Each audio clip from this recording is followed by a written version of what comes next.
Hollywood prostitute Divine Brown has written a book describing in lurid detail exactly what she did with Hugh Grant. The book sells for $25, but for $35, she'll show you.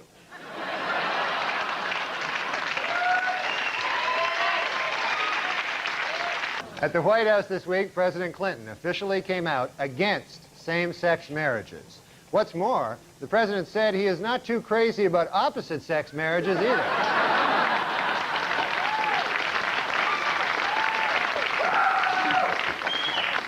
A new FBI study shows that for the first time, Americans are more likely to be killed by a stranger than a loved one or acquaintance. Their advice? Introduce yourself to as many people as possible.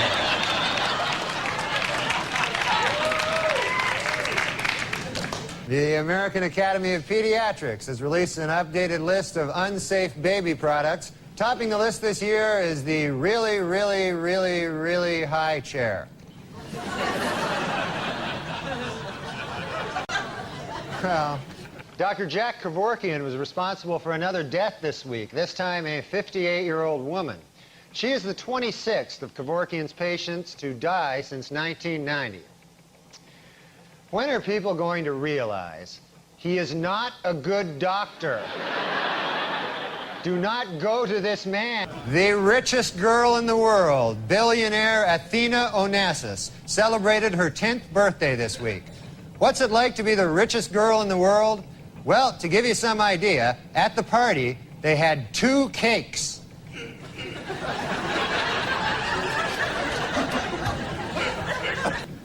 A new hangover-free vodka is on the market. Yeah, the ads claim that the 80-proof vodka is so pure, it's virtually headache-free. But before you run out and buy it, remember, it causes massive anal bleeding.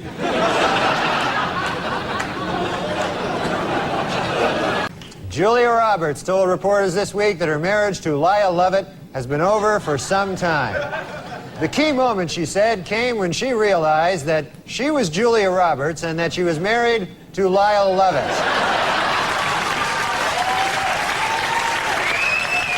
The results are in for 1995, and once again, Microsoft CEO Bill Gates is the richest man in America.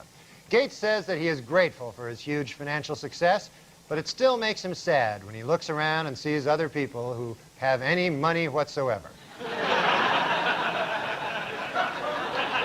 In a brilliant move during closing arguments, Simpson attorney Johnny Cochran put on the knit cap prosecutors say O.J. wore the night he committed the murders. Although O.J. may have hurt his case when he suddenly blurted out, "Hey, easy with that. That's my lucky stabbing hat."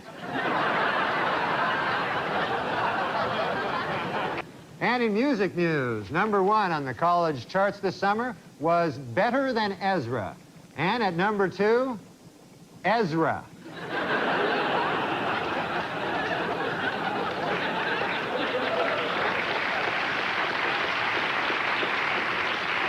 According to a controversial new biography, Elizabeth Taylor likes her lovemaking loud, rough, and frequent. Coincidentally, that's also how she likes to eat. Well, it's official. There you go. Michael Jordan is leaving baseball to return to basketball. It is unclear whether the media will now refer to him by his old basketball nickname, Air Jordan, or his more recent baseball nickname, Senior Crappy.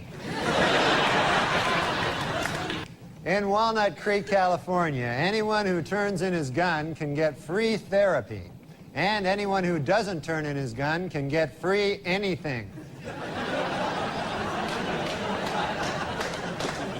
Well, earlier this week, actor Marlon Brando met with Jewish leaders to apologize for comments he made on Larry King Live.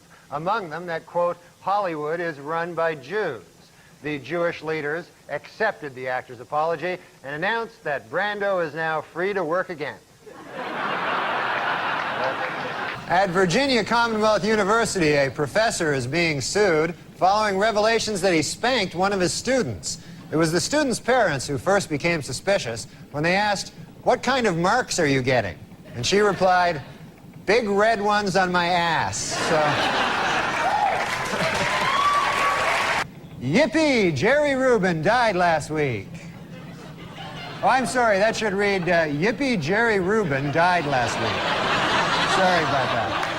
I'm sorry. My mistake completely. Just, I didn't read it right. Former First Lady Nancy Reagan reports that her husband has been relaxing at their ranch, riding horses and chopping wood. Sadly, eyewitnesses report that he was actually riding wood and chopping horses.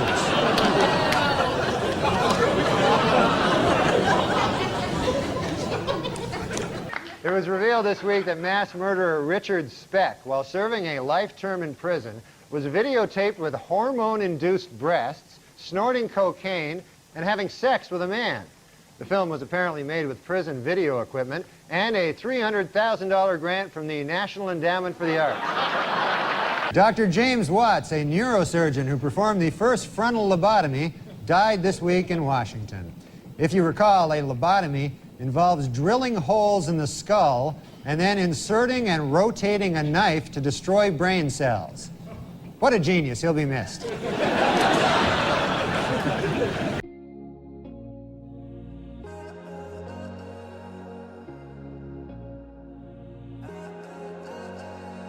Try and crack your code every day, thinking about every word that we say. World have ordered their ride, the Extra Terror Estrial, to be shut down until it can be made scarier. When the attraction reopens in 2 weeks, it will be exactly the same, but missing 6 bolts.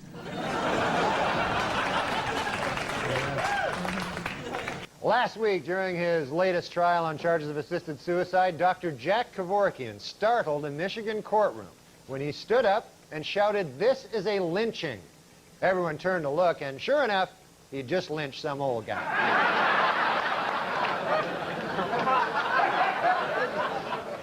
Garry Kasparov tied Deep Blue, the IBM supercomputer that can examine 200 million positions per second, in the 4th game of their 6-game series. Earlier in the week, Kasparov admitted he made a catastrophic blunder in Game 2 when he failed to force a draw by moving rook to E8. With all due respect to Mr. Kasparov, what the hell were you thinking?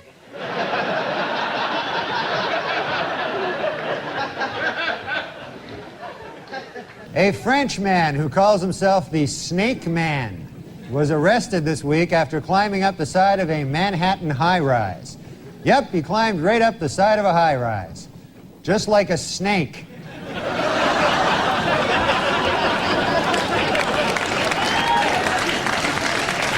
In North Dakota this week, a hunter narrowly escaped death when a pocket knife in his breast pocket deflected a bullet shot by another hunter.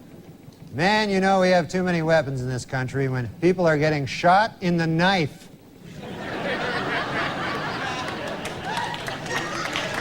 And that's it. See you next week, folks.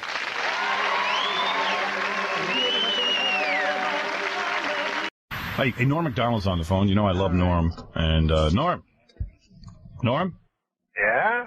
So, Norm, is it true? How are you, Norm? Is it true you've been up drinking all night?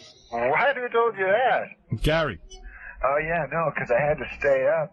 Right. To write, you know, so I decided to drink, but I'm not drunk. What have you been writing? What are you writing? What? What are you writing? I have to write... I have to write this movie. Oh, you're doing a movie? Sounds like a school project. Yeah. I have to write this movie. What do you got a date to turn it in? What's your story, man? Like, I mean, someone hired you to write a movie? Yeah, you know how, like, comedians, like, write movies and then they get to be in them? Right. Oh, you're writing your own movie? Yeah, right. Oh, like Austin Powers or something. Yeah, like that. Yeah. Why don't you just do Austin Powers? That'd be great. So you started to drink? What? You started to drink while you were writing? What are you drinking? No, I wasn't. I was just drinking some Fresca. Fresca. He likes to drink. What is in that Fresca? He drinks a beer and then he urinates in the beer bottle. Good Lord. And his whole apartment is filled with beer bottle urination. No, let's forget about that. Isn't that true? No, that's... Tell the truth. You're the one who told me that. What? What? Somebody told me. No, he told me that. Really? Yeah. I thought somebody else told us and he confirmed it. Well, as Late Night with David Letterman inches toward the finale, many actors and comics are coming on to pay their final respects.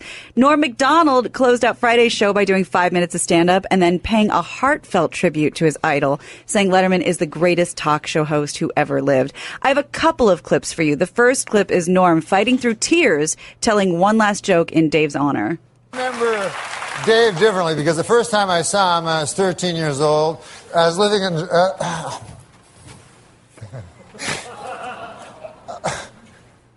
Just thinking about all those interns Dave had I was sex living in with and Toronto, feeling Canada. bad for I them. went to a talk show they had there, and David Letterman was the stand-up comedian on the show, and I loved stand-up. And David Letterman did this joke that I told everybody this joke. I love this joke. It still stays with me as my favorite stand-up joke ever, so I'd like to do it for you if you'd like to hear it.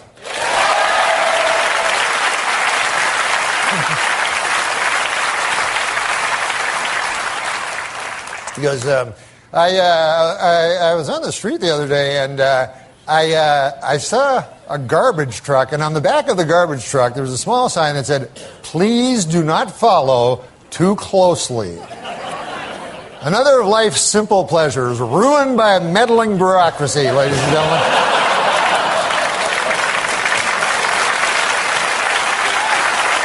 You remember the old days when Dad would pile the kids in the station wagon and we'd all go out and follow a garbage truck? I saw that, and all I could think of is I wasn't thinking about. Sounds hot. I wasn't thinking about Dave. I was thinking about Norm. Mm-hmm.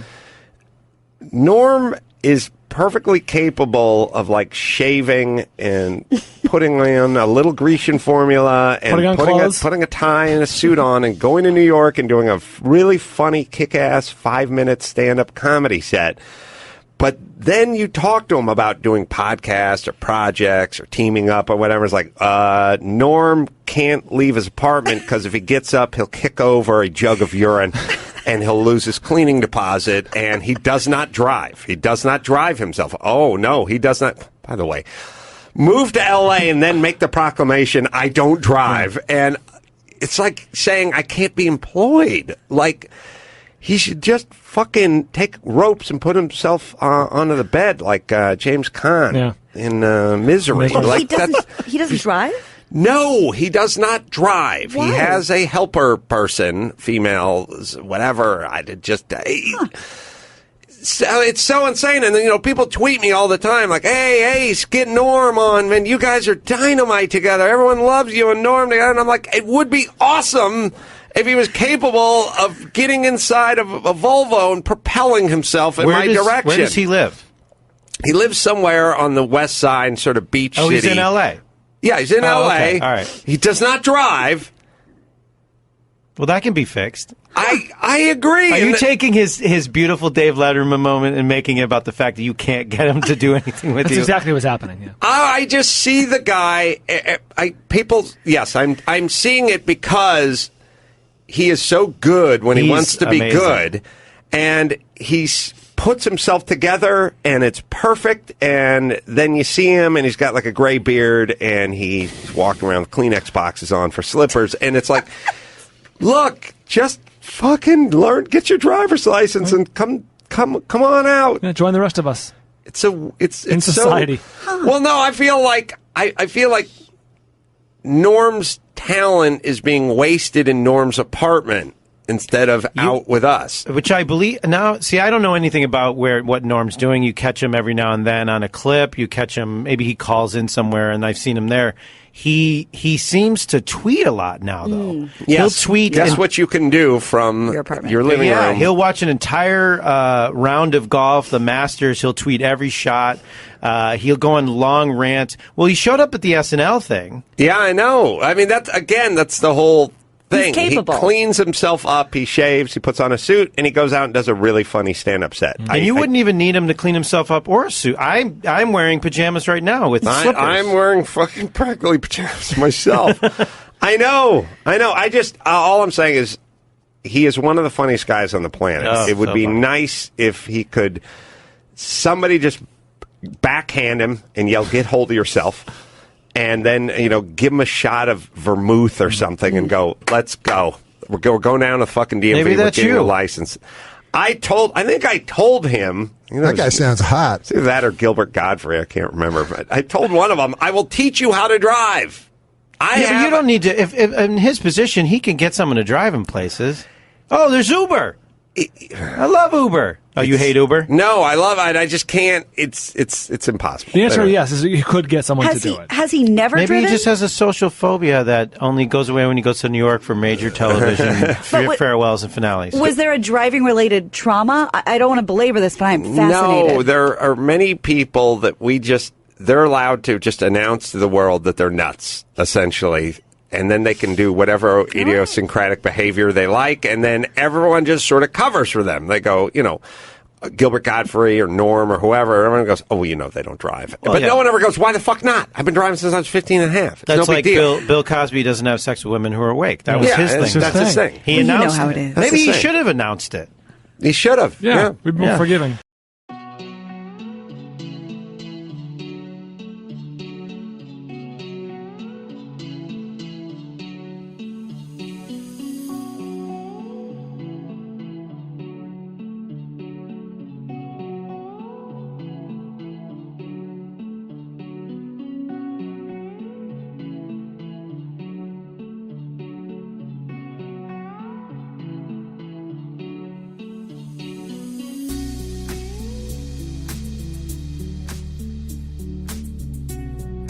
For obvious reasons, we lost Norm MacDonald this week, which was just, I had no idea that he was even sick.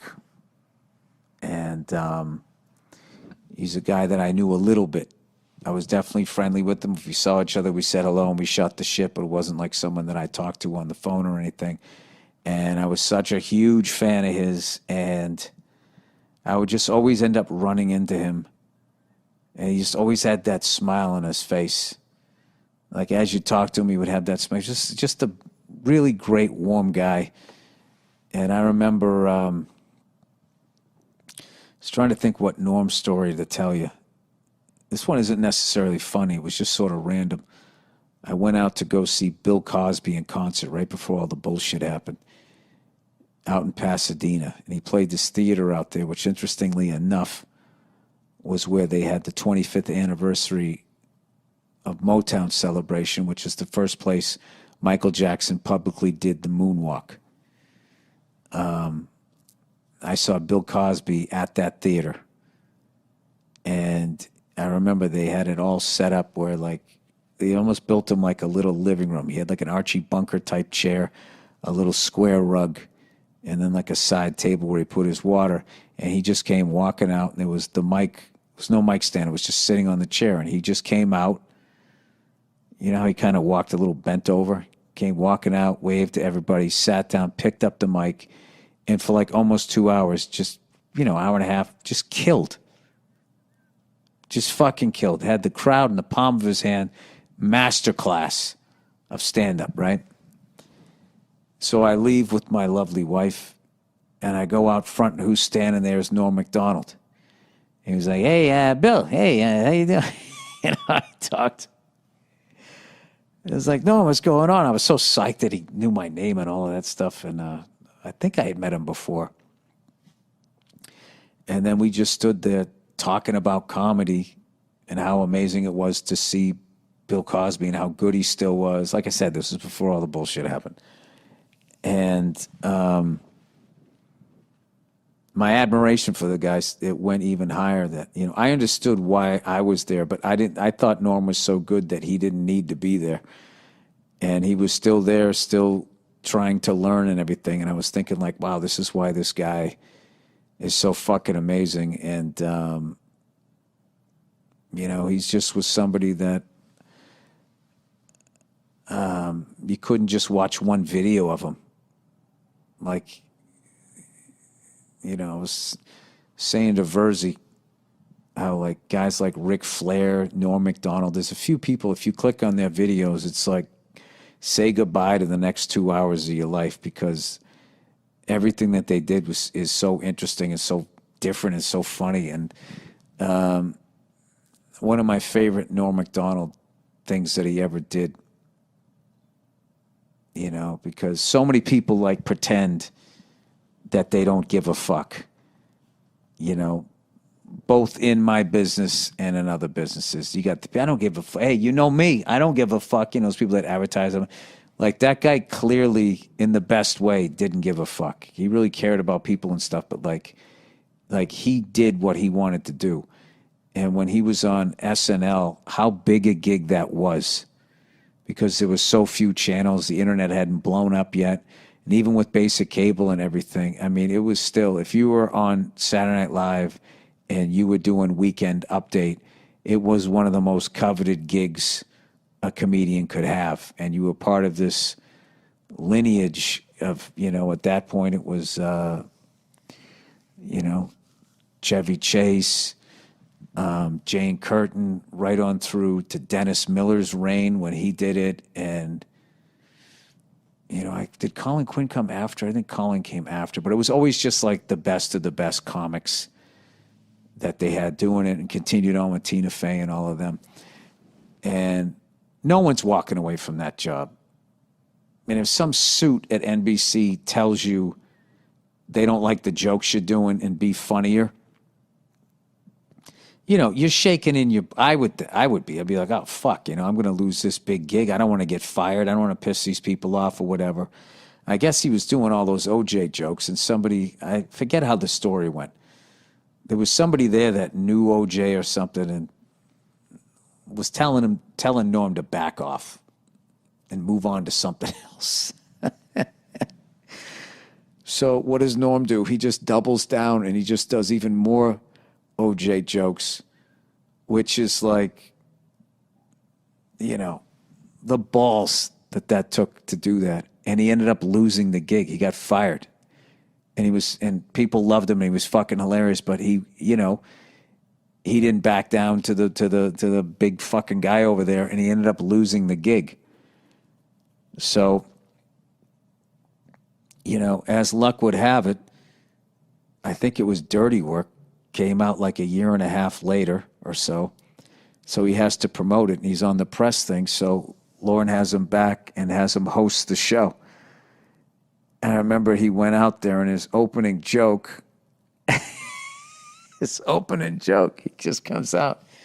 And he was just like, something like this. Yeah, it's good to be back. You know, I actually got fired from this show about a year and a half ago because they said it wasn't funny. And now here I am. I'm hosting the show. So that means one of two things. Either I got a lot funnier or this show sucks. And then he had that big shit-eating grin on his face, and he started laughing. And then he proceeded to do a bunch of OJ jokes. Then it occurred to me, I haven't gotten funnier. The show has gotten really bad.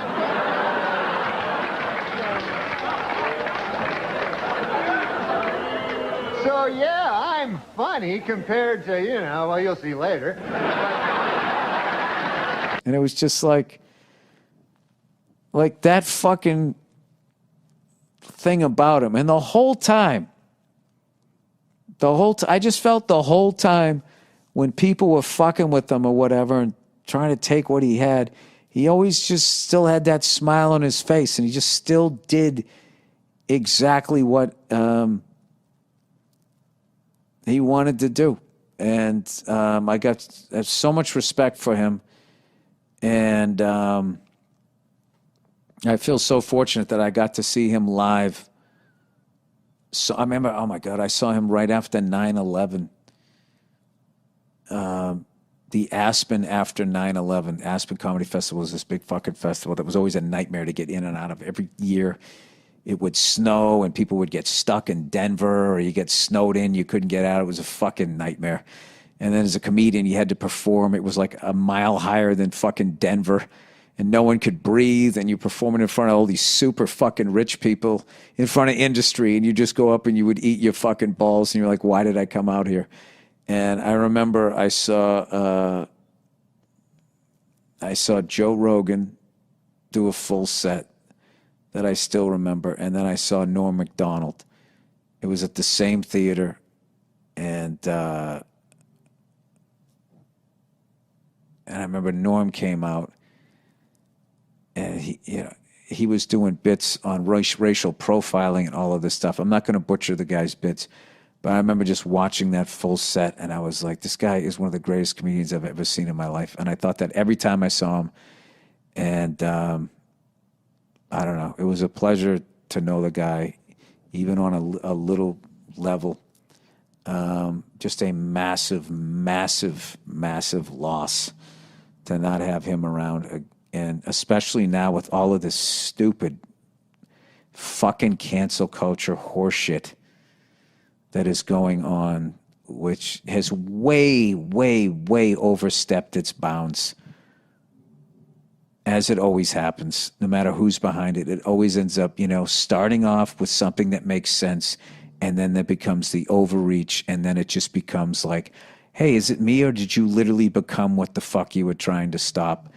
And we, I don't know, as a comedian, really needed a guy like Norm out there to be eviscerating it and making fun of it and still doing what the fuck you want to do. So if there's any other young comics out there, if you want to see how it's done, watch that guy, because he was the real deal. All right? So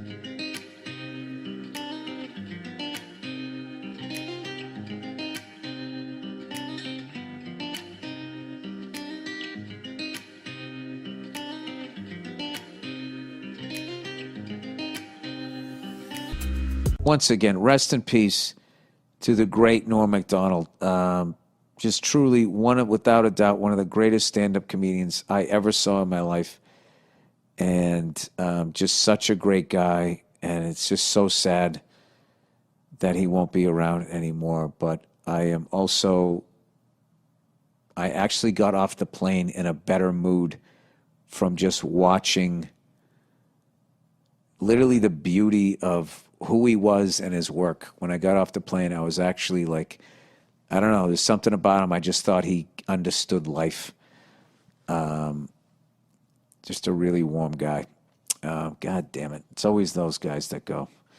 So there's your lesson. Don't be nice. You'll live forever. All right. Well, you talk about like somebody who stands up against the greats with a singular voice. All you need to hear is one. It's like those great jazz musicians. You can tell the difference between Dexter Gordon and John Coltrane, and just in a few notes, whether it's and Norm MacDonald's one of those guys who would just, you could tell a joke, they could get nothing, and then he could tell that same joke and murder with it, all because of the way his incredible, unique delivery. And there was an innate sense to him of what was funny. And an impeccable timing that was just, the best form of it was for stand-up. Also, conversation. I mean, just to be in a room with him, or be on a plane with him.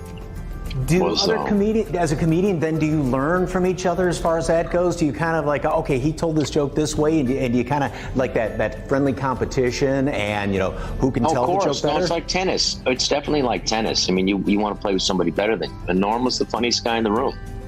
Norm wasn't necessarily the one who got always the biggest laughs from the audience, but from the comedians, we knew he was a particular genius, Norm would have this incredible ability to tell a joke, and you have no idea where it's going.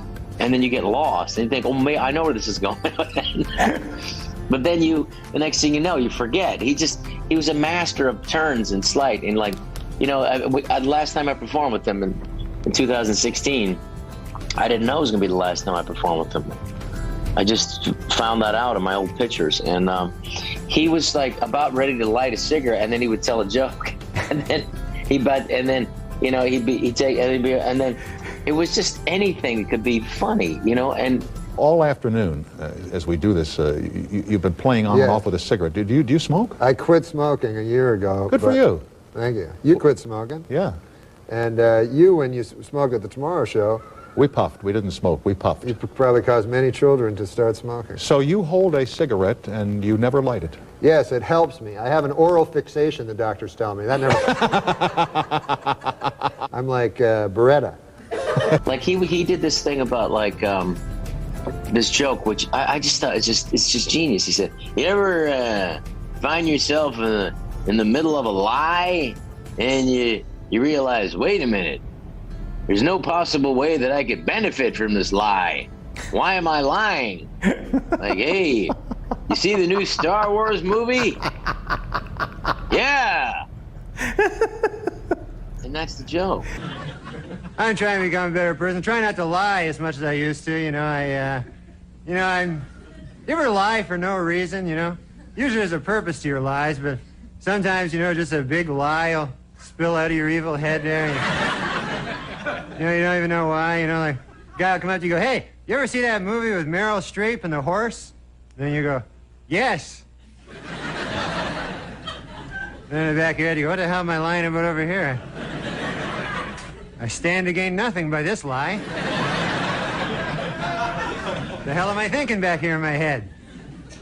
It's the timing, it's the idea, it's the pause, it's the kind of, he was very proud of the fact that he would always play, he was the smartest guy in the room too, the most well-read, and maybe I would read one book on an author. He read them all. Yeah. And, but he always said, these guys are trying to play more than you. The audience don't like that. They don't like that. They want somebody that, like, Charlie Chaplin was the biggest star in the world because he was less than everybody else. He said, look at that guy. My life's tough, but look at that guy. And he's right. Yeah. And that was a big influence on me. But I will perform this weekend. I was thinking about not coming out. But I don't know. Norm wouldn't want that. I'm going to go perform and dedicate it to Norm, and I'll do some of Norm's jokes. Really smart. He was like a math genius, and he was extremely bright. So one time we were doing a show in Biloxi, Mississippi, and I'm not like him at all. Except if you say to me, like, you can't say that or talk about a certain thing or don't say that, I'm like, well, now I have to. It's just kind of your instinct as a comic to bug people. Yes. Right. Like, don't do that. It really bothers me. And then you're kind of a jerk and they're like, oh, you mean like this? So we were doing a show, and I opened for him I did about, I guess, 15 minutes or 20. Then he headlined. But it was for a, what do you call it?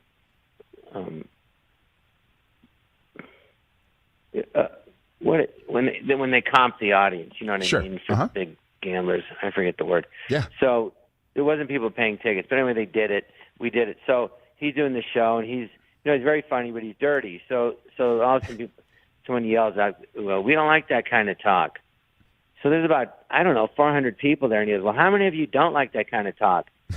And it was like practically the whole room. He goes, "Well, how many of you don't mind?" And it was like 20 people. So he goes, or 10 people. He goes, "Well, I'd hate to disappoint those 10 people because the rest of you don't like it." And then he just got dirtier.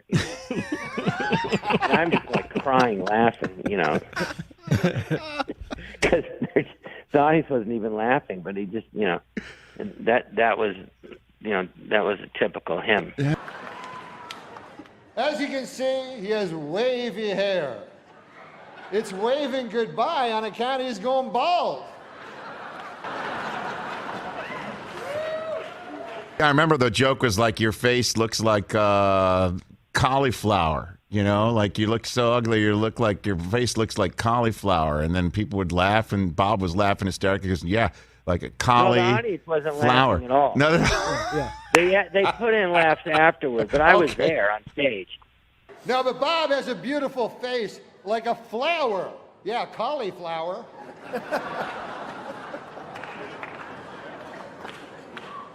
No offense, but your face looks like a cauliflower.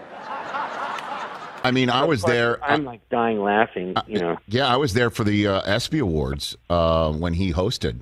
And a lot of ESPN executives were white-knuckling his monologue the entire time. And when he told the joke about Charles Woodson winning the Heisman Trophy. Great, man. He became the first defensive player to win the Heisman Trophy. And congratulations, Charles.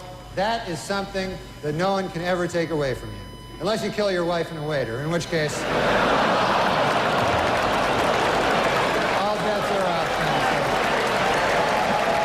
Did they laugh?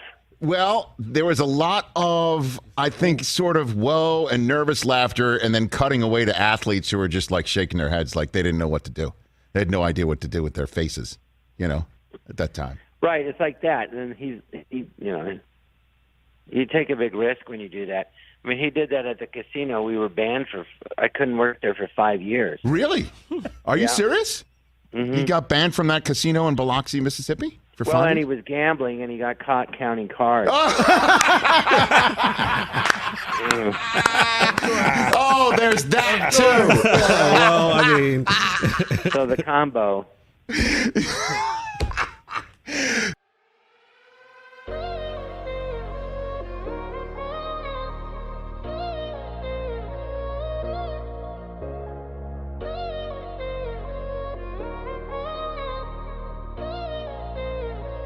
You know what it was? It was like, he was kind of like the Bob Dylan of comedy. He was doing lyrics and words and phrases that nobody else in comedy was using.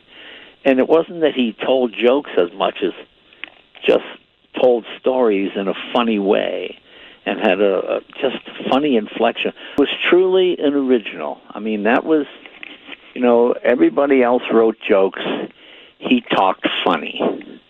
And just having a conversation with him was, even when he told a joke, he did it in such a way you think he was just talking, Right. I mean, he talked about, I saw him on a show, this was a joke he told. It was pretty funny. So the guy goes into this, guy's going to story, and we're going to story. You know how he would just do that weird talking. Right. And he says, give me says to the clerk, hey, give me a Polish sausage. And the guy says, oh, are you Polish? And says, first of all, it's very insulting, okay? I come in for Polish, tell you actually I'm Polish. He says, if I came in and asked for a pizza, would you ask I'm Italian? If a Chinese food, would you say, are you Chinese? Well, why did you ask if I was Polish? And the guy says, because this is a hardware store. And it was, he told it much funnier than I told it. I don't think it was his joke, but it was one of those jokes that goes around. But when he told it, it was just so hilarious. It's so deadpan, and it's such a, him, Bob Newhart, just legendary guys. And he was not a guy, I tried to teach him how to drive. I had him on my show, the car show, and we went out to the racetrack out of Willow Springs, right? And I Norm, we gave him Alfa Romeo, Norm goes, this is the steering wheel here? Yeah, that's the steering wheel, Norm. Okay, and I'm riding next to him. And he's going 18, 19 miles an hour. He goes, oh, this thing is pretty quick. I go, no, it's not, Norm. You're only going 18 miles an hour. I never knew how he even got around L.A. because he never drove. So this was before Uber or anything, Right. No, you would always ask friends for a ride. Always. Yeah. So I said, well, let me show you what it can do, So I get in the car, I go a little fast. I'm going 25, 30. He's going, hey, whoa, hey, slow down there. Hey, take it easy. Hey, take it. I go, no, we're going 35 miles an hour. We're on a racetrack. There's not even another vehicle on the course. And he was hilarious. And he was, that's great. At one point, he got it up to 50 miles an hour. He's like, oh, this is really flying. Hey, we're moving here now. Hey, that whole thing. And, he was just great. He was just great.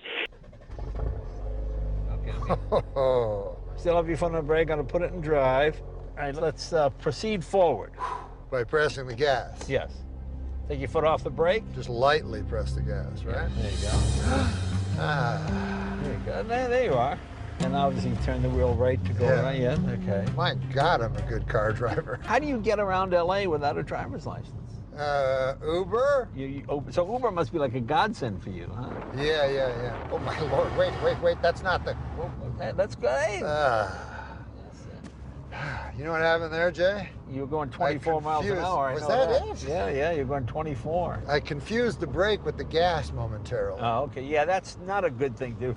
Well, look, you're going 47 now. This is a new record. It's a new record, man. This is fun. Oh, my Lord. Wait, Jay? Okay. You're doing all right.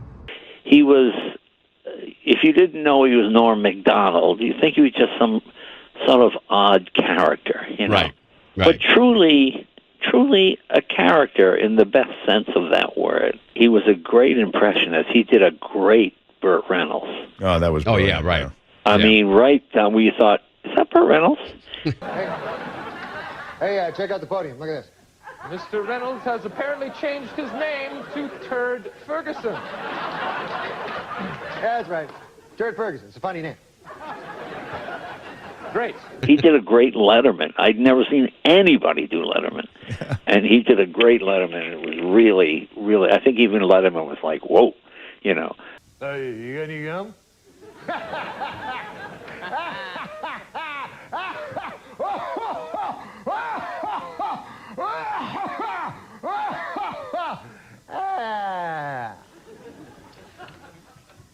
Crunch.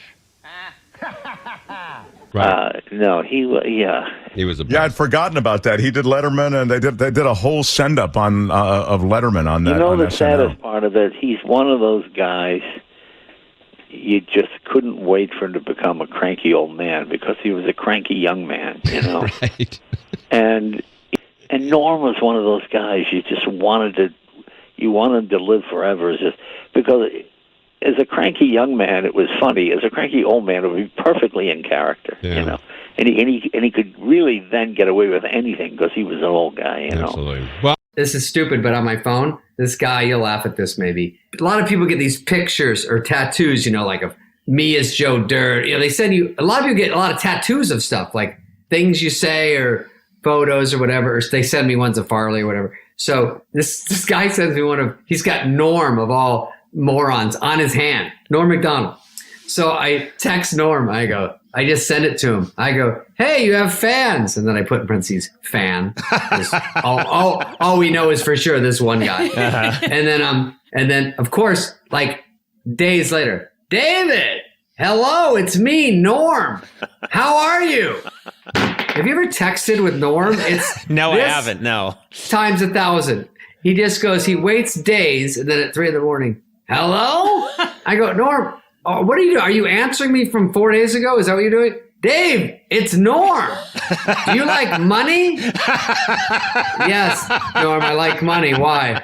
Would you like to have more money than all your wildest dreams? Yes, I would. And then an hour later, would you like to walk into a dealership and point to a car and then just buy it? I go, of course. How? And then 3 hours later, bet the over in the Blackhawks game in the first quarter. First period or something. I go, oh, okay. Too bad that game was 6 days ago, you fucking idiot. Now, David, let me ask you something. I understand that on this Here Comes the Funny tour, there's a group chat that you guys have engaged in. How's that going? Well, obviously we all just make fun of each other, and Rob got a good one in on Adam, because Adam's not off limits. He really pretends to be one of the guys.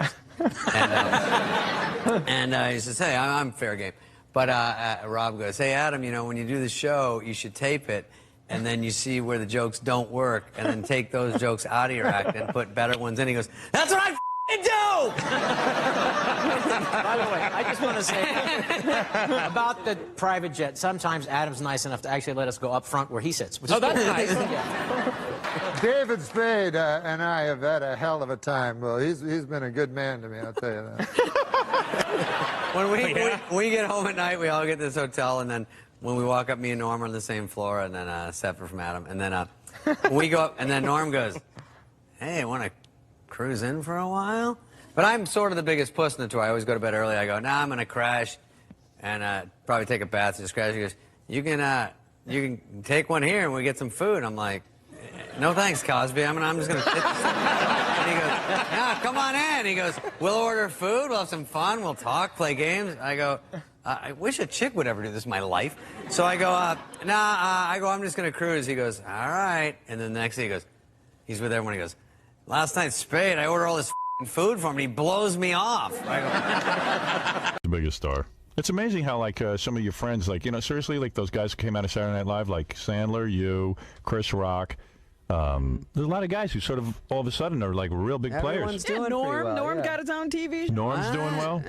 What? What? You hang out with Norm, or is it impossible? It's pretty impossible because he's crazy. He is.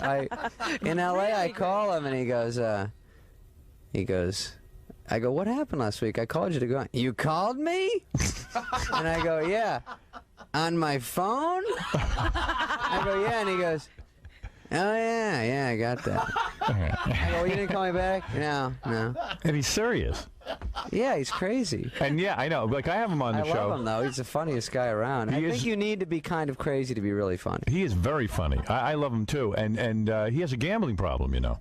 Yeah. He was telling us That's no how secret. he was all excited that he had $80,000. He won $80,000 in Vegas, but he had lost like $100,000 on basketball. Right, and that's on nickel slots. That's how serious he is. Did you always know he had a gambling problem? Mm-hmm. You did. When did you know that? At Saturday Night Live? I first knew he had a pee in a bottle problem. Right. Remember that? You always talk about Yeah, it's that. great. And then I knew... Does he still save his urine? Do you know? I don't know. He used to put it in Ziploc baggies, sign it, and send it to fans. Is that true? No. Oh. But he did. He would take... After Saturday Night Live, they give you a car, a limousine, if you want to go to the party, and he would take it to Atlantic City. Really? He's a hard ass. He's hardcore, dude. I know he'll even get into fist fights. And then he'll stay at a table for hours and hours. What do you think of that? I feel lucky. And then you don't even know if he's married or single. It's never really clear. I don't know, but I know girls like him. He's you know, when you're that something's that wrong, they pick up on it and like it. They like the tragedy of that. Fixer-upper, yeah. Right. Yeah, I'm gonna make him a regular guy. Right, but it never worked. So we get the Following Dennis is almost impossible. Yeah. And so I got it. This time it's me, Norm, and Dennis. I don't even know the order, but they're both hard to follow. They do great. Norm has replaced Super Dave now as comedy's biggest enigma / beloved with all the other people. Crazy man, yeah. Yeah.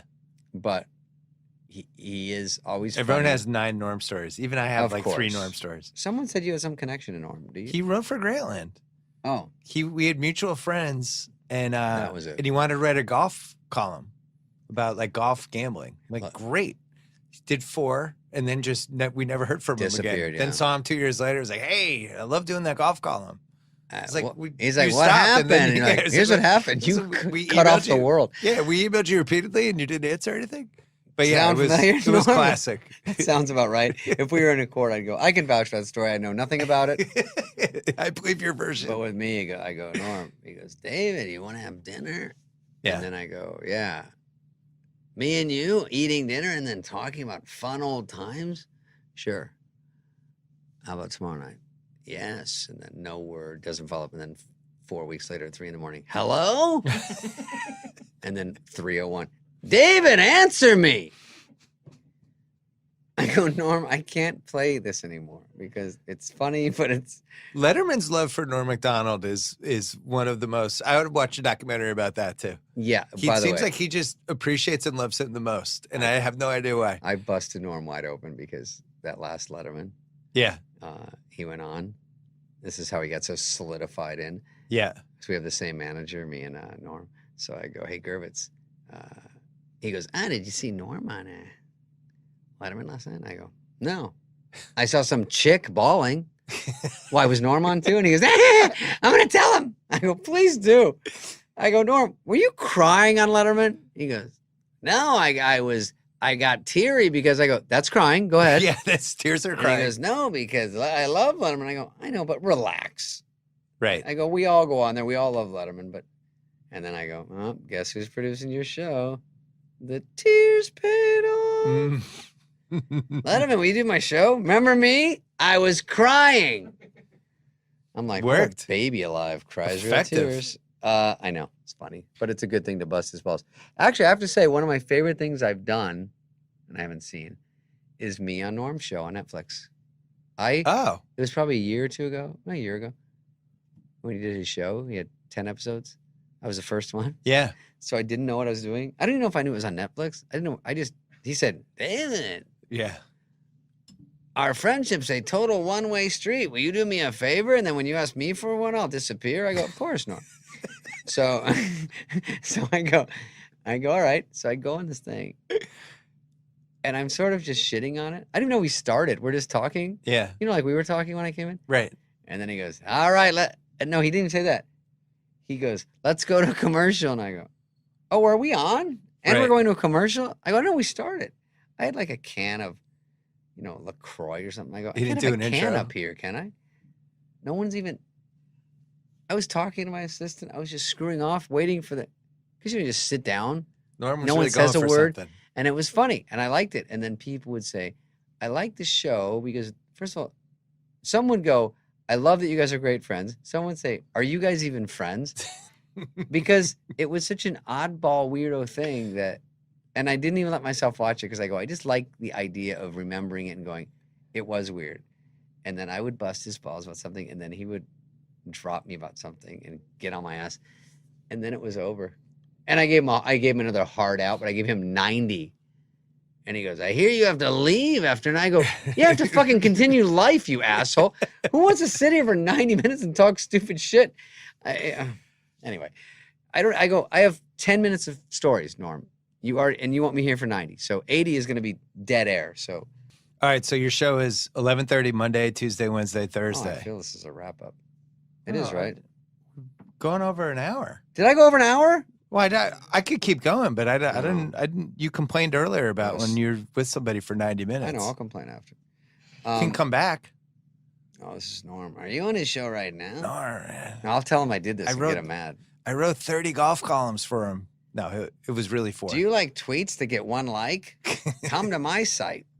I go, you can't describe putting during, not describe putting. That's fine. But he just is a play-by-play announcer of a golf game.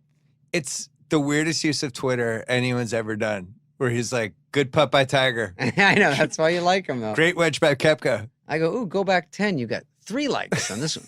But I go, it's only because no one can keep up with it. They're like, oh, I wonder. Oh, there's another one. Oh, there's another one. Oh. I feel like it's a bit on how dumb Twitter is. Yeah, maybe he's just doing a long play. Yeah, it's a 7-year. I can't wait till he's on the show because we were saying, who should I put him with?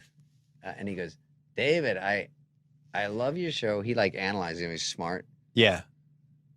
And he also goes, I like when sometimes it's comics that don't know. Oh, whatever. I won't say that. But he just says, David, I won't do any written stuff. Let's just do something. I go, of course. I go, what's written? We bring up a subject. Miley Cyrus makes out with that chick. She likes a little whisker biscuit now and then. Right. I go, just say whatever you want. That's all I do. I go, she eats at the soup kitchen. I go, just say whatever cracks you up. And he goes, yeah, she dines at the Y. And he goes, yeah, stuff like that. And then I go, well, when do you want to come on, crickets? And then 3 days later, great show last night. I want to sit with you. No one else around. You respect me, don't you? I will tell you the good and the bad of the show. And don't worry, it's mostly good. I go, great. Of course I want to hear what you think. You're good. David, do you understand? No one else can be there. It's me and you. Oh, he doesn't want 2 other people. No, just when he tells me. Yeah. Dinner. He goes, you're doing a lot of things right. And I want to confirm because if you respect me, which I think you do, who cares what these other motherfuckers say? I'm going to tell you I like it. And that means it's good. I go, of course. Then he has to reiterate that 50 times. I go, when do you want dinner? Crickets. 9 days later. Hello? David, do you still have your phone? Yes, Norm. I just was asleep at 3 a.m. like the rest of the planet. Do you think there should be a podcast of just people discussing their experiences and friendships with Norm MacDonald? Everyone loves Norm because it's too Everyone loves Norm. That's the name of the title. It's too interesting because this is what you Super don't know Dave how is much like is an that. act, what's not, but he does get you, and he doesn't want to drive. Then I go, because he lives like a marina, I go, no one wants to come get you in the marina. No one's going to the marina for anything at 6 o'clock. If you want to go eat, and then Uber came, I go, Norm, now we're going to be best friends. I'll pay for it. I'm going to send an Uber. He goes, I don't want to get in a car with a stranger. Oh, we had this whole thing fixed. You don't want to get in an Uber? Jeez, it could be easier. When does he officially move to Palm Springs or Palm Desert or one of those types of places? And retire? Like Super Dave did. No, and then just constantly tell you he's coming back. Hey, I'm going to be in LA on Tuesday. That feels like the next phase for him. I get excited because he's very elusive, so it's fun when we hang out because he's Greta Garbo of the comedians. Yeah. But he is fun. And he's good looking. I always say you look like Paul Newman. Huh? I go, you do? You're tall and cool looking. All these girls were into him, like quietly, like you'd hear these girls. Norm's hot. He's still my favorite Weekend Update guy. Yeah, he's great. He's crazy and weird. He really thrived on not getting a laugh. Yeah, he enjoyed it more than anyone who ever did. And he I go, would by stare the the way, audience down. Your whole thing of not getting laughs, you don't have to drag that whole thing to my show. I just never seen anything like it. Do the crazy one where you get laughs and then go back. But have he's you had always said Corolla something on? smart. Oh, sorry, that was my zipper. Corolla is coming on. Yeah. Yeah, Corolla. I would say Corolla I don't know would be good Corolla for this well, but format. He's coming on, and I saw him the other night at one of those clubs. He's great. Yeah, we're ready for him. We got all these. We got Bill Burr and I think not Gaffney. Oh, Jim Jeffries Bill Burr together. would be good too. We've got just pretty much every comic eventually coming on, so it's good. Well, thanks for coming on this. Yeah, I thanks, appreciate man. it. This was fun. Good This luck with was the fun. show. Thank I'm glad you. you're doing it. Sorry, I got lost in the lot, but it's understandable with this lot. Thanks. New songs on the radio sounding fake. Prince and Genesis were better anyway.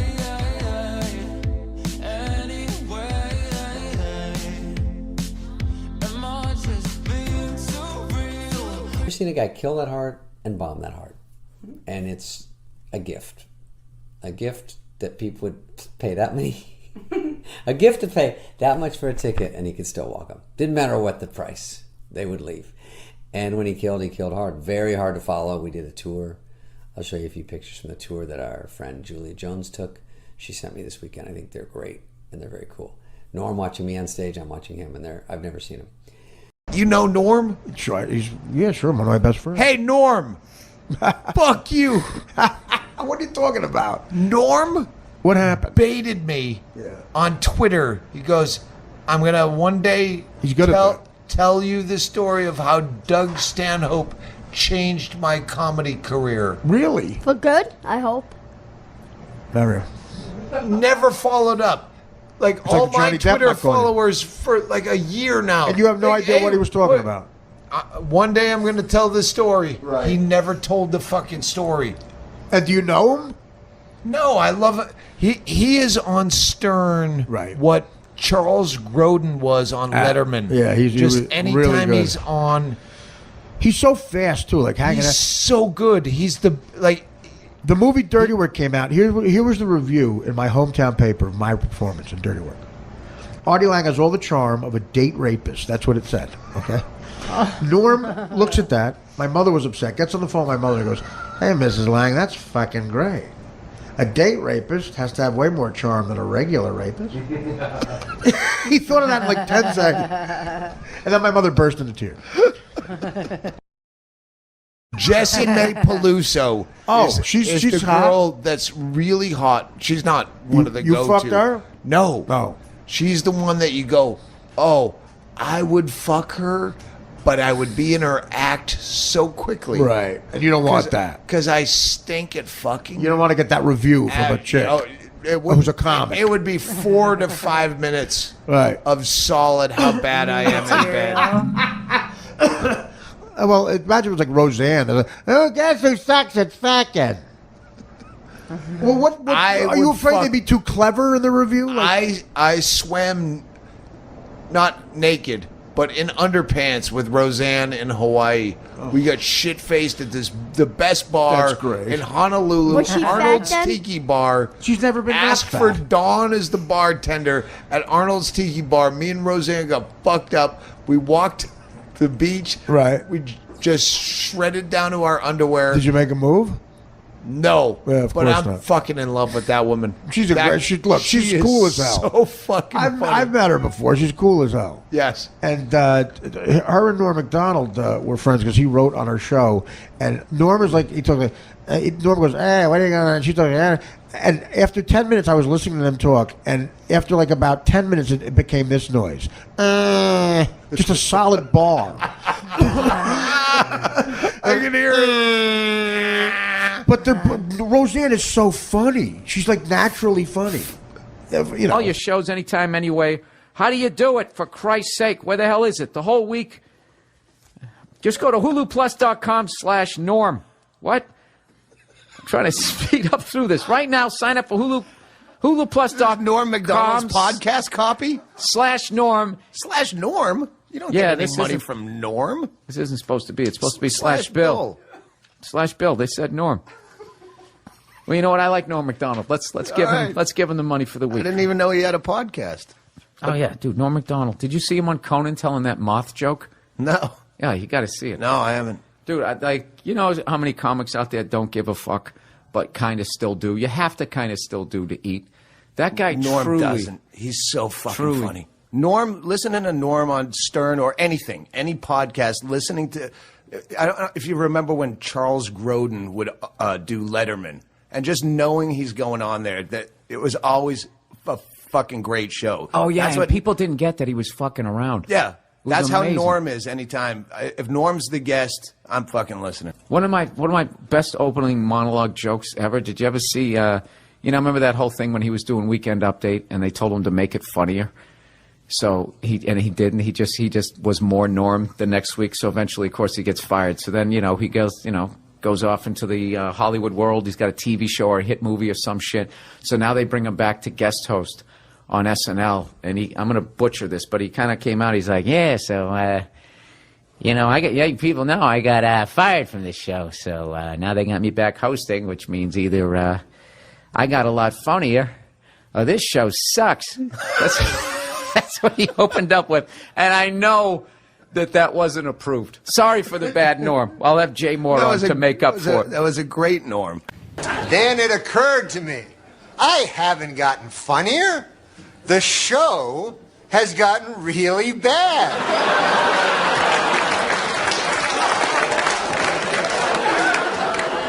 So, yeah, I'm funny compared to, you'll see later. But, okay, so let's recap. The bad news is I'm still not funny. The good news is the show blows. Call me to say goodnight. Kiss me once or twice. I'll never let go of you. Fold me into your arms. Stay with And Norm MacDonald in hell fucking hate you. So. And since I've gained it, I sweat like a you sweat like a whore in church. I don't mean to be what? I don't mean to be filthy, but a whore in church. Yeah, she's nervous, so she sweats because sweating like a Chris Dorner in a Big Bear cabin. Okay, come on. Well, I'm just that's racist. Oh, good morning, whores. Listen, Mary. Let me talk to the whore. Is she around? Who? The whore. I think her name was Leeka or Lisi or something. It was one of them weird names. I want to kill Leisha. Well, she better be careful then. Hey, wait a minute. Leisha, that's the whore. No, you can't kill her. Listen, Margaret, put on the whore. No, I thought she was a whore. I could have got my nose bit off by a Saigon whore. Got some news for you, whore. I'm packing up and moving out of this dump. I'm fine. Broads like you are a dime a dozen. I'll see you in hell, baby. That's still cute? Mm-hmm. Did I say baby? I meant dirty whore. Hey, Shelley. Shelley, don't forget that old saying about firemen. Don't be such a huge whore. Well, yeah, but you get the idea, right? That she was a huge whore? Yes, I got that. She also said, don't fall for any old whore like your daddy did. Lori, I mean, you have to admit, you come off a bit of a whore in this whole thing. Hey, well, don't forget your huge collection of Mardi Gras beads, whore. Who do you love? Kevin, you gold-digging whore! Look, Taylor, I don't think you understand. You're a huge whore. Which just goes to show you, Madonna's a whore. And in the worst job category, last year's winner, crack whore,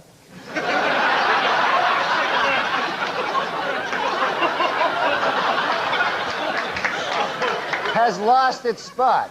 The new worst job is assistant crack whore.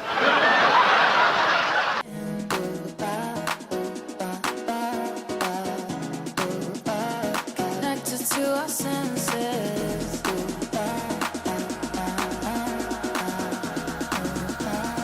Found a way to let you in.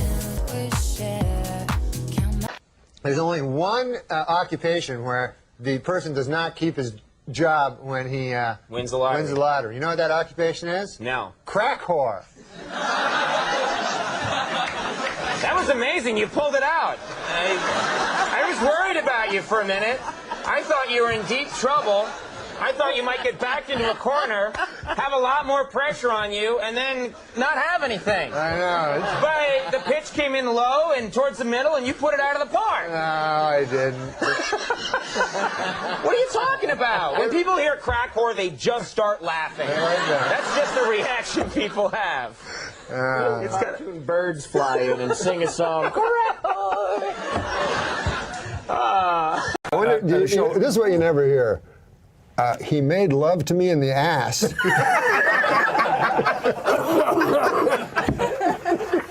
That is true. You never hear that.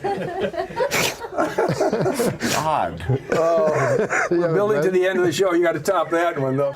This was Colin Ferguson's first week in prison. Ferguson has reportedly dismissed his cellmate, and from now on he will be acting as his own bitch.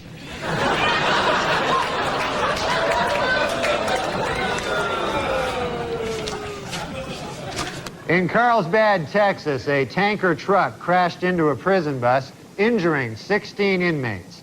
Doctors say it will be at least 2 weeks before the men are up and around and raping each other again.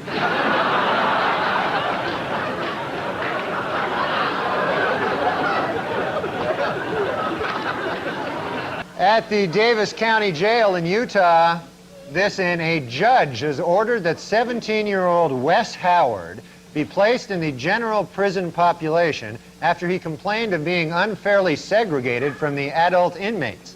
The judge came to this decision over the strenuous objection of Wes Howard's ass.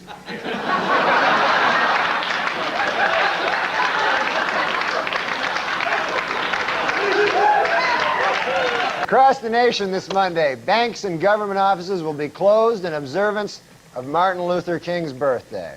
Meanwhile, at the Riverbend Maximum Security Prison in Nashville, Dr. King's assassin, James Earl Ray, will spend the day being raped continuously.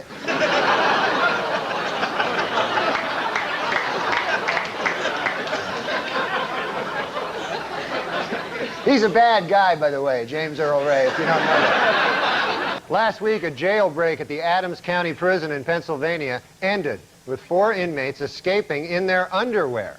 Officials are surprised the escape worked, especially because during the break, the scantily clad prisoners frequently stopped to rape each other.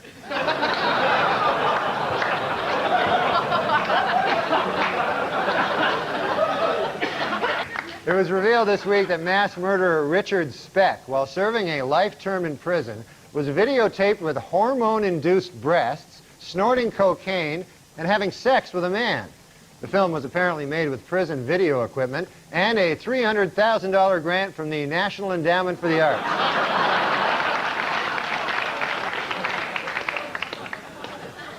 Jonathan Schmitz, the Jenny Jones guest who killed his secret gay admirer because of his fear and hatred of homosexuality, has been sentenced to 25 years in prison. Well, I guess that plan backfired, huh?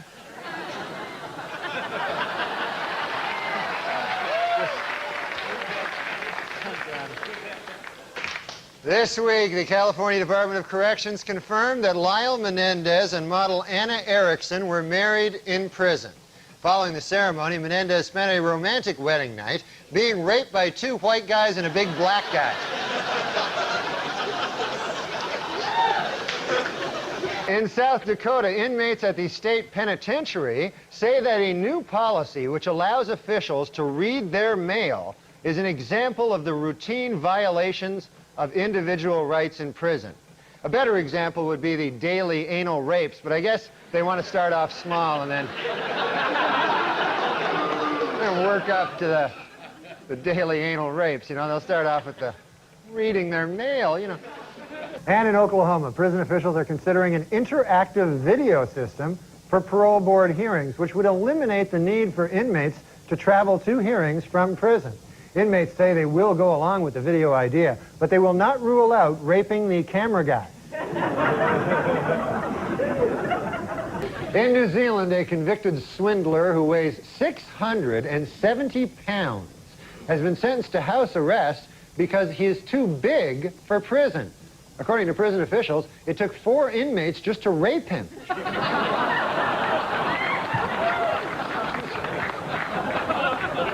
Huge man. A female prostitute who was mistaken for a man spent 15 hours in the men's jail in Denver, where she had consensual sex with 2 male prisoners, making that the first time anyone at any time in any prison ever has ever had consensual sex. And finally, Amy Fisher charged this week that while in prison, she was raped by a guard. The guard, one Joseph Botafuco, has been reassigned to the prison auto body shop. So apparently that's the one we're ending. Point is that Andy Dick was actually kicked off a porno award show for being too offensive. Well, they're giving away, awards for best anal. Yeah, I know, right? Yeah. So what could you have possibly done that was more offensive? Wait. Are you saying anal is somehow offensive? No, to some not to me. I know, no kidding. I think I was being drunk and disorderly. One thing I do realize about gay guys is one of them gets gypped, and there's 2 gay guys. That's for goddamn sure. One of those guys is having a grand old time, The other guy, man, he got the run into the thing. I don't know how they figure it out, man, but one guy gets to use his cock. It's a huge advantage in a relationship. You get to use your cock. One guy says, hey, I'll tell you what, man, I'll use my cock. How about you use the inside of your ass?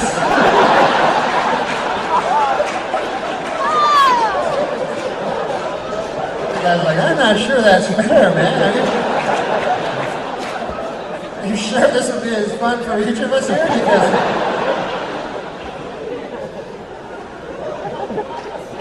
Because I'll tell you, man, a guy's cock, it likes everything, Really, when you come down to it, you could fuck a chocolate cake, It'd be all right. Hey, it's my companion. It's a chocolate cake. I fuck it. I fuck it. Yeah, we have a lot of fun doing the chocolate. Because the cock is a thing, just gets along with everybody. Easy going. Hey, man, I'm a happy-go-lucky guy. But the inside of your ass, completely different. Very picky, very, kind of a loner, Kind of just, I'm all right over here.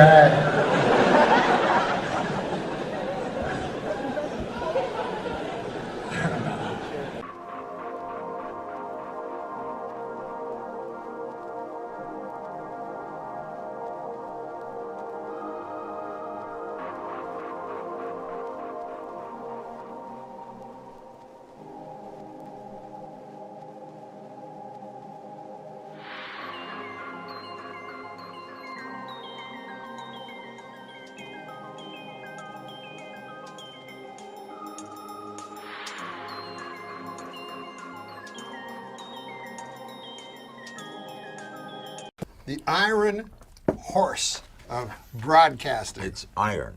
You don't pronounce it iron. That's what everybody tells me. It's the iron horse. Like Lou Gehrig was the iron horse of baseball. Yes. The word I-R-O-N is iron. No, iron. Iron. It is 100% made in America. Cast iron grilling grates. Say what you want about how huge and fat my head has gotten, but forget it. Try iron.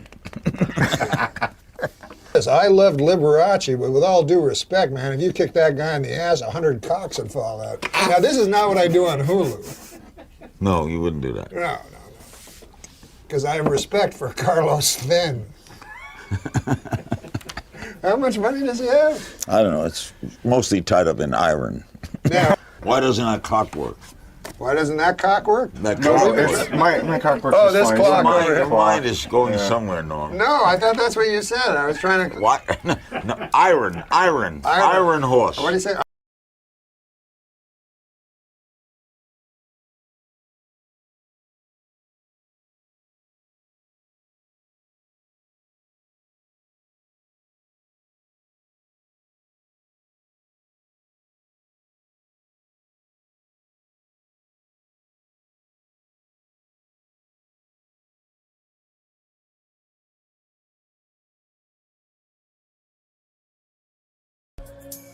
I need your love.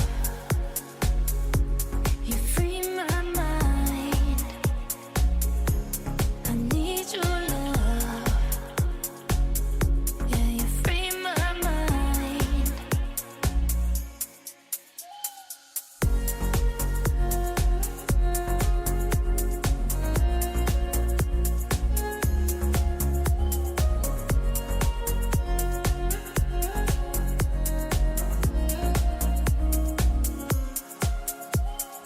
We could be miles away and still align. In an interview last week, administrators of the FAA, David R. Hinson, explained why English is the only language used by pilots around the world. It turns out all the other languages are weird. Can't even hardly understand most of them. Gentleman with his hand raised in the back. Yes, excuse me. Hi, Kevin. Could I borrow your notebook? I didn't bring. Thank you. Dave from Basketball Digest. Kevin, KD, why do people call you KD? Can I call you KD? Or? Yeah. Okay. My first name is Kevin. Right. And my second name, my last name. My second name. My last name is Durant with a D. KD. This year, what percentage do you plan on giving on the court? 90, 95, 100, 110? What are we looking at? 110. 110. 110. I just got off the phone with the Dolan family, and they said that they're talking to the commissioner now. They're looking at working a contractual deal that will allow you, when you're not playing for the Nets, days off, you'll be able to play for the Knicks. Comments? All right, Dave, that was the last one. I'm sorry, was that a comment? That's it. How about you? Do you have a comment? Wrap it up. Okay. I'm being told my time is done. Have a great year. What about the Pelicans? When you guys play the Pelicans, does it kind of make you giggle? Yeah. Okay. All right. That's all I got. That's it, everybody. Thank you. Good night. Okay. Good job, Dave. I have to go make some calls now. Tough act to follow. We'll go to Brian Mahoney, Associated Press. You let anybody in here. Hey, I heard that. Is this a really good question, Norm? Here's a familiar face for No, you, it's a Blake. question from Blake's good friend, Norm. No, Blake, it's fun watching you this year. Wasn't it cool? Yeah. Thank you. And I was wondering, like, there's a kind of a curse with Rookie of the Year. Nobody's ever repeated it. I didn't think about that. Well, I'll try as hard as I can next year, but All right, man. I don't know. Thank you for that question, though. That's going on top of the goals for next year.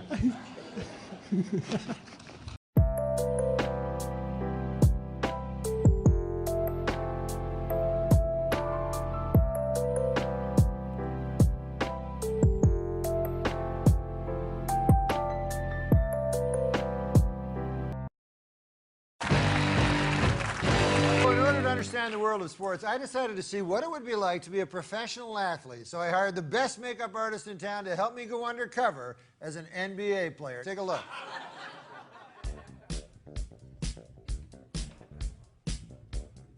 Hey, Alexi. So you're the guy that made Tyra look like a fat lady, right? Sure am. Excellent. Okay, well, make me look like that guy. You got it. Yeah. You work the face, I'll work the body. Oh. Oh. That's not Blake Griffin-y enough. Come on, man. More Blake Griffin-y.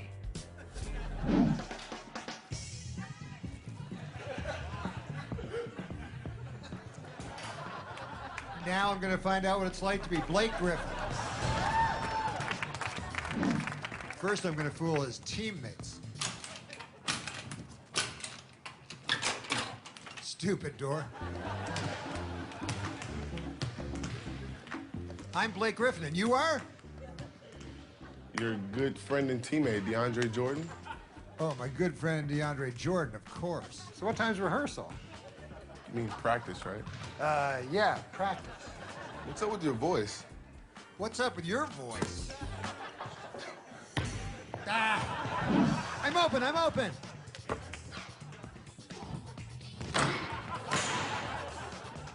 Ow! Ah! Not so hard, man. All right. Hit me! Sky hook!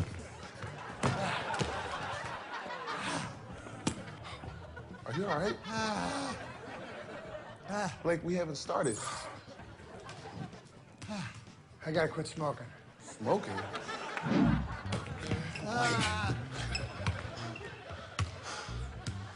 What's up with you today, man? Still got my defense.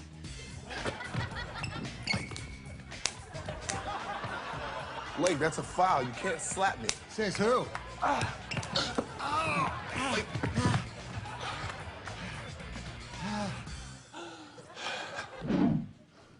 I got an idea. This always works.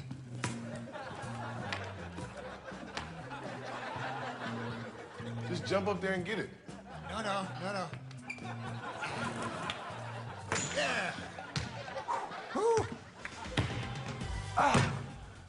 Oh! Jeez! I don't know what's going on here.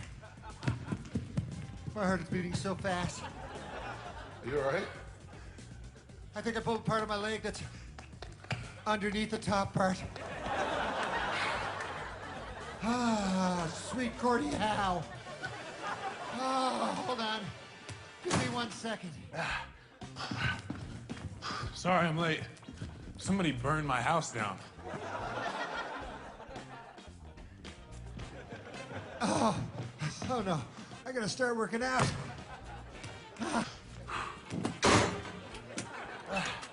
Stupid door. One time I did an impression of Letterman, right? And then I had to be on Letterman like 3 weeks later. So when I was on, I was like, oh, fuck, how am I going to deal with this when he brings it up, like, that I did an impression of him, you know?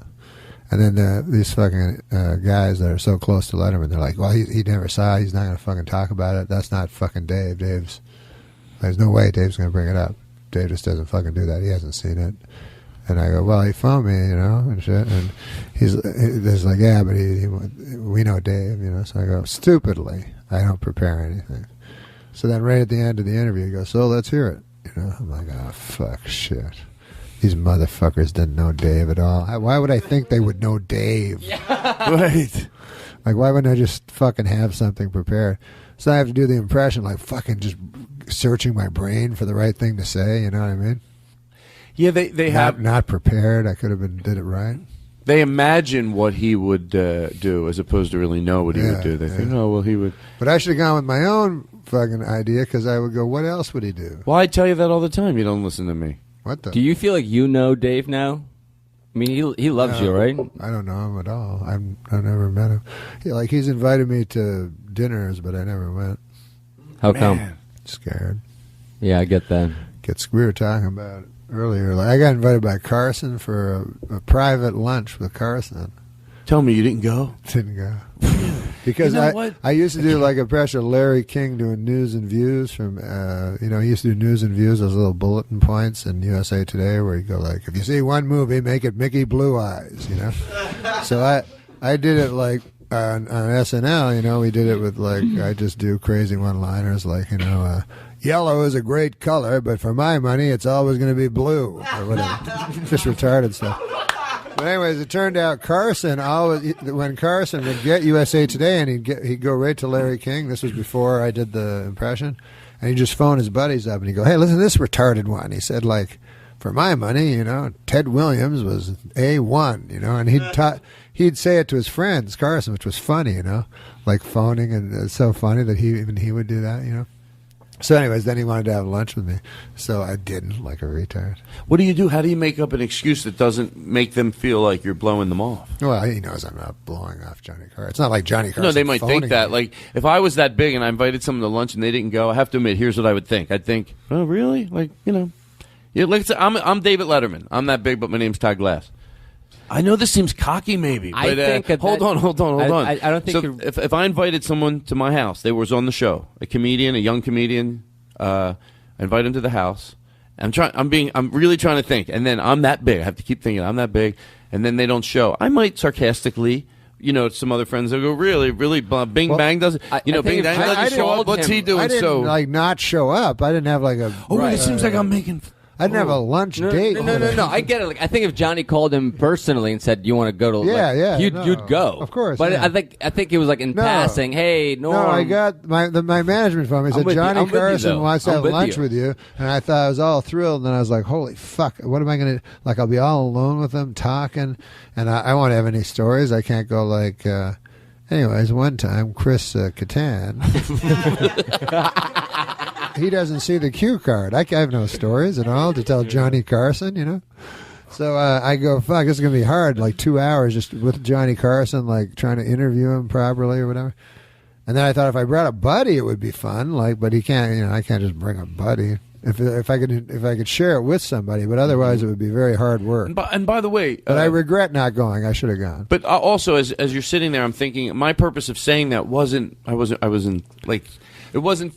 I wouldn't do the same thing. Like, I could totally see being so nervous that, like, if there's a third person, that makes it a tremendous amount easier. That third person, especially is if it's a mutual. If you went friend. with your buddy, you'd go see anybody. Yeah. So, but I for a second thinking, what's here's the reason I think that he's not calling you. What's odd? It's odd to hear you say that you don't feel like you know Dave at all, because like every time you're on the show, it seems like he's like so excited to see you, and you guys have such great chemistry together. I could have sworn you guys were like hanging out. No, I don't know David. I don't know David Letterman. I like to see when you could tell, and I think it usually, and then we'll move on to something else, because I always say it's nice to get compliments, but if it makes you awkward to sit there and just receive them, but you can just put up with it for another second. But it's fun to see your friends when they're on a show like that where you can tell Dave appreciates that they bring their game, and that's fun. I see it with Spade a lot too. I feel like they both know. And same thing with you. I feel like that you came prepared to fucking. Well, it's fun because they have to fucking talk to all these actresses and all the time and shit like that. So that's a joy for them to hear somebody being funny and shit, and them not having to do all the fucking work of dragging a story out of the girl from Third In from the new show that got canceled. From the Badge. I'm trying to pick a show that doesn't exist because every show exists. I don't want to hit one person. Two women and a duck. Where's a cowbell when I need one? I was going to be Martin Short's friend for a while. We were in negotiations. Yeah, how'd that break down? I don't know. I met him. He was fucking funny, and he made me laugh, and he was laughing at me and shit. So I said, "Hey, we should be friends and stuff." And he said, "Yeah, well, let's be friends. You go to a cottage." And I was like, fuck, I'd have to go to a cottage, And then so it never caught on because the cottage was in my head and shit. What do you but mean? Still, I would have liked, that guy would be cool to fucking hang out with. I met him. That would be a good friend But for you. then going to a cottage, you understand? I don't want to go to a cottage. Well, that's the problem. All of a sudden, you're going on a cottage on a plane. But that's the problem. Maybe I shouldn't have done this. No, what? That's the problem What's with you. So if someone suggests something right away, it's not too guarded. I know what you're saying. It's not too. It's not cool enough for you. Where would They're you not go cool with Martin enough. Short? I think Martin Short says, "Let's go to a cottage no, and hang out." I'm not saying that. I'm saying I think you're right when I said I'm too guarded. I'm not willing to do things. You don't want to be trapped in a cottage with Martin Short. The idea of being friends with Martin Short is fun. The idea of being in a cottage with Martin Short and then having the pressure to talk and to interact with one another. I understand. I'm the same way. It wouldn't work out for you. It wouldn't work out for me either. But you go on that vacation. But maybe in another lifetime. Yeah.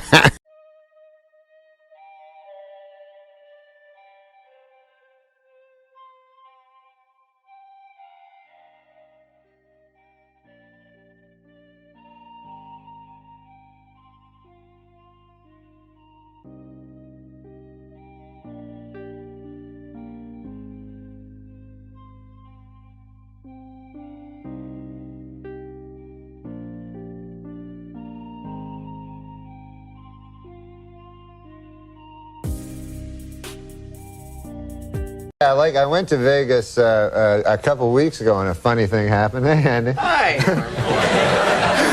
And a funny thing happened there in Vegas, right? Mm-hmm. I go there, to gamble. I meet a couple of midgets, Couple of midgets? Yeah. Little people, I call them. Well, I don't think of people as little people. Okay, your word's better. Yeah. Go ahead anyway. You meet a couple of midgets. I know a lot of people in show business talk about the little people. Right. But I think everybody's the same. The midgets, the regular people. Okay. We're all human beings. We're all human beings. That's good. You're not. That's good. You have a good attitude. Some of us are, short and have weird big heads. So, anyway, these guys. That neck went out there for a second, but it's better now. These two midgets, man, they were the funniest dudes. And one of them was telling me that him and his buddy decided to get a couple of prostitutes, because midgets, they can't have sex very much with the women, And, so they say, we'll get a couple of prostitutes. I didn't know that, but okay. Yeah. So they say, let's get a couple of prostitutes, right? So the other midget goes, hey, man, that's great. So, what are they, Cheech and Chong? Like your two midgets, like, hey, dude. Yeah, man, that sounds heavy. Well, All right. So the midgets, the one midget, they get their two prostitutes, and they take them up to their room, in the hotel. And so the one midget, he gets in the room with the girl. And they're in separate rooms here? Yeah, separate rooms, but they're adjoining. Right. So the one midget, he gets with the prostitute, and he wants to have sex with her, but he'd been drinking a lot, so he had trouble, performing, Yes, I know. Right. Nobody knows better than you about that. So the one midget, he gets in with his girl, but he's too drunk to perform, and he feels real bad, right? So then, this is what the guy's telling me, the midget. He goes down, then afterwards, he says, okay, get out, you dirty whore, He blames her, Right, blames her, yeah. Okay. So she leaves, and then he's feeling all bad, so he listens with a glass to the next room where his buddy is with his prostitute. Right. And he hears, in the next room, he hears, 1, 2, ah! 1, 2, ah! 1, 2, ah! 1, 2, ah! Right. 1, 2, ah! Right. Stop doing it. Yeah. Okay. So he goes, oh, that dirty, dirty midget's having some fun sex over there, So... He calls him a midget too? Yeah. But he's all right, but anyway. So he feels bad, Right. And the next day, man, he meets his buddy midget at the coffee shop. He goes, and the guy goes, hey, man, how'd it go last night? And the one guy goes, oh, man, it was horrible, I was too drunk. I couldn't perform with my prostitute. He goes, but it sounds like you had a good time. And then the other guy, midget, goes, what, are you kidding? I couldn't even get up into the bed.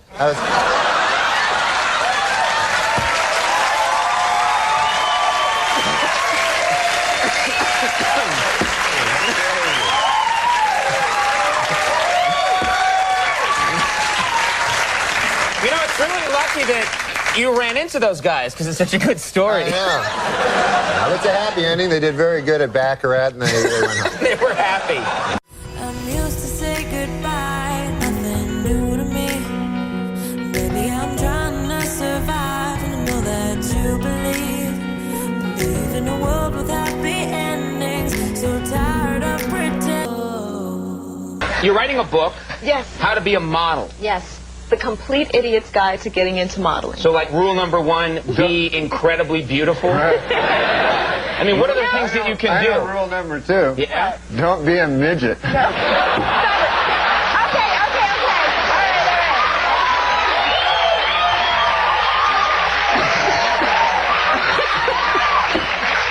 130 years after the Civil War, the state of Mississippi has finally voted to abolish slavery. Representatives say they would have liked to have done it sooner, but they were delayed due to some awfully big cotton crops. They had some kind of big cotton thing. All right. In Colorado this week, Bob Dole warned that if Pat Buchanan is the Republican nominee, the party might lose both the presidency and control of Congress. In response, Buchanan warned that if anyone other than himself becomes president, blacks will retain the right to vote.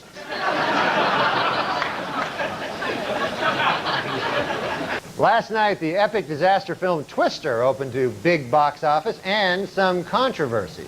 The Reverend Jesse Jackson has called for a boycott of the movie, claiming that not enough black people in the film are killed by tornadoes.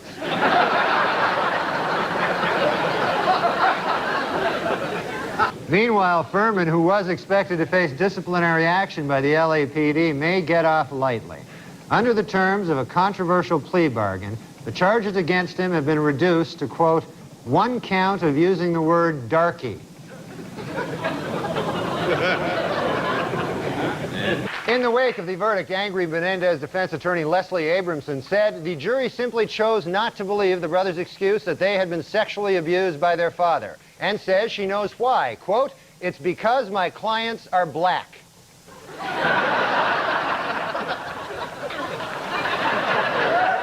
President Clinton was in Austin, Texas last Monday, the day of the Million Man March. The president said in a speech, I am here to speak to you today because right now in Washington, D.C., there's like 1 million black guys.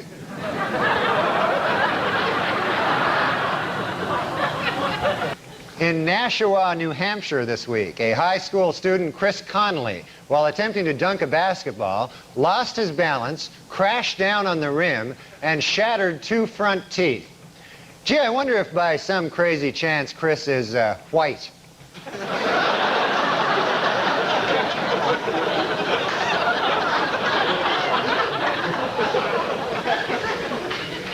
This week, as America marked the 50th anniversary of Jackie Robinson's entry into Major League Baseball, there was a sobering reminder that racial prejudice in sports is not yet a thing of the past. In a shocking move, today, all but one of the 125 playing members of the Professional Golf Association has signed a petition to ban African-American golfers from the tour.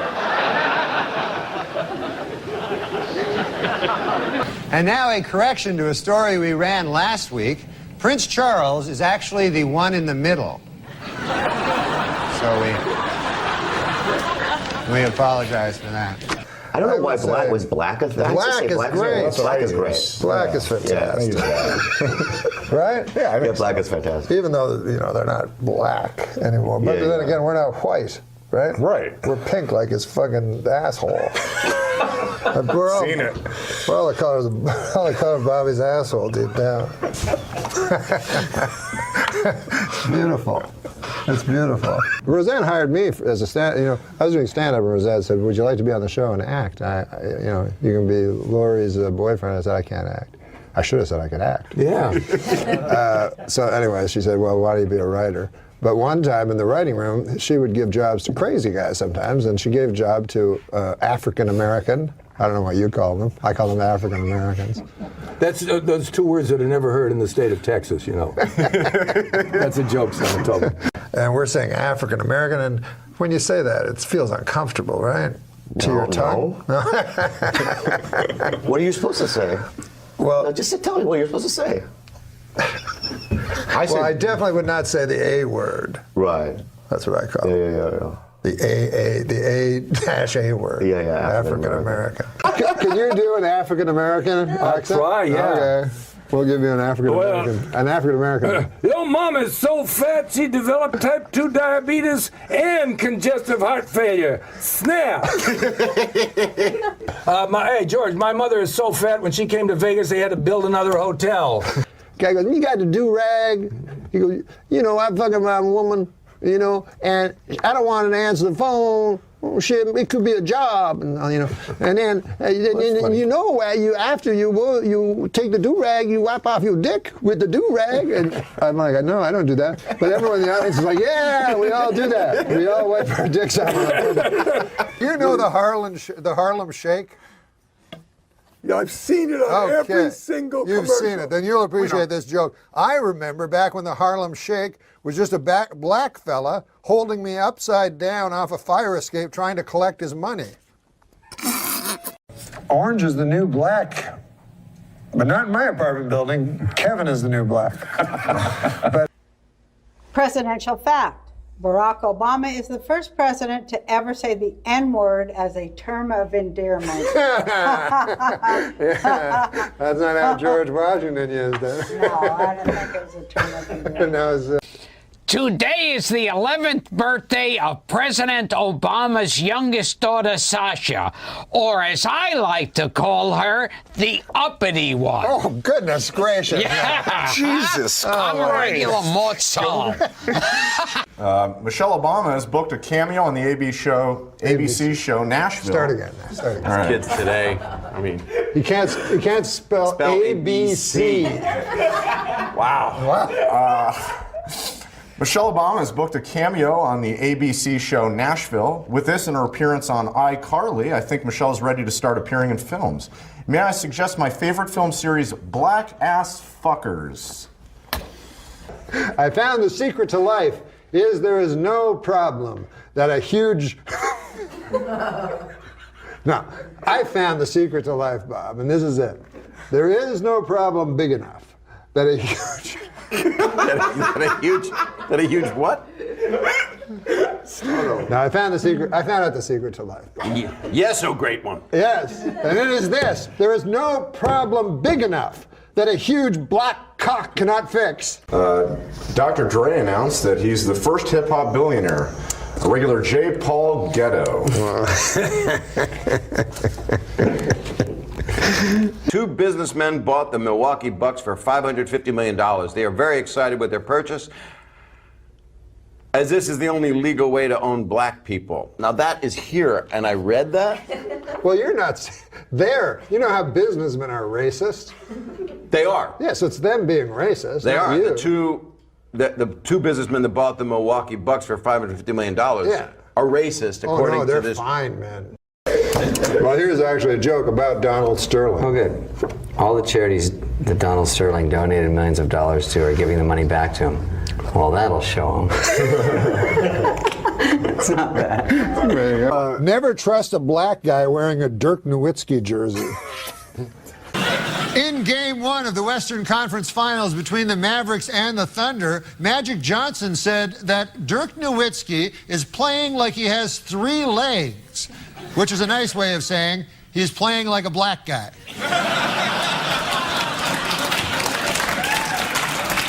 Show Oklahoma City second-round NBA playoffs. Great dunk from Westbrook, though I'd be more impressed if he weren't young and black. Moscow Roy Jones Jr. is down. Boring. If I wanted to see an old black guy get punched in the face, I'd look out my window. Eastern Conference Final in Miami, and LeBron crushes Kyle Korver in transition. Always shocking when a black guy running forward is faster than a white guy running backwards. Usually I pick the bigger, blacker guy. President Obama is a phenomenal player at basketball for a president of the United States. But I think he's just mediocre for a black guy. Hey, what about bringing in Jackie Robinson? Only team with a black guy in it. That's not cheating?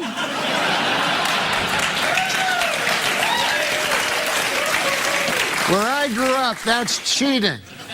Last week, Indiana Pacer Danny Granger called Joakim Noah of the Chicago Bulls a coward. Now, where I come from, those are fighting words. But I have no idea how the black community views them.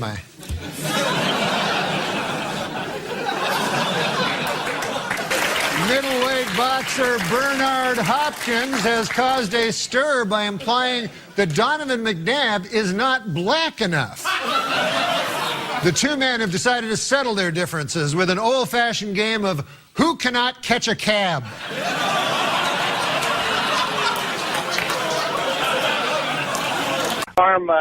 Everybody's bringing up these licenses for illegals and that they need to have them. And my question is, where are they getting the license plates? Obviously, we're letting them register vehicles without licenses. And in this day of car bombs and stuff, I don't know if that's a good idea. Thank you, Dan from Boise. Norm, what's your feeling? Well, I know that the New York Governor Spitzer, I'm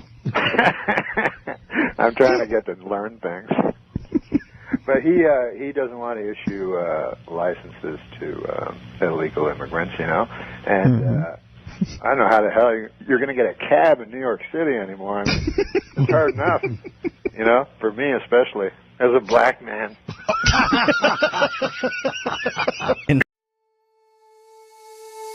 Call me to say goodnight. Kiss me once or twice. I'll never let go of you.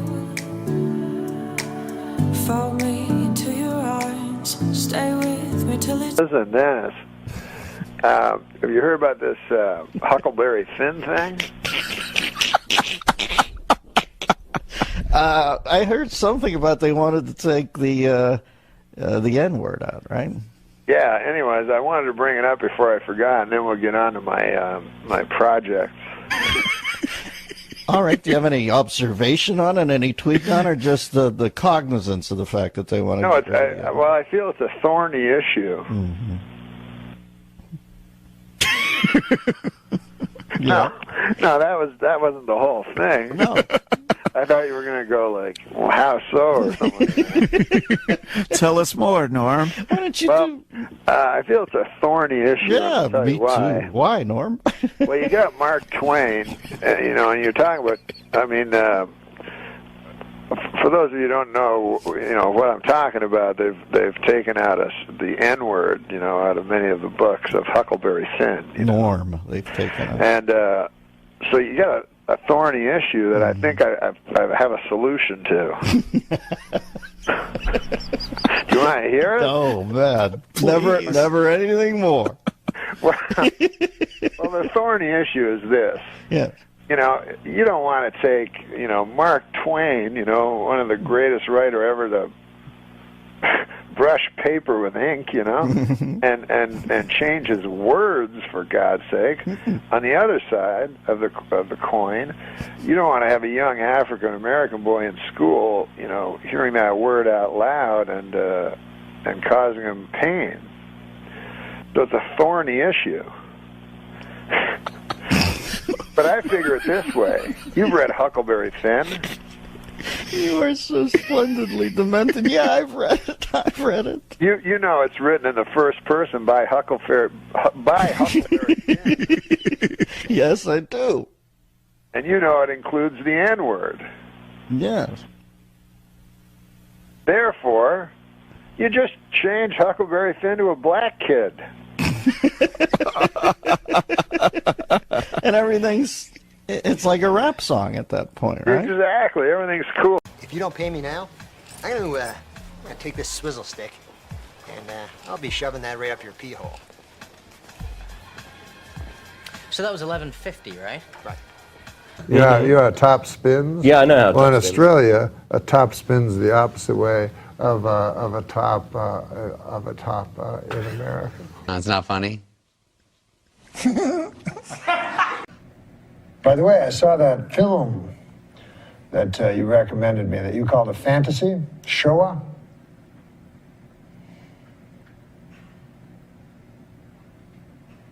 Horrifying.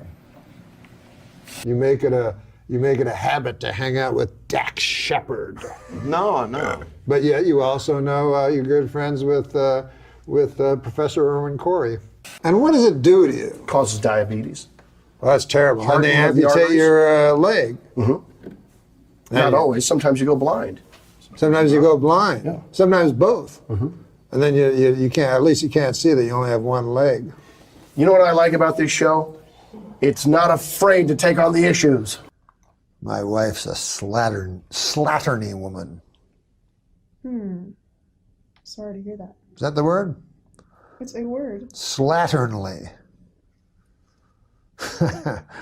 Maybe I'm old-fashioned, you know, but like, you tell me, because you're a gay guy. But I go into a gym. I go into workout. You know what I mean? I want to work out and I want to get my pecs and lats and shit like that, right? You know what I'm talking about. Mm-hmm.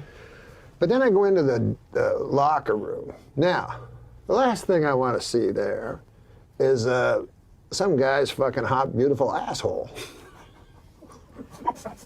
This is what he told me the other day. He goes, it happened. Fire pit. He goes, it happened, but he goes, the numbers are all right, all wrong. And then he goes, the other night he goes, 600 or 6 million, it's still terrible. I'm like, oh. Okay. And so Mario Cantone, we were at the Hyatt, you know, and me and Howard Busgang and this other guy are smoking a joint. I'm not smoking, but they're both smoking this joint. This was in a very serious time of AIDS. Norm, are you okay? I had a black guy open for me, and I got him into the hotel. No way. Can I ask you a question seriously? The guy made a mistake. I'm being honest. The guy made a mistake. He had a press conference later, and he said he made an error in judgment. The guy who ate the guy? Yeah, he made an error in judgment. Now, what do you think of this joke? When I die, I want my body donated to science, but more specifically, a scientist who is working on bringing dead guys back to life. Oh, that's just, is that funny at all? The search continues in the Indian Ocean for the Malaysian Airlines Flight 370 as they listen and try to follow the pings. These guys sound like me always listening for pings. The pings are my Chinese neighbors. Jim and Ellen Ping. Jim, the other day, he very nice guy, Jim Ping. They really do exist. What is this thing you're doing with your face? Oh, it's. Do you have allergies? No, I'm not used to these glasses, but he was very nice. So you think that's going to help? And he lent me. Is that the face I'm making? Well, one time I thought you were joking around. You were looking at me like, get a close-up. I hope you had a close-up. Roll it in now if you didn't show it before. Sounds like this guy's jimping to... Let me his abacus. I want to do this. Jesus! Oh, come on. That's not a Chinese guy. I wasn't saying it was. No, that's kind of racist. What are you, Mickey Rooney? Hey, come on. I know he's dead, Have but a little Mickey Rooney respect. did a very racist thing like you just did in a movie called Breakfast at Tiffany's by the wonderful Truman Capote. I wasn't doing anything racist, and you know it. But go ahead.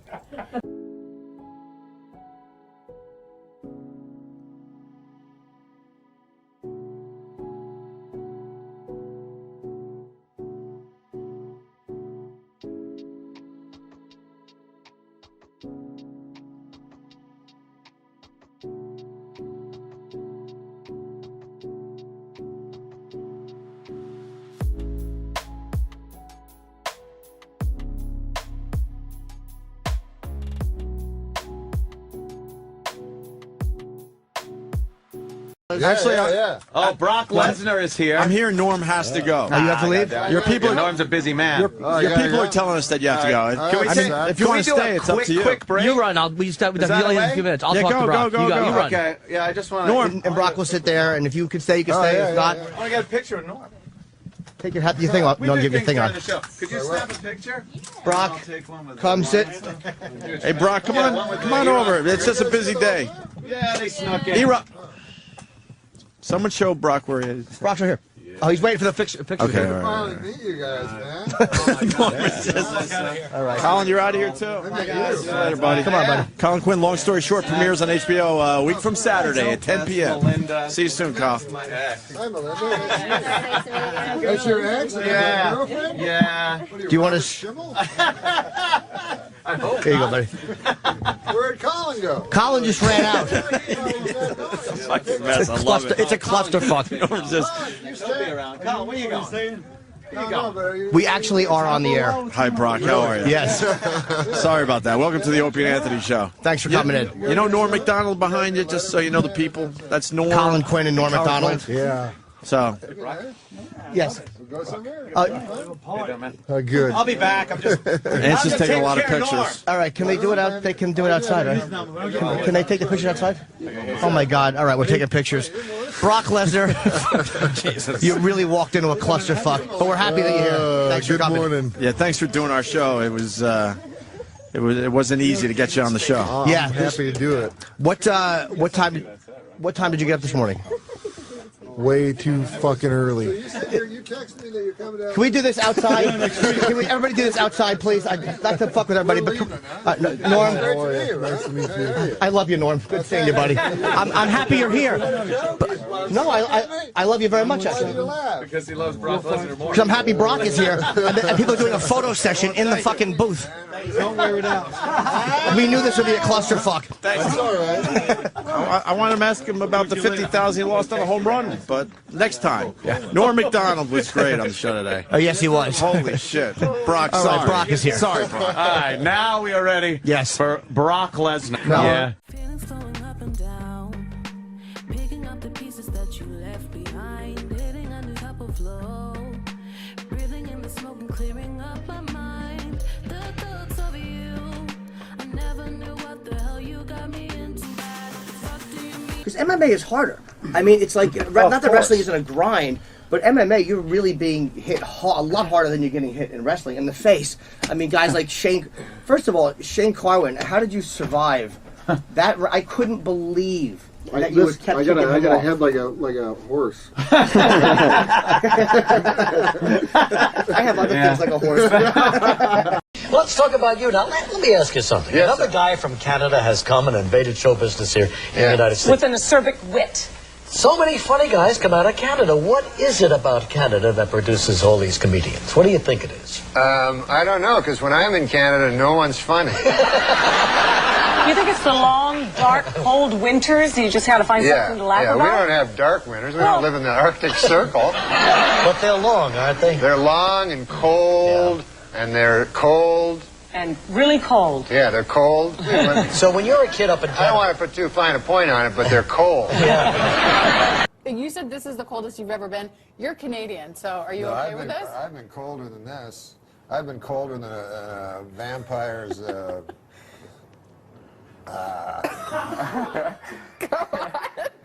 on. That's like We're an waiting. 8 a.m. joke.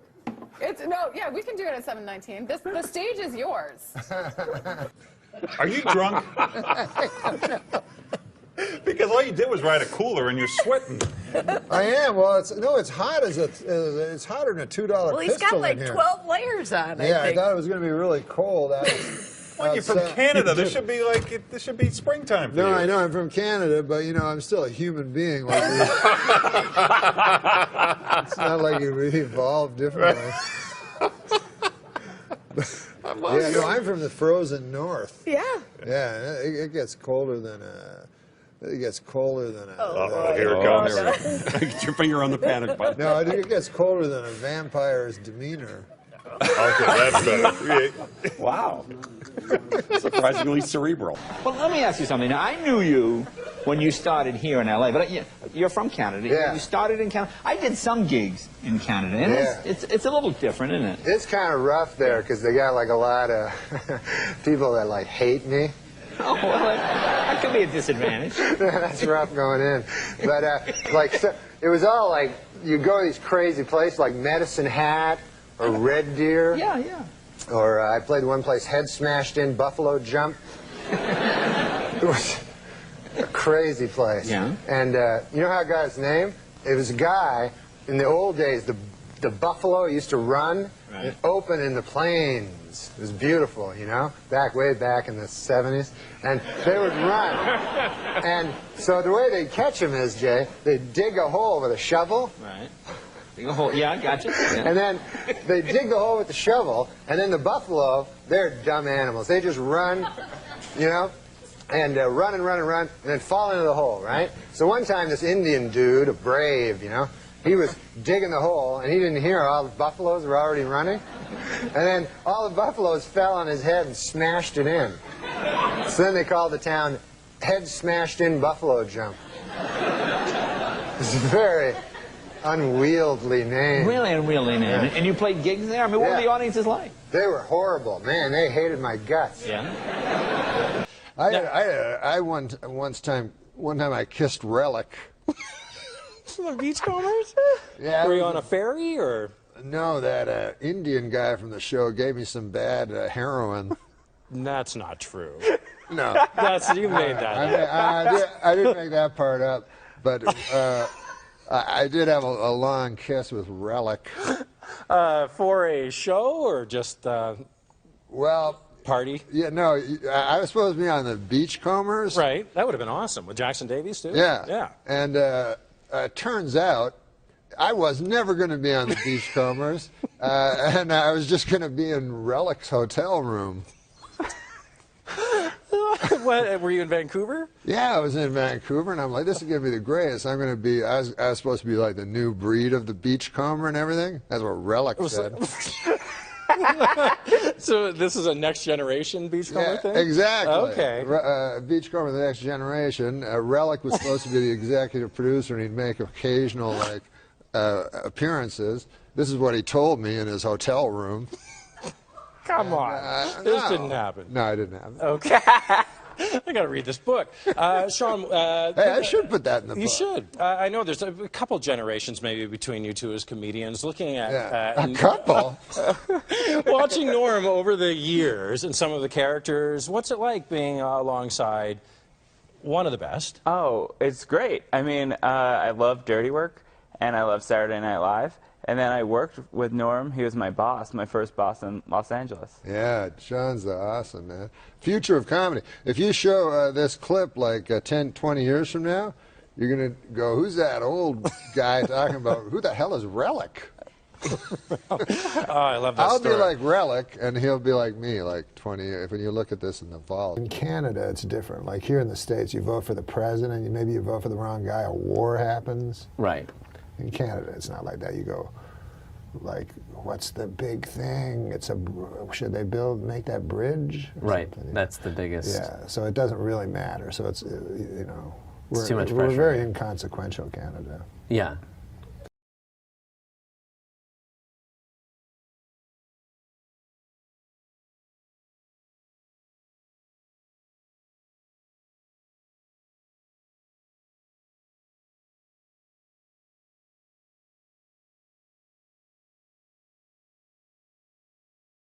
Last time I performed here at the Just for Laughs Gala was 25 years ago, and I did so well, they invited me back. So that was nice.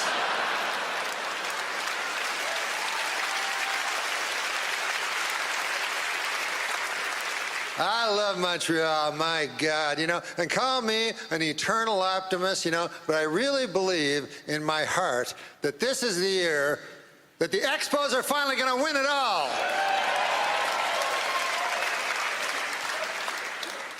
Montreal, famous for a lot of things, you know, one of them being the greatest strip clubs in all of the world. Yeah. Last night, are you aware of Club Super Sex? Yeah, so last night I went to Club Super Sex. I chose the soup. Big mistake.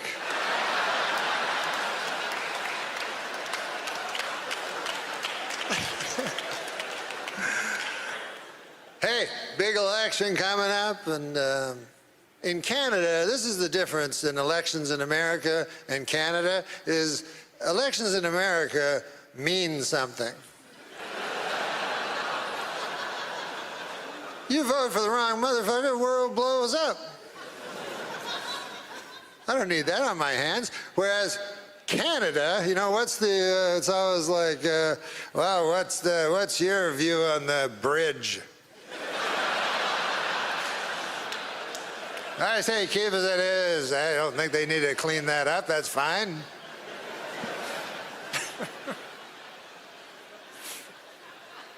It was easy when I was young to vote because it was simply, you know, you just didn't vote for the French guy. It couldn't have been an easier choice. As a matter of fact, I almost feel like coming back this fall just as an homage to my late father and not vote for Trudeau. My dad did not like Trudeau. Trudeau was my hero, though. I loved him, you know. And since I've come back, I've been watching the news and everything. I've been seeing Justin, you know. And I thought, by God, you know, this Justin kid, he must be brilliant because his father was Pierre Elliott Trudeau. But then I forgot He's got a mother. So that's kind of evens everything out. You know, what's also different in American and Canadian elections? In America, you get to vote for the President of the United States, and in Canada, you vote for some motherfucker who lived down the street. In your riding. Whatever the hell that is. So then, that guy, he goes to the House of Parliament, you know, and he's like, oh, wow, this is big. And then the speaker's like, all right, well, what are we going to talk about? Anybody want to bring an issue? And then your guy's like, yeah, I just, our bridge ain't looking too good. The speaker's like, what the fuck are you talking about? I go, no, I'll sit down. Sorry about that, I just... Thank you and good evening. I'm Norm MacDonald, and I could not be more excited to be here. You know, when I was asked to host the Canadian Screen Awards, I called my good friend Chris Rock, and I said to him, I've got some great news, Chris. I'm going to Canada. And he said, I've got some great news, too. I'm hosting the Oscars. What are you doing in Canada? And I said, you know, visiting some family, friends. The usual. We're coming to you live from Toronto, or as you cost-cutting location scouts call it, New York City. Never has there been such an assembly of great Canadian talent in a single location that did not have to be Zambonied first.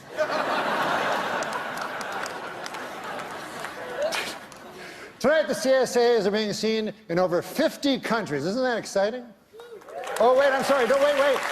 I misread that. 50 counties.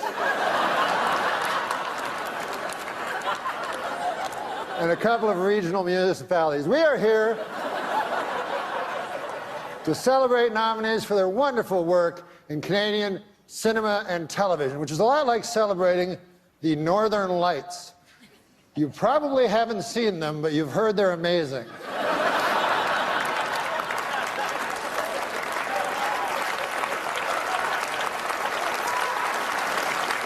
We have a lot to celebrate in our industry. Amongst the TV shows nominated tonight are Amazing Race Canada, Big Brother Canada, Master Chef Canada. Where do they come up with these ideas? But it's been a wonderful year for Canada. It's been a especially great year for one little guy, one adorable little Canadian youngster who's already accomplished so much.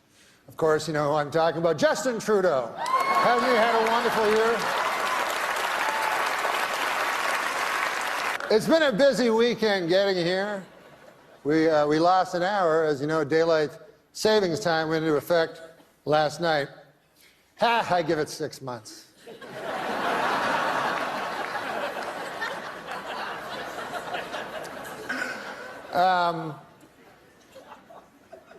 Well, we're going to start the show, but I was...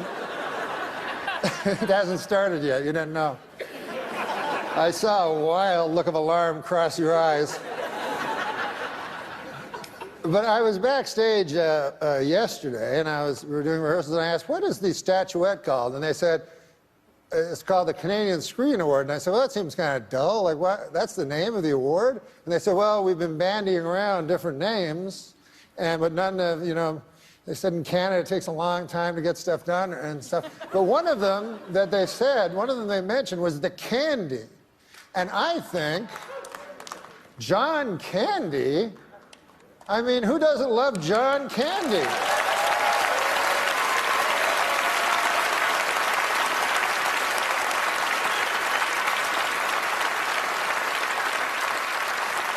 So, of course, this statuette should be called the Candies. So what I'm asking you to do is, if you are a presenter, ignore the teleprompter and say, the candy goes to. And if you are lucky enough to win one, go, I would like want a candy. What do you think of that? Can you go along with that? Excellent. That would make us a better nation.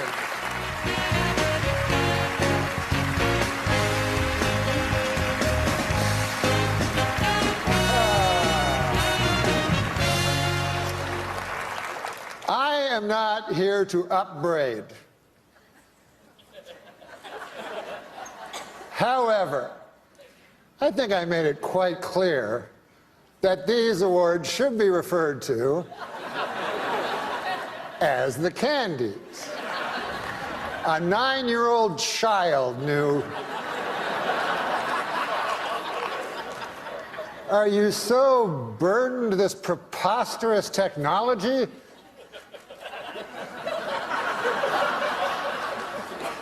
So I would like not to see that again.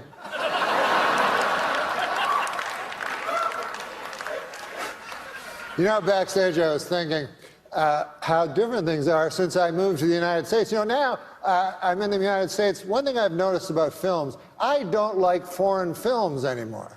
You know? They're all like artsy and kind of not my cup of tea. But when I grew up in Ottawa, by God, I loved foreign films. You know, Star Wars, Smokey and the Bandit. Do you remember that one?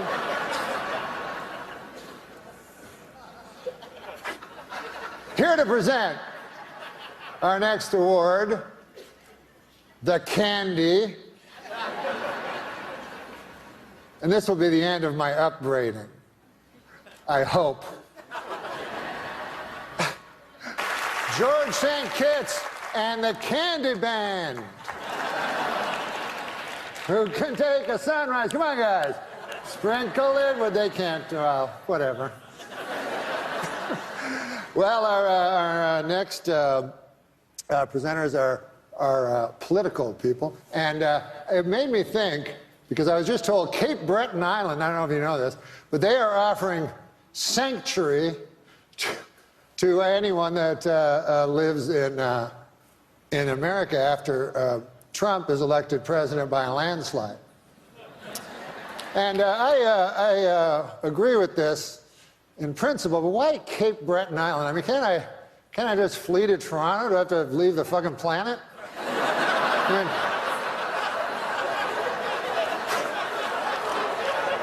I just go to Baffin Island while I'm at it. All right, now, welcome to the stage, two Canadians. Oh, the candies are going great so far, aren't they? I would like to say to Eugene Levy that there's no reason to be ashamed of your son. My son only this morning punched me in the chest really hard. Listen, I have some good news. I just found out that all of you here tonight will be getting a swag bag. Yeah. Just like the Oscars. I haven't seen one yet, but why don't we take a look and see what you're getting? I'm going to call Megan, our golden girl, out. Megan, our golden girl? Hi, Megan. Come on out here. Ah, you brought the swag bag. Yes, can you hold it open? And then I'll take things out of the swag bag. What do we have here? A loose pancake.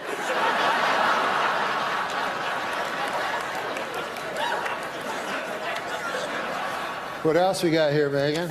We got, oh, this looks cool. It's a CD, you know what they are, of Nelly Furtado singing all the national anthems.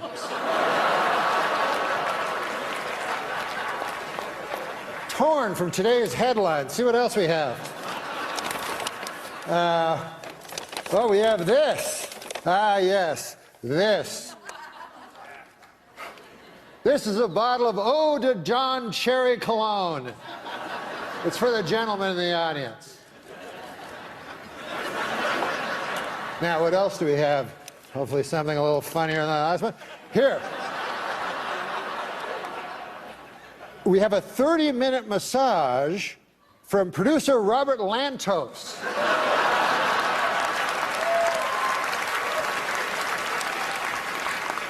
Don't try to go for 50. You only can hit 30. Then what else do we have here? Oh, a curling stone. You know what these are made of? I always took them for granite.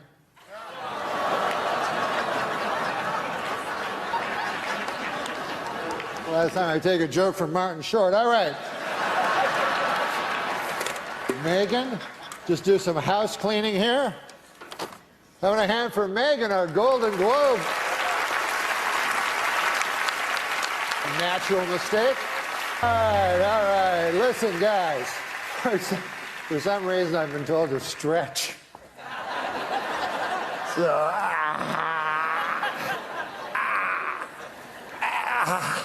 oh, I've never tried that before. The show's over, folks. Good night.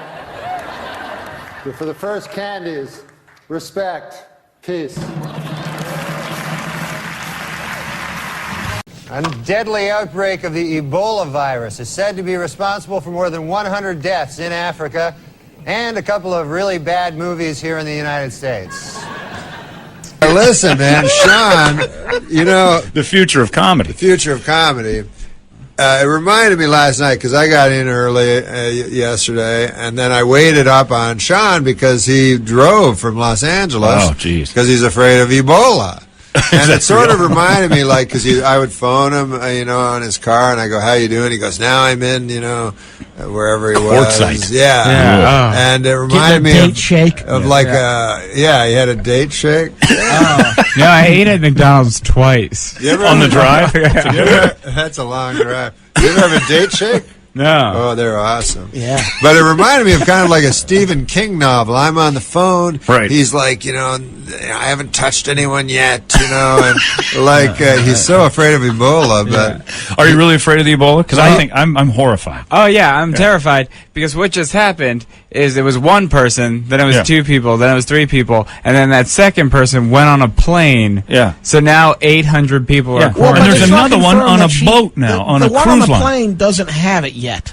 Yeah, but close enough. It's so We've close. had two people that have had it. And the other one that was handling... The other one are being accused. Yeah. Right now we're taking the witches right now and we're going to start burning them. Good. Yeah. Who's for burning? Show of hands. If it's I mean, if it saves me... Me too. That's how I feel. I'm going to tell you diarrheaing blood. Yes. Burn that guy. Fidel Castro, right?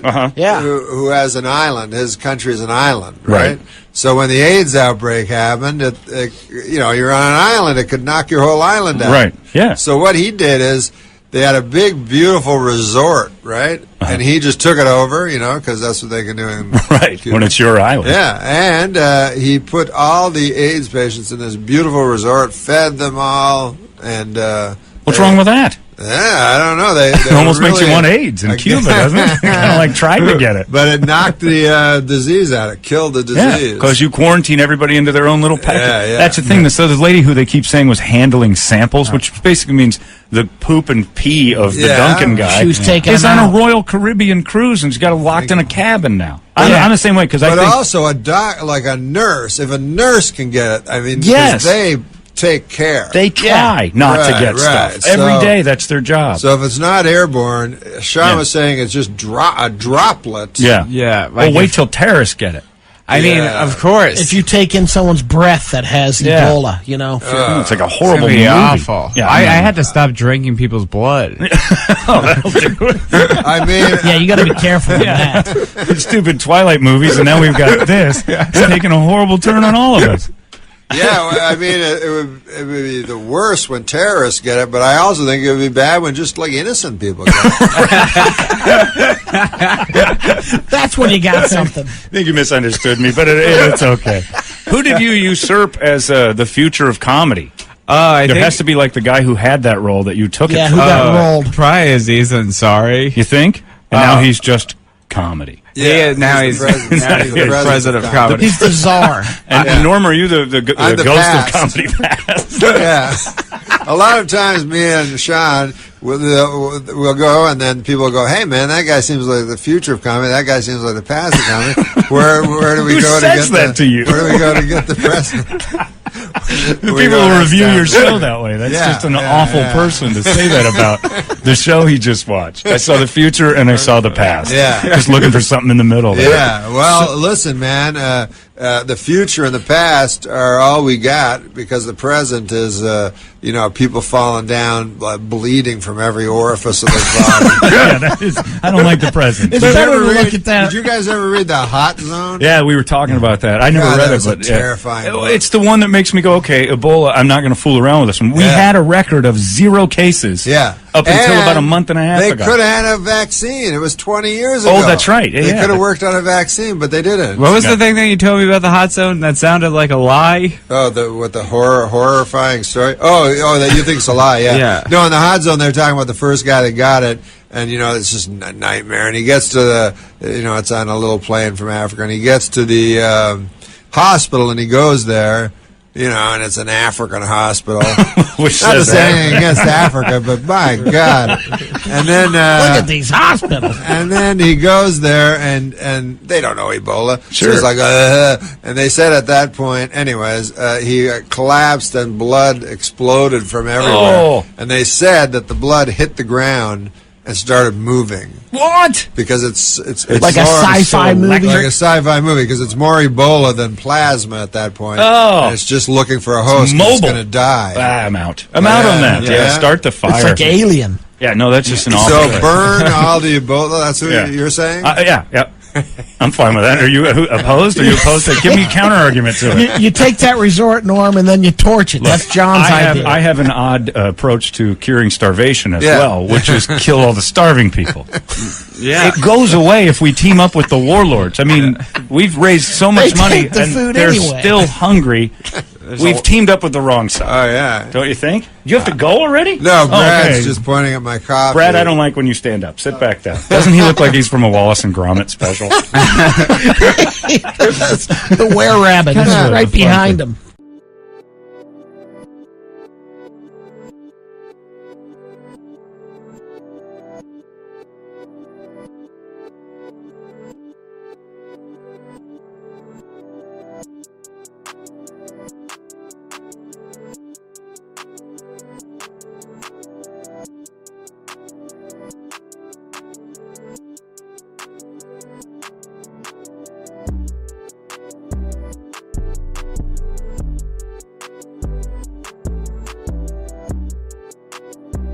I heard you were an ass kicker, too. That's pretty fast. I heard you were a rough character. And the water. I did. I heard stories. That's man. different. No. I heard stories. I heard stories about Norm where a drunk guy comes up to him at the bar and goes, "Hey, aren't you Norm?" And he's gone. He's just suddenly gone. None of this. Norm's back at the bar going, "Hey, what happened? What happened to that guy?" I was early on that Sunday in Philadelphia. I told everybody to watch it from the early start. And who else? Got nothing from it. And then I even phoned their agent. I said, "Hey, that's a good show. Nobody's watching it, but I like it, and I'm in TV." Nah, they never got back to me. Never did? DeVito's What? DeVito's the EP on that show. Oh, He's yeah, got an axe What to was- grind with. Why? Because of the fist fight I had with Christopher Lloyd back in the, at the Improv. Exactly. You remember the incident. Did you witness something with Norm, with Gilbert's friend Norm MacDonald, while you were there? I did. I heard you yeah. tell this story. Well, it was It was Do you know this, Gil? It's Ian Maxtone Graham, who is he's a writer. He's written on The Simpsons, and he was on SNL at the time. He might still be a writer on The Simpsons. I don't know, but he's this big, tall guy, and he was always in his jogging suit. He was always out running and working out and stuff. So he came into the writer's room there, and Norm was smoking a cigarette, and he's not supposed to be smoking indoors at the time, He says, but he said, Norm just light up a cigarette. So he's Jay Moore is the only one who does a really great Norm MacDonald. But anyway, he's smoking a cigarette, and Ian, said, "You're not supposed to smoke up here." And Norm said, "Yeah, don't worry about it," or something like that. And so Ian squirts him with a bottle of water, just squirts him in the face with it to put the cigarette out. And Norm took a swing at him, and they went at it, and it was pretty good for a couple of seconds. You know, two real tall, kind of gawky guys, you know, swinging away at each other. And Farley broke it up. Farley just stepped in because he was, you know, that was who he was. And, you know, so it was. I wish it should have ended with someone going out the window, but it didn't. An entertaining 26 seconds. 26 episodes. However many weeks you were there. Yeah, I had some fun. Was Norm screaming or yelling stuff at him while he was punching? I don't think so. Yeah. I think there was pretty physical. I think they were all. I think nothing needed to be spoken. Oh at that point. Yeah. No, yeah, cocksucker. Gonna fucking kill you. Herb Sargent told me that Norm punched a couple of people out there. I think it happened more than once. Wow. Yeah, I've heard that. Yeah. He's an interesting guy. I mean, he is. He is. I think he's fabulous. I think he's very funny, and I think he's a very smart guy, and he's a very kind of sensitive guy. I mean, he just did this Larry King interview. It's on Hulu, and he's really kind of wonderful. Wow. Yeah. Well, he teared up at the last week of Letterman. Know. He did it was so moving. That was amazing. Yeah. It was a real moment. Yeah. You and I met under unusual circumstances. We did. Yeah, there was a period of time in, what year was it? 96? 96. It was a very brief period of time. For 1 month, I was a guest writer over at SNL. Really wanted a job. Like, really wanted a writing job. And it didn't happen. Right. And but there's still time. There's okay. Oh yeah. And one night I was having a soccer game, and you were an intern there, right? I was an intern. So I was 19 years old, and I was an intern at SNL, and I was living in Brooklyn with my grandmother while I did the internship, and so she didn't have cable or anything, so I would hang out at SNL like after hours and just watch TV, and she didn't have a computer either. She was Amish. So I would just stay and work on the computer and watch television, and Colin Quinn and Norm MacDonald would always get into these like late night soccer games in the hallway. Kind of driving everybody crazy. Yeah, I mean, but as a 19-year-old, it was kind of like, this is amazing! So, yeah. Well, I was 31, and I was like, this is amazing! Okay, good. I felt the same way, because I was a guest writer there, and I would jump in on these soccer games. It would be like 3 o'clock in the morning. Yes. And people were like on deadline trying to get the scripts done for Saturday. It was like Friday night. Yeah. And I was hanging out with Norm, because sometimes I would sit in and write on Weekend Update, and Norm got into a huge fight one night. Right. In the soccer game. Yes. And it was with you. Yes. Yes. That's true. Yeah. What had happened? You were in the game as well, I believe. It was me and Norm against you and Colin. Right. And so then, at some point, early in the game, Colin and Norm had been John at each other. Yeah, they've been fighting. And Norm was also trying to quit smoking, so he was extra agitated. And at some point, Norm and I got into a bit of a scrum for the ball, and I wound up clipping him in the shin. And then he got really mad, like you do when you're trying to quit smoking, and grabbed me and tried to throw me across the room, which is not how soccer's played. And I pushed him off of me because I was 19 and didn't really understand like stations of power. And then we got into a shoving match and started yelling at each other. And Colin and I pulled you two apart. Right, yes. Right, yeah. Yeah. And the part about the story, I enjoy the story, but I enjoy the story, but the part I enjoy about the story is that one of the first times you and I ever had a conversation was about our period of time, both briefly at SNL, and I told you that story not remembering that you were the kid that Norm was fighting. Right, yeah. Yeah, and you went... Yeah, that was me. Yeah. Yeah, so that's kind of how we met. Yes, yeah. This is Norm MacDonald is threatening Seth Simons on the... What does he say? So Seth Simons goes, same energy, and he posted a picture of the Joker and Donald Trump, which is like... Oh my God. You fucking loser. And fucking Norm MacDonald wrote, hey, you fucking piece of shit. It's you that's the Joker, a failed stand-up that kills someone who got a TV show. I cannot wait to meet you, and I will. Damn, dude. Yeah. That's so sick. That is awesome. Norm's just like, fuck you, bitch. Yeah. Fuck. fuck? Is it really my fault? 'Cause you try to hit me with your pity till I can't trust, but I still push on. Got me changing my ways, trying to fix it. I'm sleeping with your wife. You son of a bitch of a motherfucker! Huh? You sleep with my fucking wife? You was doing that fucking Friday night, were you? She said she's going out with her friend. Hey, could you get my Louisville Slugger for me, please? Oh, Norm, no. Ah, the Louisville Slugger. Why? It's an American tradition, quality, craftsmanship, and pride. You can find them all when a sporting good bears the name Louisville Slugger.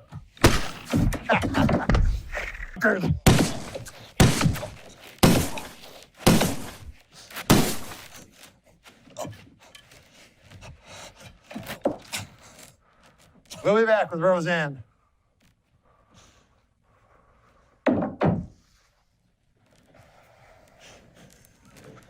Honorable Norm what are you MacDonald.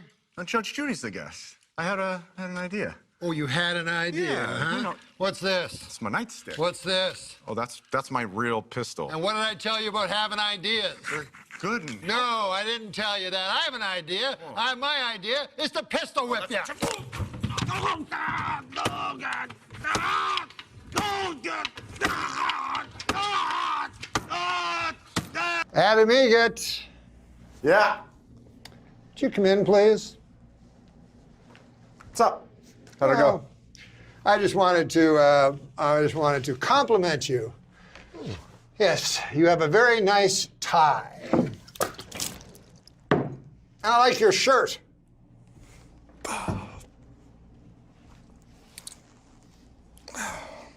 You look for jokes Yeah.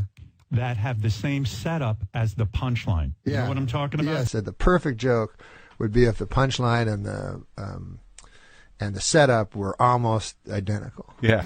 Julia Roberts told reporters this week that her marriage to Lyle Lovett has been over for some time. The key moment, she said, came when she realized that she was Julia Roberts and that she was married to Lyle Lovett. Christy Brinkley told reporters this week that her marriage to Billy Joel was over long before their divorce. The key moment, she said, came when she realized that she was Christy Brinkley and that she was married to Billy Joel.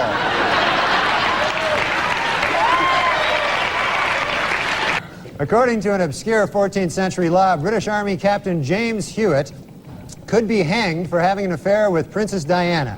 The punishment for having sex with Princess Diana is death. The punishment for having sex with Princess Anne is having sex with Princess Anne.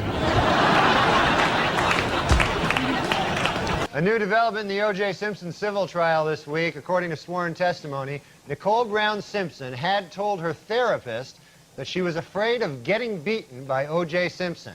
Asked why he didn't report this earlier, the therapist said, "I was afraid of getting beaten by O.J. Simpson."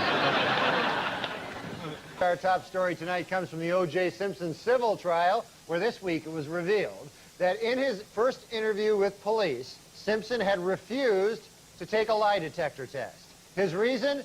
It detects lies. When I was a kid, my dad would tell me that this man was a gold medal decathlete. Why, the greatest athlete in the world.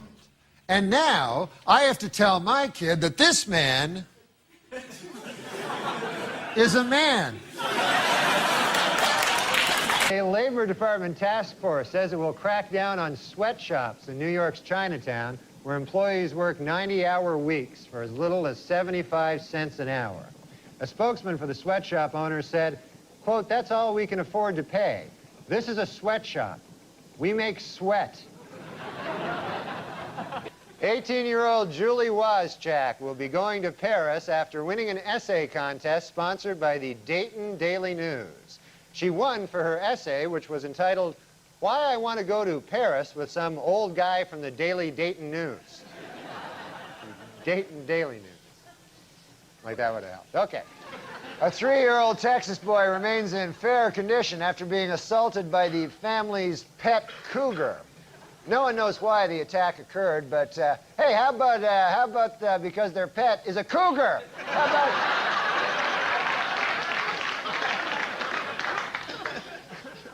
Rap star Hammer is suing the Los Angeles Police Department after he and his entourage were mistakenly handcuffed by police. The most shocking part of this story, Hammer has an entourage.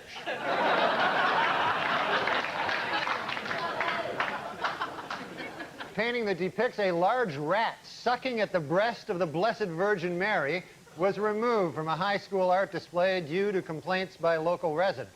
The artist blamed the complaints on a lack of art education, while I blame the complaints on the fact that it was a painting of a large rat sucking the breast of the Blessed Virgin Mary. This guy died, Jerry Rubin, and he was a yippie. Yes. Not a hippie, but a yippie. I remember my dad going, who is that, a goddamn hippie or a yippie? You know? Yippee! Jerry Rubin died last week. Oh, I'm sorry, that should read, Yippee Jerry Rubin died last week. Sorry about that. I'm sorry. My mistake completely. Just, I didn't read it right. You took a lot of flack for saying in the art of, for some things that you said in the Hollywood Reporter, saying that you were kind of glad that the Me Too movement has slowed down, and we don't really know you as a guy who, you know, really comments on very much that's gone out. So what were you trying to say? Yeah. Well, I was, you know, print reporters, they ask you questions and then put them all together. What I was talking about was Chris Hardwick, this particular comedian. Right. That was a friend of mine. And, you know, if 500 women go against a man, obviously the guy's guilty. But then the Chris Hardwick one, it was one woman against one man. Mm-hmm. Right. You know, so I was saying that I thought it was good that the pendulum was slowing, and Chris Hardwick has been as rehabilitated as he's going to get. He's still tells me he can't walk down the street without people yelling stuff at him. Yeah. But that's all I was trying to say. We went from not listening to them to now it's just you know, it's ridiculous. Like that Believe Women. It's like all of them. How about 85%? I'll give you 87%, all right? But that last 13% that keys your car, lights your shit on fire, and puts a family pet in a pot of stew. I miss, tougher parenting and evidence. Those are the things that I miss from my childhood. Evidence? Yeah. You mean due process? Right. Somebody says something happened, and then someone else goes, well, I said it happened this way, like the old Gumshoe shows. Then they had to figure it out. Right. Yeah, that doesn't exist now on social media. It's just right. Like it's just frontier justice. Right. You feel how nervous everybody just got in here? The fact that I just suggested that there should be due process? This guy's talking crazy, man. Did he just join ISIS? This is what it is. What I'm saying. And then the woos that they agreed, but they didn't agree when it... Malaysia Airlines Flight 370. This looks like the work of Joran Vandersloot. Remember that character? Yes. No. You don't remember him? He's one who allegedly... There are over 10,000 missing person cases in America. I hope I'm not telling tales out of school, but I think the answer to where these missing people is very clear. Joran Vandersloot. You don't remember that guy? He killed Natalie Portman. No, it was Natalie Holloway. Natalie Holloway. Did you have anything to do with that case? No, I'm kidding. I came to the store the other day, and Pauly Shore's interviewing an assistant, and I'm like, this guy looks fucking familiar. Yeah. And Pauly's like, yeah, dude, remember that Johan Vandersloot? No way. He had a younger brother, looked just like him. Yeah? He didn't hire him, but... Wow. It wasn't that great of a story. Javier's got stiff competition, though. Hal Holbrook, Into the Wild. Holbrook? Good. How dare you? What? Hal Holbrook? He's a distinguished actor. He died in 89. He's still alive. He's very much alive. He's not working anymore. You know, he got pistol whipped in Hancock Park where he lived. Really? Yeah, him and his wife, Dixie Carter. Yeah. They got apparently Hancock Park is right on the border of a dangerous area. Yeah, that's the area where I used to live. Oh, it is? So it's a dangerous area. Koreatown. Well, she actually lived in the dangerous These weren't area. Koreans, I'll tell you that broke into his house. They broke in. Yeah, they broke into his house, held him hostage, him and Delta Burke. and pistol whipped him. I Wait a don't know minute, it what wasn't pistol Delta whipped is. Burke, it was No, Dixie. I mean Dixie Carter. They were both designing women, so I see where Norm's coming from. Yeah, Dixie Carter.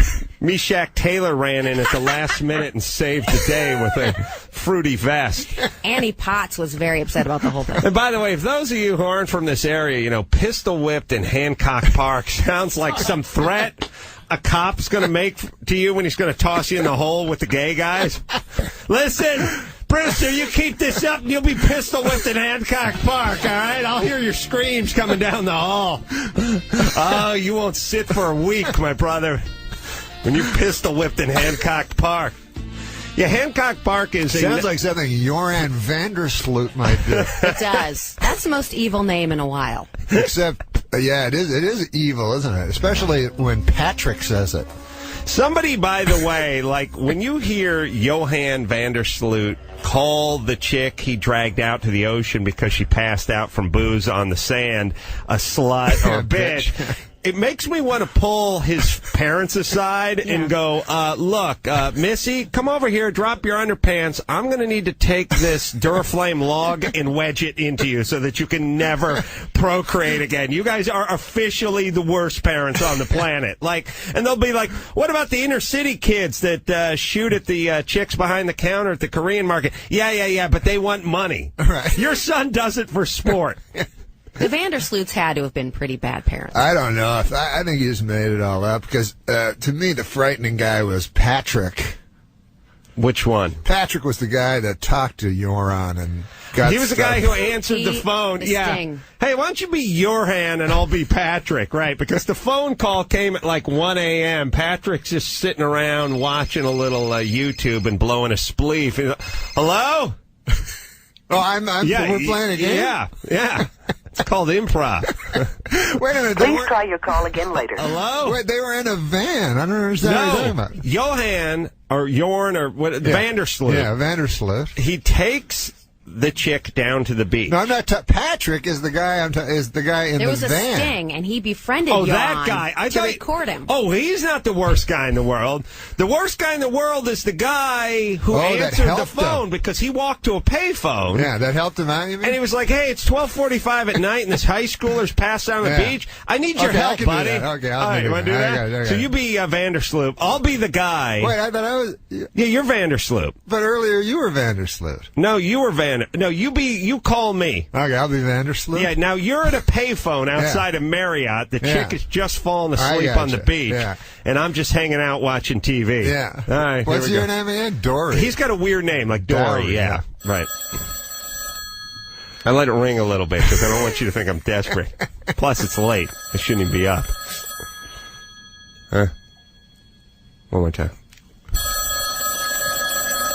Hello? Dowry, is this you? Hey, Vandersloot, what's happening? Hey, listen, buddy, I'm in some trouble, man.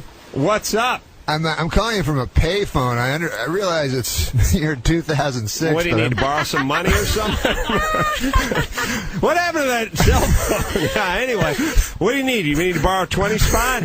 Now, this is the thing, man. What'd you do, vomit on your shirt or something? You need a new shirt? No, I met a hot lady. All right. Yeah, down at the casino. Uh-huh. And I brought her to a remote section of the beach. You know how I work. Right. I know your M.O. Yeah. What, do you need, a condom or a roofie or something? No, I already have those. I've already used those. Oh, okay. The thing is, I mean, this girl wanted it bad. Yeah, cool. You know what do you need, a talking towel or something? Nah, that's not it. You remember that boat you had? What do you need, some water-soluble lube? No. Yeah, it's I know. over with. It was a hot. Okay. Yeah, awesome. Yeah, I got a boat. What of it? I was wondering if I could borrow it for a while. Why? What do you want me to do with the boat? Well, she may be she may be dead or in a coma. Right. And I was thinking we throw her in the chuck. Oh, so we toss her in the boat? And what? Like drive her to a hospital? No. What about the ocean? The bottom of the ocean. Floating hospital?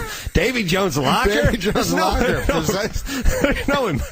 Wow, you're a 20-year-old guy who knows that reference, but yet no cell phone. Interesting dichotomy. So let me get this straight. You met a chick at Carlos and Pepe's. Yeah, she was hot. I did a Jello shot off her belly. You did a Jello shot. You dropped a digit on her on the beach, and now you want me to drag her into the ocean and throw her in because she's passed out? Yeah, but I don't want to go. I don't want to go with cool. you. Is it cool if I don't go with you? So hold on a second, because a minute ago I was watching the honeymooners and enjoying a Zima. Now you want me to get up, pop on the Hirachis, head down to the beach? Yeah. Are you going to help me load her onto the boat? No, I got to get home. Okay, so let me just digest this for a second. She may or may not be dead. She will be, though. Okay, but as of now, she may still have a pulse. Yeah, I can't tell. Okay, so you want me to swing by, but you won't be there, and then I should grab her and drag her across the sand, and then toss her onto my boat, and then drag her a couple kilometers off the shore, and then dump her in the ocean, and then go back home, and you're going to be where? And what you do with her before that's up to you. No, you're beeswax. Yeah, between two consenting adults, I don't care. I think they call it a perk in the business. But, all right, and you're going to be doing what while I do this? Oh, I'm going to be going home. They got a honeymooners marathon. Okay, so you're not going to help me roll the corpse into my boat or anything? I don't got that kind of time, man. Okay. I'm a little spent. All right, buddy. So which lifeguard station would she be at? She's just by the payphone. Okay. She's by the payphone? She's under a mangrove tree. Oh, there's none of them in Aruba. I'll go to the one place where there's a mangrove tree. Awesome. All right, buddy. But hey, listen. Next time we go out to breakfast, you're buying. This has been a wonderful reenactment.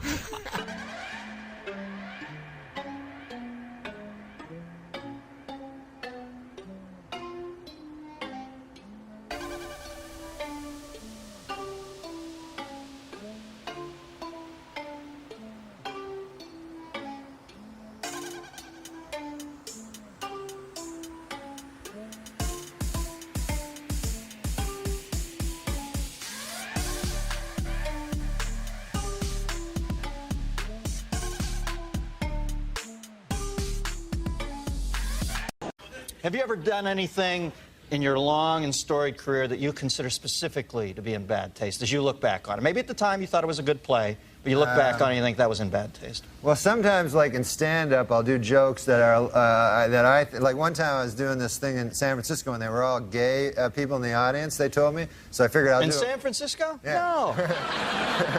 So I figured I'd do stuff about gay people so that they could relate to it. Yeah, it's warm up.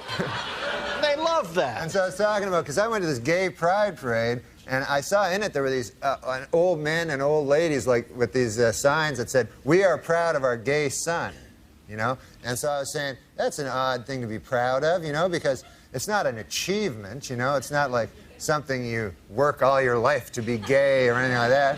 And I just wondered, I had a hard time believing that these 50, 60-year-old men are actually bragging, you know, at work, like they're, "Hey, Bill, you know, my kid, oh my God, we're proud of him, Johnny. He graduated from Harvard, you know, first in his class, you know what I mean? Now he's articling over at a law firm, and, oh yeah, he loves cock." You know? This kid. He can't get enough cock in his mouth, his ass, this kid's always cock. I got a picture of the boy here sucking another man's cock. I want to show it to you.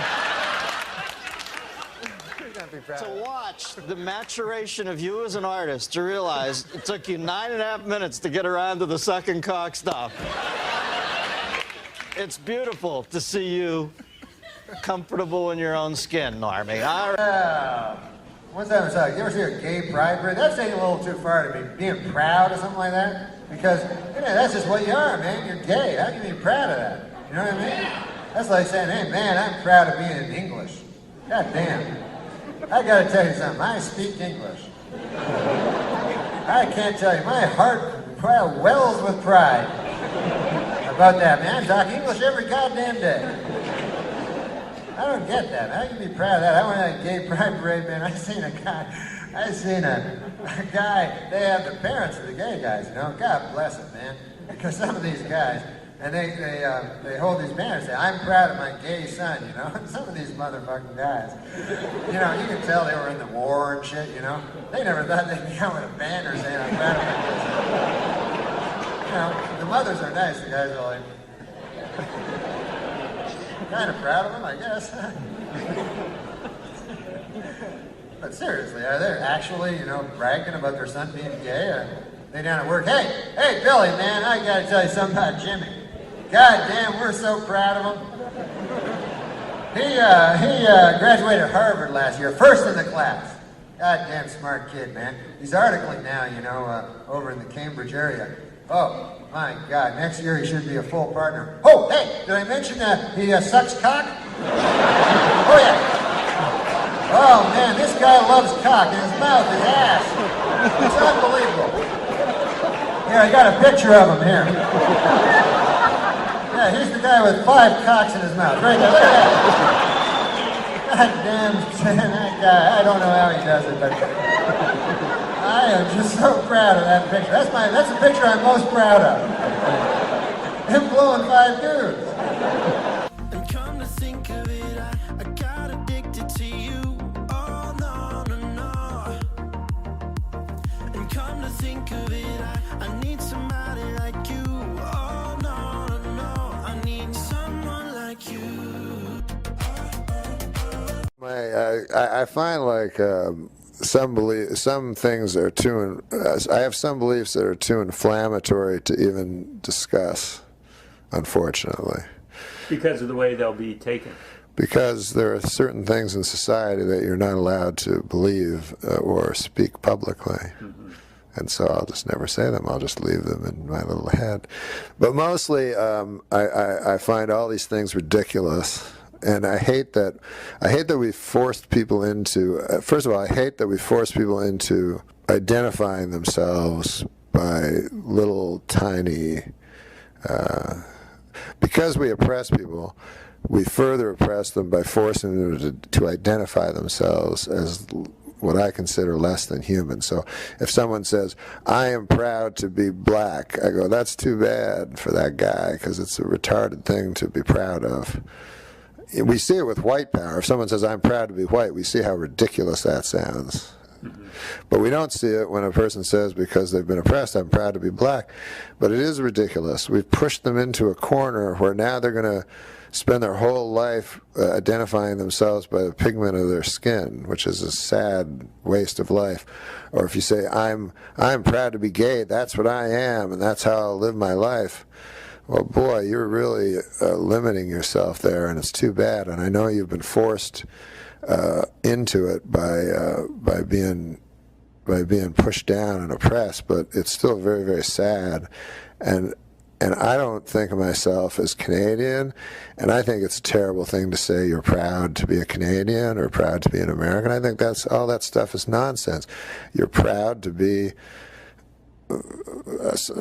You may as well be proud to have lungs.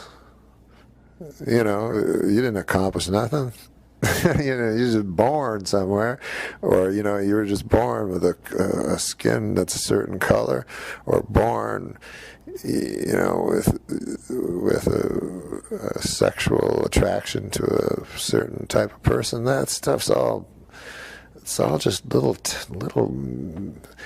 miniature things in life that are so unimportant. And when people try to tell me that God is not important, but that this nonsense is important, I couldn't disagree more. This nonsense being life.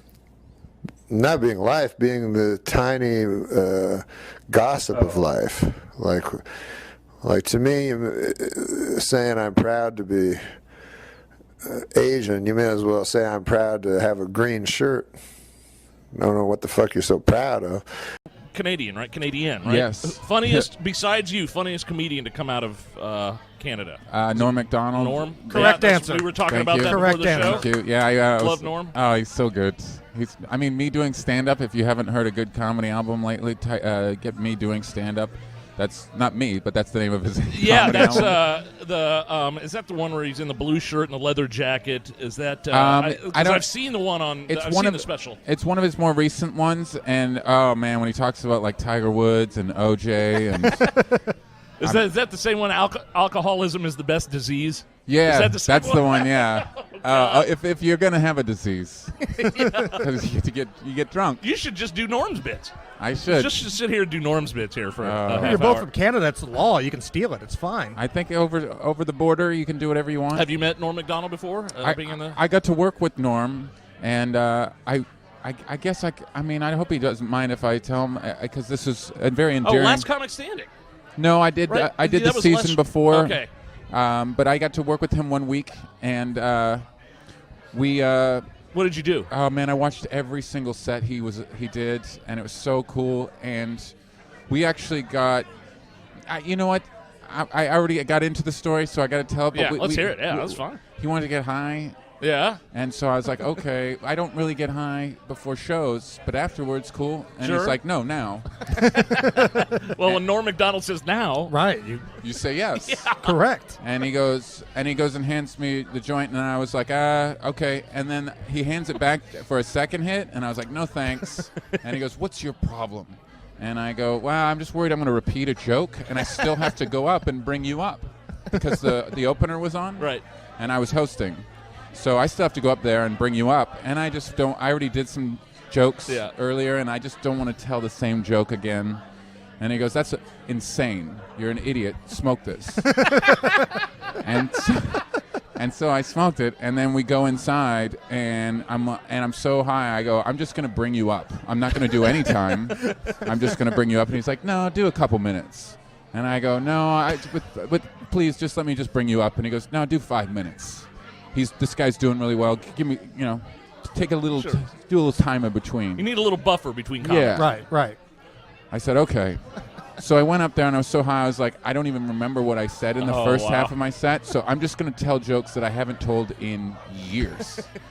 And when I told a joke, so you told the audience, you let the audience in on the fact that you had been. No, the audience didn't know. They didn't know. So I would just tell. Okay. Oh, so you just said that to yourself. I'm just going to do jokes I haven't done in 5 years. Yes, Okay. and I walked on stage and I would tell a joke, and then I would watch the audience, and if they laughed, I would relax and go, okay, that one down.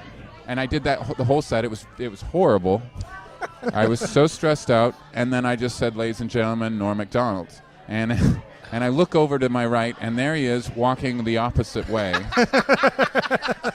and the feature turned him around and pointed him to the stage. Over here, Norm. That's how high we got by accident.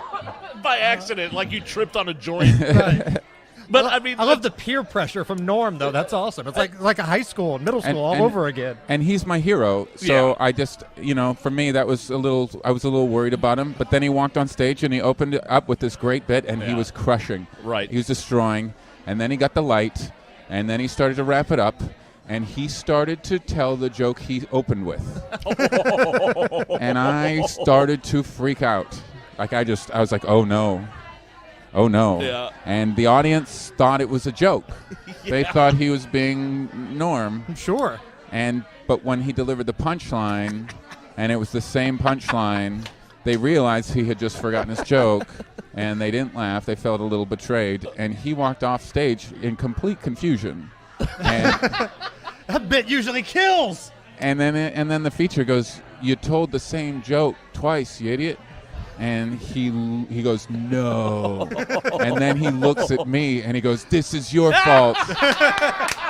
And I never got to work with him again. That was the last time I worked with Norm. But you know what? With Norm MacDonald, though, that's Norm. He's so irreverent that you'd almost expect it. He can do that. Yeah. And that's a bit in itself. I mean, look at the cauliflower joke he did on the roast of Bob Saget. Yeah. That bit, he purposely went up there on that roast and bombed on purpose. Yeah. And it was genius. Yeah.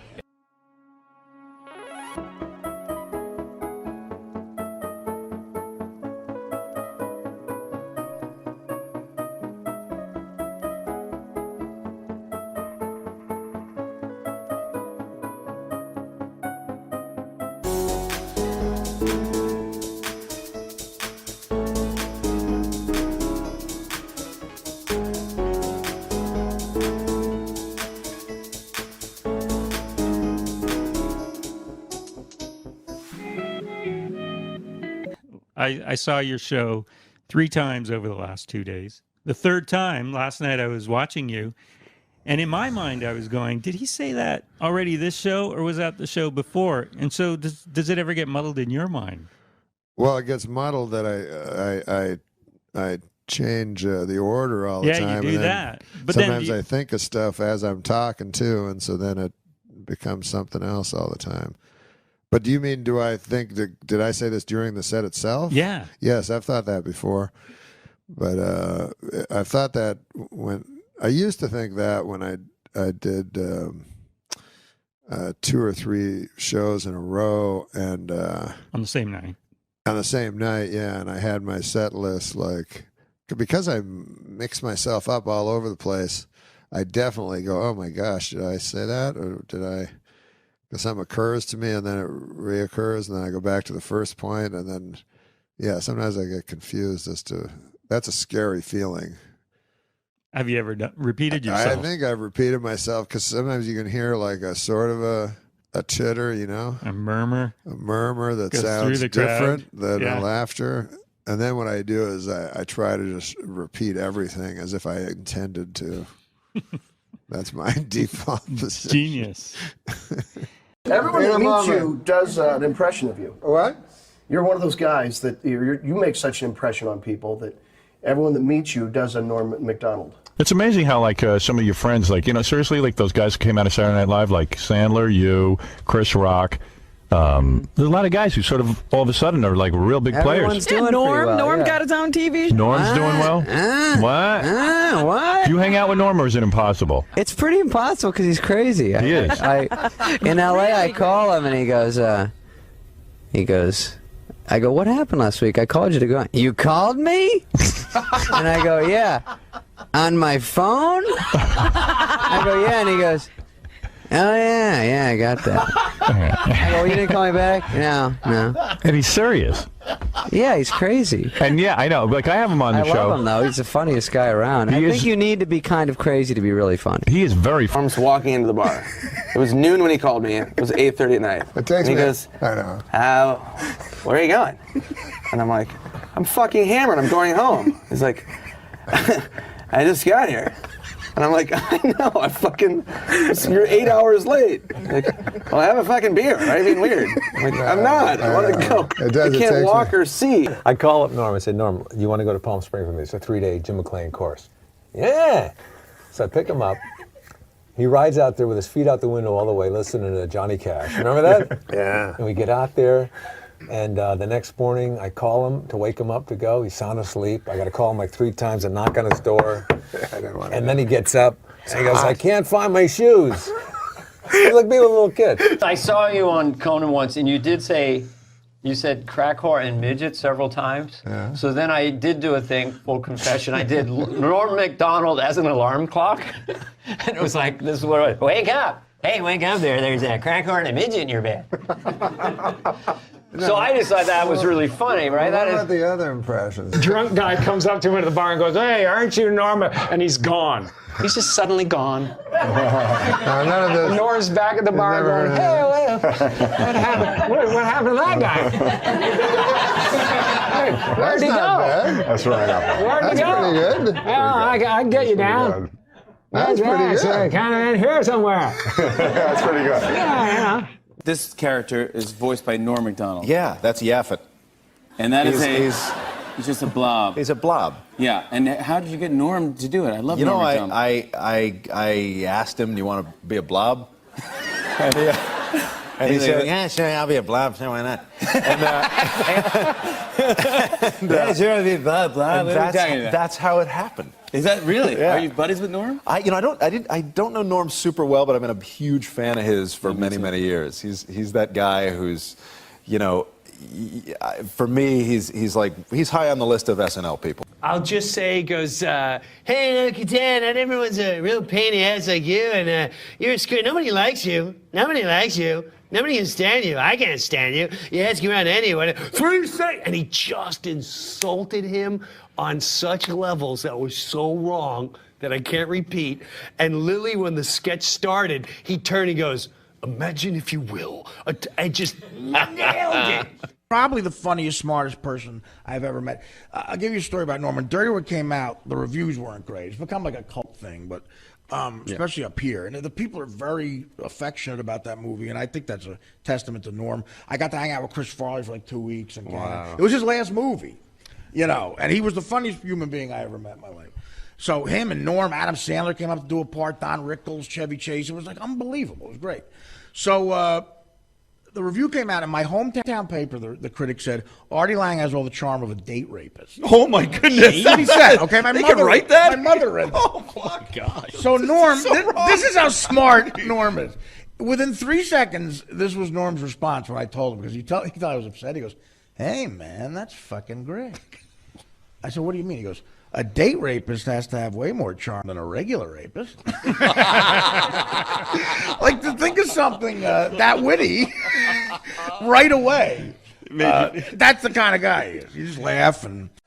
Norm's one of those guys, he'll write something, it's a really funny joke, but also let you realize he's a sick fucker. It's like he said, yes. You ever find yourself, one of his Norm's bits, which I just thought like, I fell off my chair, and he said, you ever find yourself lying, telling a lie, and you're halfway through, you realize, wait a minute, there's no possible way I could benefit from this lie. Why am I lying? Saying, hey, did you see Avatar? Yeah. To me, that's just a monster. Yeah. That's a twisted mind. Yeah, he's If you want to hear a story, I love me a Norm story. One time we were in the office doing update stuff, and there'd been a news item about there was going to be a newspaper for the homeless, and so we were thinking about doing some of that. So we started improvising. It was more of a scene, it's not something we could do on the segment, but it was like a tough kind of Perry White kind of editor going like, you, Miller, I want 500 words on going to the bathroom in your pants. You, Immel, give me something, give me a human interest thing on urine stain matter. You, was that kind of thing? Yeah. Had like a lot of like photos, maybe some, a little human side, what are, pets, that kind of thing. And so nothing came of it, and I sort of forgot we had the conversation. And then the first meeting we have after the summer, Norm comes in and goes, hey, Downey, remember that, that thing we were talking about there with the, remember that thing with the newspaper for the homeless, that thing, the homeless newspaper?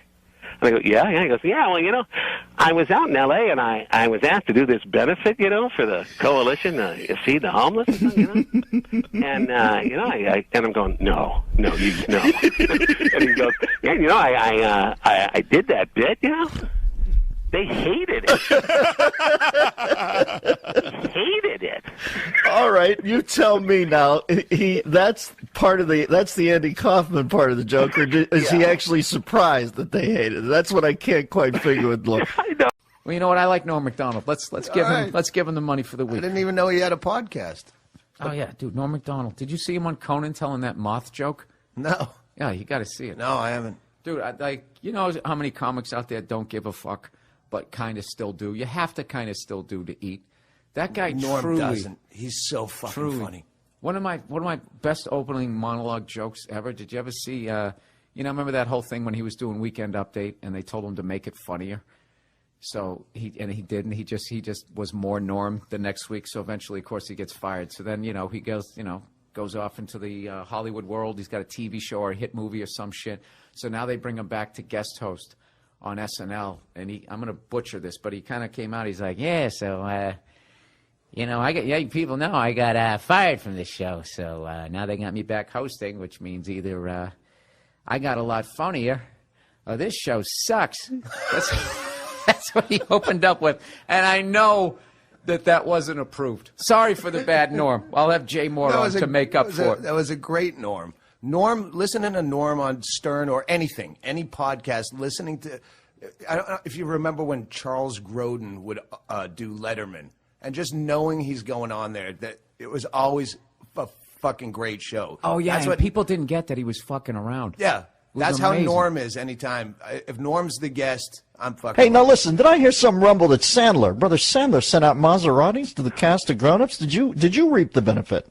First of all, let me just say one thing. Nothing's better than Nancy Pelosi Augustus reference. Pelosi Augustus. I'm still swooning over that one. Yeah, Sandler gave Maseratis to Spade, Schneider, Kevin James, Chris Rock, all of whom need one, by the way. Very badly, but Exactly. What'd you get? bitterness, but me and Norm MacDonald, yeah, we're splitting a zip car.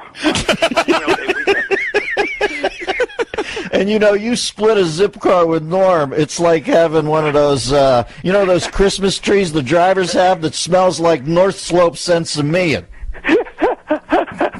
Yeah, this car. I don't know. They must have been smoking pot in here or something.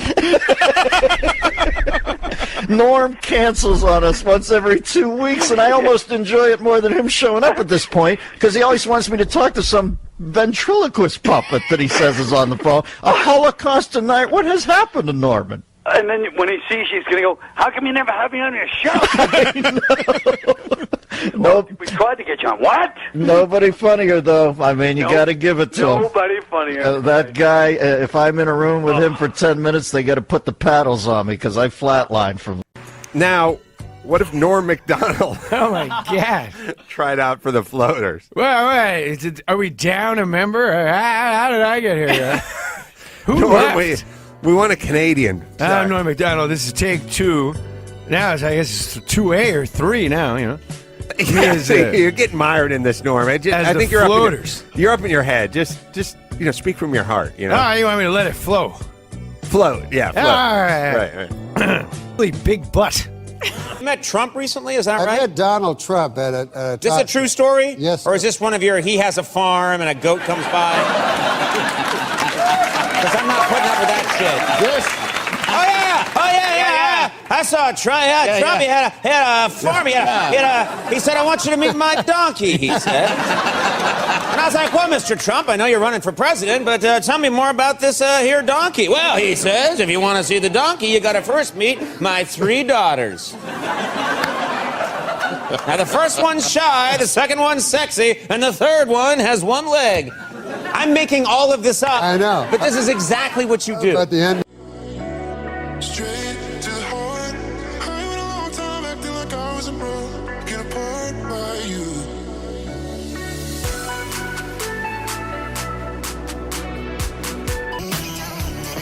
Weirder the voice, the more fun they are to watch. Like Norm MacDonald. I love Norm MacDonald.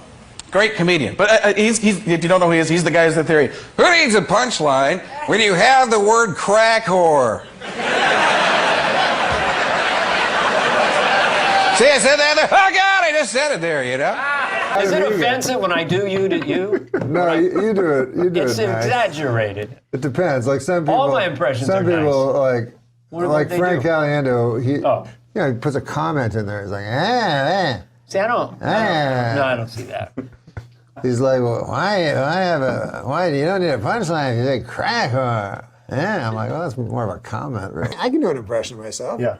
Hey, what's going on? Hey.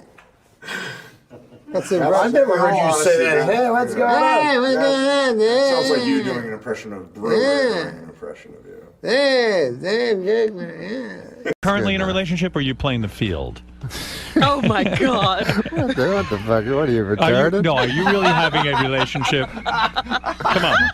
Come on, I'm serious. Like 3 weeks ago when we started, you were just a filthy bum. Yeah. And now these retards put your name in a fucking magazine. You're all dressed up. Yeah, they told me to dress up for Comedy Week. Explain to the folks what Comedy Week is. You fucking retard. No, can you explain? Not really. This is how I would like to see the election of the Pope. The election of the Pope? Yes, run it. There's the crowd. Now watch. Watch. All right, the door's going to open. And there's the Pope. There's the Pope. That's the Pope. We should explain to the folks that was Michael Jackson. Let's explain. Yeah, explain who Michael Jackson is to the people. Everyone knows Michael Jackson. What, are you retarded? His opponent was this rich kid, this Adam Scott fella from Australia. Oh, from Step Brothers? No, not the actor Adam Scott, the professional golfer Adam Scott. What, are you retarded? So I know you're not retarded, but what are you, Down syndrome? Dance like no one is watching, sing like no one is listening, love like you've never been hurt, and fuck like a goddamn retard. I saw the word retard. Oh, how about this? College freshman Scott Damerow, Larry, set a new world record by using his head to bust 142 eggs, and he now officially holds a place in the Guinness Book of fucking retards.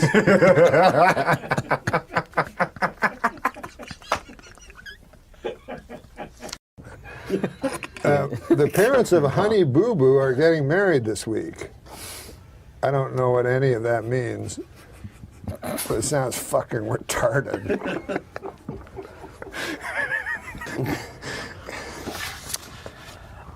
That's a good one.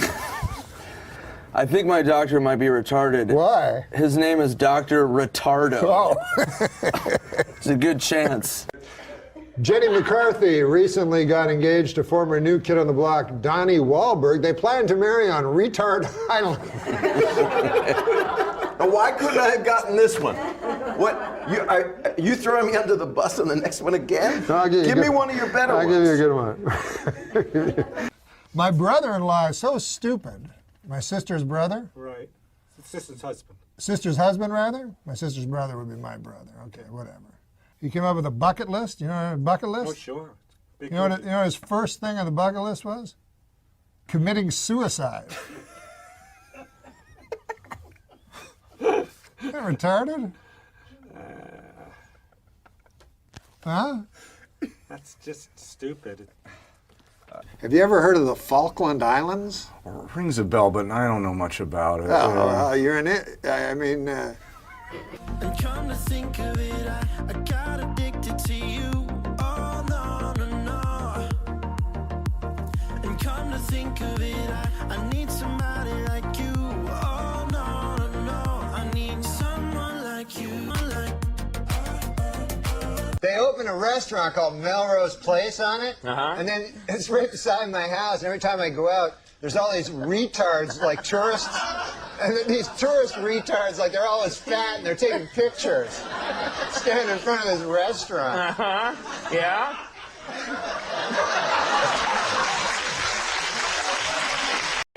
Oh, baby. Hey. That's dangerous. It is dangerous. Oh, here we go. We've got creator and the star of Comedy Central's hit series, the Sarah Silverman program, and she's a member of the comedy collective Jash, and also Sarah Silverman is a wonderful person that I'm really happy to be around right now.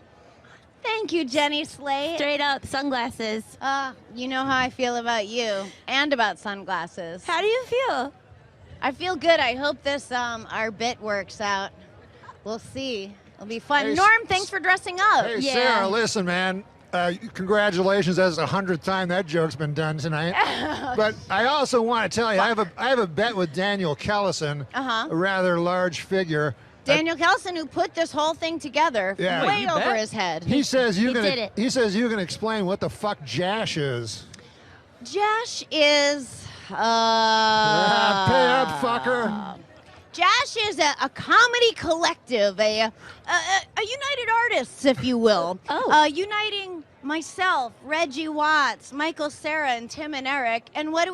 We do whatever we dream up. We shoot it, and it goes on there. We can fail, we can do well. It's total freedom. No offense, but it sounds like some fucking commie gobbledygook. You got me, Norm. I mean, I've never heard the word collective. I know, but Daniel Trotsky puts buzzwords in my head, and then I just blind. All the stars are here. Bobby McFerrin just showed up. Norm, didn't you used to host the news on Saturday Night Live? I know, man. This whole thing's got me thinking I gotta fucking get back on TV. Most embarrassing moment of your life. So many to choose from. I know you've mined probably a few of them for your little stand-up sketches. I have to be honest. I want a new scab peeled off here. I've never said this out loud. I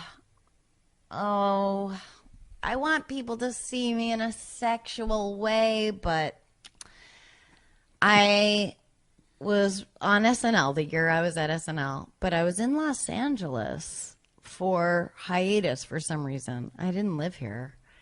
And I went to I was having dinner, and then I was going to take the red eye back, and I was to pick up Norm MacDonald in my rental car, and we're on the same flight back. But I think he was in first class and I was in coach.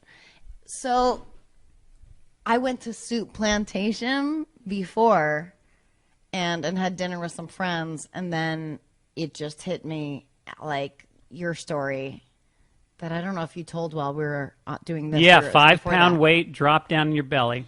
That happened to me, and I had the diarrhea of a lifetime in the bathroom at Soup Plantation. Like, not a luxurious bathroom. Like when you think it's over and you've cleaned up and you're getting up and you stand up and you go, oh my God, it's starting all over again. It was like that. It was like I was sweating, like I wanted to take my shirt off. Yeah, and you've already wiped thinking it was done. Now you got to wipe again. And I'm very meticulous. I mean, I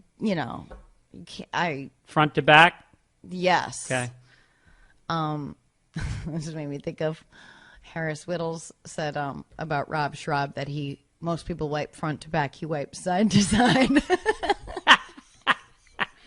That makes me laugh. Okay, so I'm like sick. I'm sick, okay? So I clean myself up, and I go to pick up Norm MacDonald, who I worshipped, at that time, and I pick him up. And we're driving. I've never told this story. I've never told him this. And we're driving to the airport. And Norm goes, what the fuck? It smells like fucking diarrhea in this car. And I'm going, what? And my heart is going bam, bam, bam, bam, bam. And he goes, did you fucking shit in your pants? And I go, what? I don't know what you're talking about. And I we roll down our windows. And I'm thinking, what is he smelling? Like, I must have, stepped on it or something. Like, it literally, I don't know what it was. And to this day, I was clean. I swear to God. And this was your worst nightmare. It is still to this day probably my worst nightmare. And he's going, fucking smells like fucking diarrhea in this car. And I'm like, well, I don't know what to tell you, Norm. But in my heart, my heart is just pounding out of my chest, and I'm just like, what is wrong with me? And I'm feeling it again. And then we get to the airport, and I go to the bathroom, and I'm totally clean. I don't know, I'm still to this day, I don't know if it was on the bottom of my shoe. Or maybe in that, when your underwear and pants form a little hammock underneath you. I don't have that. I'm a lady. Yeah. I don't know, or maybe it was a crazy coincidence. It makes more sense that Norm shit his pants and was yelling at me for shitting his pants. He's a guy who literally took a shit and then forgot to wipe and walked away and pulled up his pants because he was on the phone. So anyway, he just told that story on Stern, I think. That was it. He boarded the plane, did not even say goodbye or anything. He just got on the plane way before me, and I never saw him again until we got to work on Monday. Wow. But I've remained good friends with him, but You never told him this story? No, I've got to ask him about that. I guess what is there to ask? Well, he listens to every podcast, so he will probably reach out to you Let's after get hearing this Can you imagine out. if he was still angry, all these years later? No, you fucking denied it? Well, that was what's scary is he was angry. It wasn't oh my God, do you smell that? What is that? Is that this area? I hope you don't think that's me. You always give somebody an out. It was just an accusatory anger. Wow. And I wanted to, shit your pants. honestly wanted to just drive the car into a wall and kill us both. Would have Wow. been less embarrassing. Wow. Why did I tell this story? No offense, but it sounds like some fucking commie gobbledygook. You got me, Norm.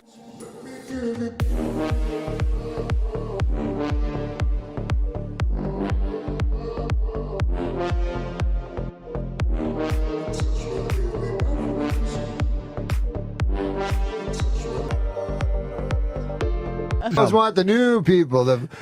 Hey, guess what? There's a young girl that's middling attractive that swears a lot. Let's get her. Right? Is that the new fucking thing? Yeah. Sarah Silverman, hysterical. Right. Who's funnier than her? Nobody. No, except dudes. But, Nobody. but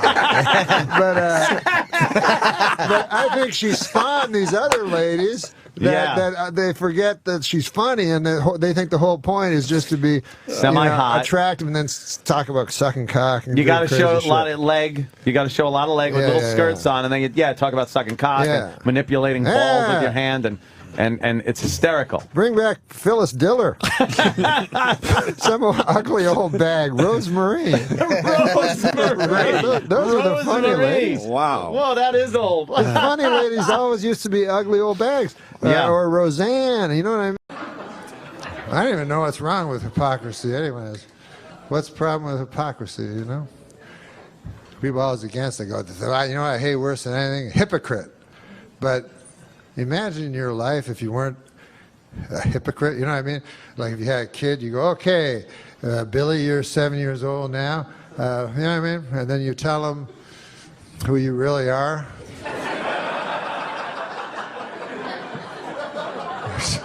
That's not a good idea. Now, sit down, Billy, I'm going to tell you some evil shit I did through most of my life that I've been keeping from you. But a guy was just telling me, hey, listen, Bill Cosby, first of all,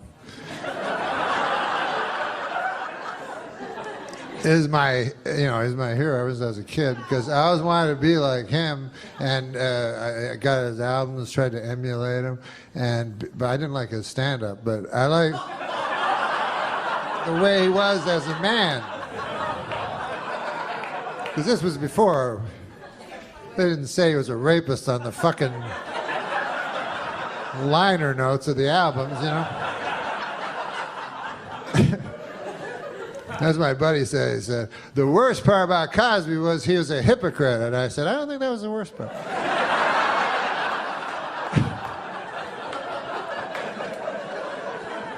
To me, the worst part was the raping. Way up high. And then the second would be the drugging. And then the third would be the scheming. But anyways, hypocrisy would be way fucking down the line, you know, like on the 4th page or some shit.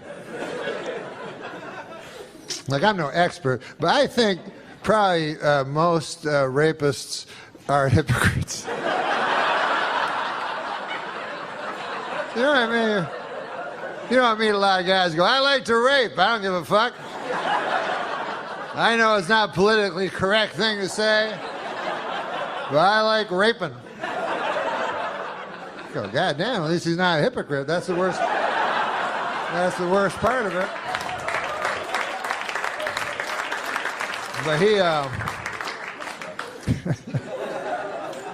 imagine you're a girl.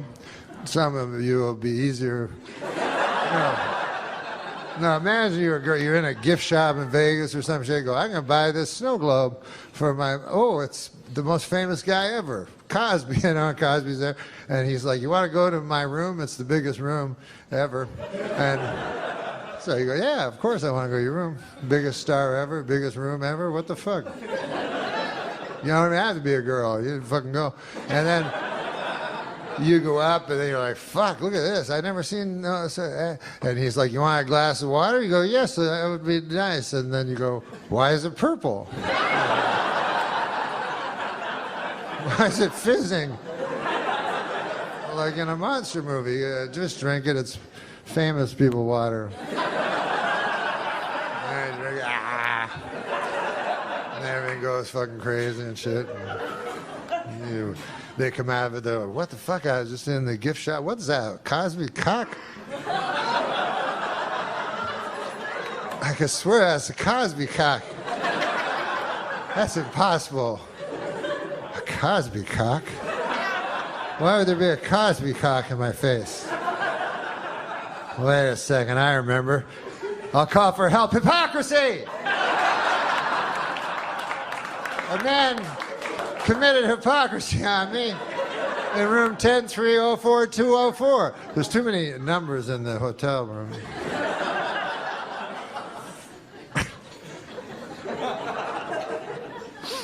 God damn.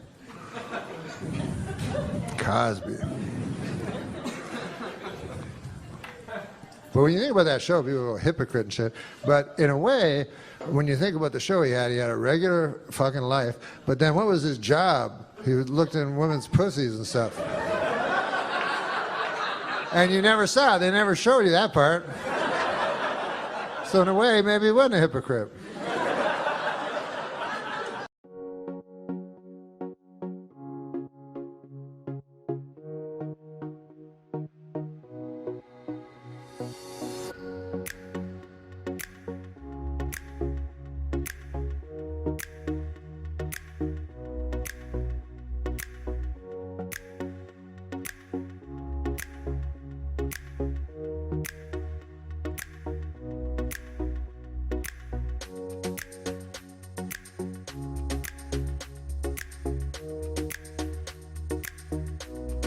What the H is going on with Tiger Woods?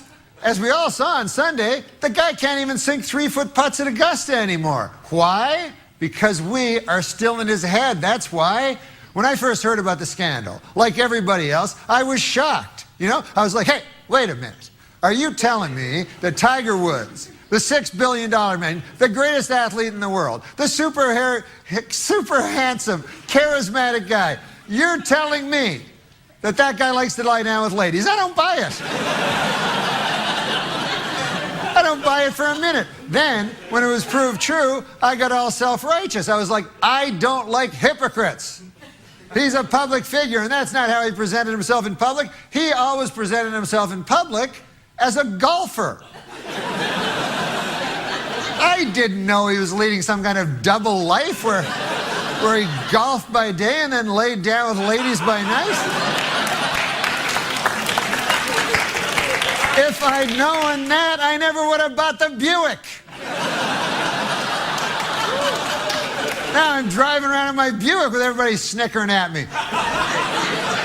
And listen, how naive was I? You know, what did I think Tiger's life was? You know, was he like, hey, I've won 4 straight majors. What should I do now? I know. I'll go back to my hotel room all by myself.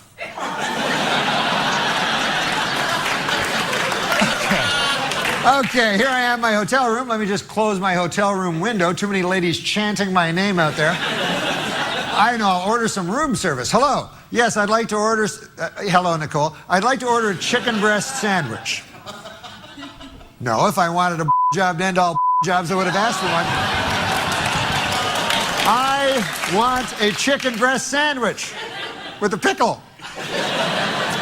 So anyways, Tiger has admitted that he is a sex addict, but what is a sex addict? Now, take my Uncle Bert, for example. A fine fellow. He's been married to my Aunt Ruth for the last 50 years, and they still have a wonderful, healthy sex life. Now, ask yourself this. How addicted to sex do you have to be to have sex thousands of times over half a century with this thing?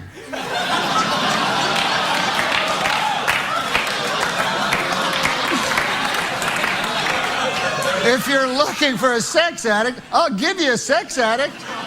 Uncle Bert.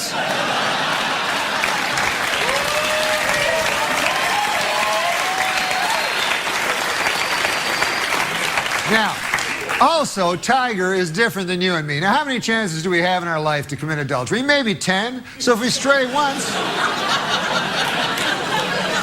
It's not even 10, we just think it's 10. If we stray once, that's 10%. Now, Tiger may have had sex with 50 or 60 girls, but what about the 3 million he could have but didn't? You gotta factor those gals in. Then, that makes the percentage 0.000000006, which statistically is 0. So, from a strictly mathematical standpoint, Tiger Woods is the most faithful man who has ever lived. All right, so let's get out of his head and let Tiger be Tiger. What the H?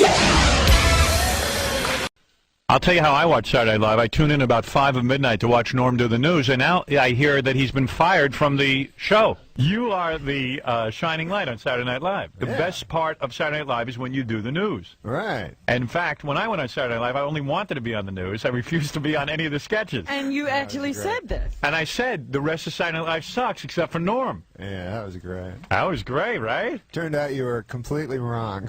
According to the experts. It was like over the holidays, it was... what holiday was that? The Christmas. Oh, okay. Go ahead. All right, just be clear. Over the Christmas holidays, I was... Where were you? Were you at home? I was in Los Angeles, and then... With your wife? Yeah. Then I started hearing stuff about, hey, it doesn't look good, and things, they want to make changes, and I didn't know what they were talking. Who was telling you this? Just different people at Saturday Night Live, you know. The cast, you mean? No, the people that work there, like the other guys that you don't know what... Is it true that the rest of the cast doesn't like you much? I read that in the paper today. Is that true? You did? Yeah, come on, be honest. Is that true? I don't know. I know for a fact, because I did Saturday Night Live, you told me you lock yourself pretty much in your own room and you don't really communicate much with the rest of the staff. Is that true? The cast? Yeah. Well, I mean, I like them. You do? But they don't like you much? Well, how the hell do you know if a guy likes you or not? You can tell if people enjoy being around you. Are you difficult? Oh, no. You're not. Okay, all right. So you... probably is. I don't think Norm sees himself. No. So you had heard rumors that there were going to be changes. It doesn't look good. It doesn't look good, yeah. All right, go ahead. Who said that to you? Just people, I don't know. Name names. On the show. Well, nobody knows. Why are you being so evasive? Name the names of the people You who can said tell us what their position is. I mean... Well, guys on the show, you know, nobody knows these. Would you say guys on the show? You know, like not cast members, it's just... Writers. Writers? The guy with the long hair, the fat guy who writes for you. What's his name? Okay, so he tells Frank you... Sebastiano. Frank Sebastiano. He's a good guy. Name names. He's a funny guy. So he told you it didn't look good. It didn't look good. Yeah. So then, but you got to see Frank Sebastiano to know that you would not put any credence in anything he said. Okay. All right, go ahead. So Frank Sebastiano keeps telling me it doesn't look good, and I'm going, that's just Frank, you know. Yeah, he don't know it. Right? Right. So then, you know, and plus everybody's always saying that to me. Hey, things don't look good. Right. You even say things don't look good. Yeah. People don't like you, and I go, I don't know what. Who cares, right? Can't believe that people don't like you. But go ahead. So then when I got back there this week, right? And so then I was hanging out and stuff, and then the guys go, hey, man, you got to call this dude Don Ohlmeyer, who's the president of the network. Don Ohlmeyer is the president of NBC. Right. And they're telling you you've got to call Don Ohlmeyer. Yeah. He tried to get in touch with you, and they said, please call Don Ohlmeyer. Who tells you to call Don Ohlmeyer? He didn't try to get in touch with me. He said to Lauren, I want this guy off update, you know. He said Don Ohlmeyer wants you off update. He told Lauren that. Lauren wants you on, but Don Ohlmeyer wants you off. Right. I don't buy that for a minute. Well, what do you... Lauren wants you off of it. And he's afraid to tell you to your face because he has a relationship with you. So he has Don Ohlmeyer do it. So he has Don Ohlmeyer do it. Because Go what's ahead. he got to do with Saturday Night Live? Am I right or am I wrong? I don't think you're right. Oh, I know I'm right. Yeah? I'd bet any amount of money on it. So you're telling me Lauren got me off Saturday Night? Yeah. Doesn't he run Saturday Night Live? They don't tell Lauren who to take off Saturday Night Live. You think Lauren's on you? Lauren digs you, right? Yeah. You think Lauren is against what Don Ohlmeyer is doing? Well, that's what he told me. And that he can't do anything about it? Man, you're naive. First you speak to Lauren, right? And Lauren says call Don Ohlmeyer. Yeah, he said, you know, you should call Don and... When has any staff member had to call Don? Lauren's the guy in charge of Saturday Night Live.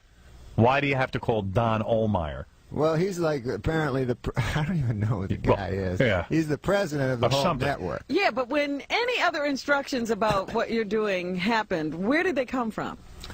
In my...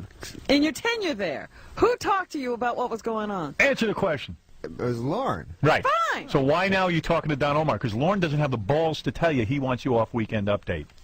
Wait a minute. Lauren doesn't want me on Weekend Update? Right. That's it. I'm being serious with you now. Of course. Well, that's horrible. All right. So you called Don Ohlmeyer. Tell me more about what happened here. He told me he wanted me on Update. Yeah, of course he told you that. He's lying. I would do the same thing. If I didn't want Fred on the show, I wouldn't do it myself. I know Fred 10 years. I can't do it. I'd have Tom tell him. Right. Wait a minute. Of course. No, but every weasel does that. I'm the biggest weasel there is. Lauren doesn't want to tell you. How's Lauren going to tell you? He likes you. He likes me, right? Right, but he doesn't want you anymore. Oh. It's a business thing. Be serious with me. Do you buy for a minute that Don Omar has the power to do this? And what is Don Omar probably doesn't even watch the show. All right, let me hear this. So when you called Don Omar, what did he say? He said he didn't want me to do an update. Why? Because he doesn't think I was funny. He said that to your face. I mean, he said that to you on the phone. Yeah. I don't think you're funny. On the phone he did this? Yeah. And you said, well, I am funny, right? No. What did you say? I said, you know, funny is just whatever you think. I mean, I believe you don't think I'm funny. You might be the only funny guy on there, on that whole show. That might be the only... Don thinks the rest of the show is funny. Does Don think the rest of the kids? Does he think those cheerleaders are still funny? He said to me that update is like dragging down the show, and that... Really? Yeah. Gee, I must not know anything. Yeah. Well, and then what did you do? Did you yell at him? Did you say anything to him, or did you just hang up? Well, tell me. No, I just said, listen, you know, if I'm unfunny, then he said, you know, I want you to be better. And I go, well, I can't, because if I'm not funny... How can I make myself funny? An unfunny guy can't be funny, yeah. Right. This is really the discussion you have with this idiot. Yeah, so then I said, but this decision is coming from you, right? And he goes, what? And then I go, because... you know, because I talked to people on the show, Lauren and stuff, and they're for me. And he goes, well, if that's what they tell you, sure, blame me. Oh, so he's basically telling you. What? That it was a group decision, and he had nothing. I mean, really, it was Lauren's decision. No, he said blame me. He said blame him, but he's saying basically, you know. So that's it? That's what you want to say? What? I don't know. What? And you're accepting this? What do you mean? And are you now with Saturday Night Live in any other capacity, or have you quit? Out and out. No, I got to keep doing sketches. Is that right? And you don't want to do sketches. I don't. I mean, I don't. I'm not. You know. And who will be the news guy now on Saturday Night Live? I think maybe it's Colin. That's what it says in the newspaper. Yeah. And it says you agreed to be replaced. Well, that sure is hell ain't true. That's not true. No, you love doing the weekend update. Sure, and be serious. Yeah, that's the thing I like doing the best. That's the only thing I like doing. Can't get a read on you. I can't. I don't know what's going on with you. What are you talking about? I don't know. I mean, when somebody fires you, That's it. What the hell? Well, what are you going to do about this? So you're going to go back and you think they're going to write you into skits, actually? Well, you know, the thing I don't like is they write you into things, and you can't, you know. Like, I don't have no character where I'm... Well, you do Letterman. You do that good. Yeah, I do, like, I don't want to do Letterman anymore, but I do some impressions and stuff.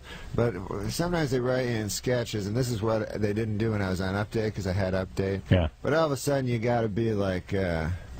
you know, you gotta be like the scientist that discovered Monkey Boy or something. I know. Yeah, you're not even Goat Boy. You're like you're the scientist who discovered Monkey Boy. Yeah, you're being a straight man to Monkey Boy. Right, yeah, I don't get Goat Boy myself either. I mean, I'm with you on this. I don't understand the Goat Boy. Oh, sketch. I like Goat Boy. Goat Boy's cool. They just run it too long. I was talking Is about that Monkey it? Boy.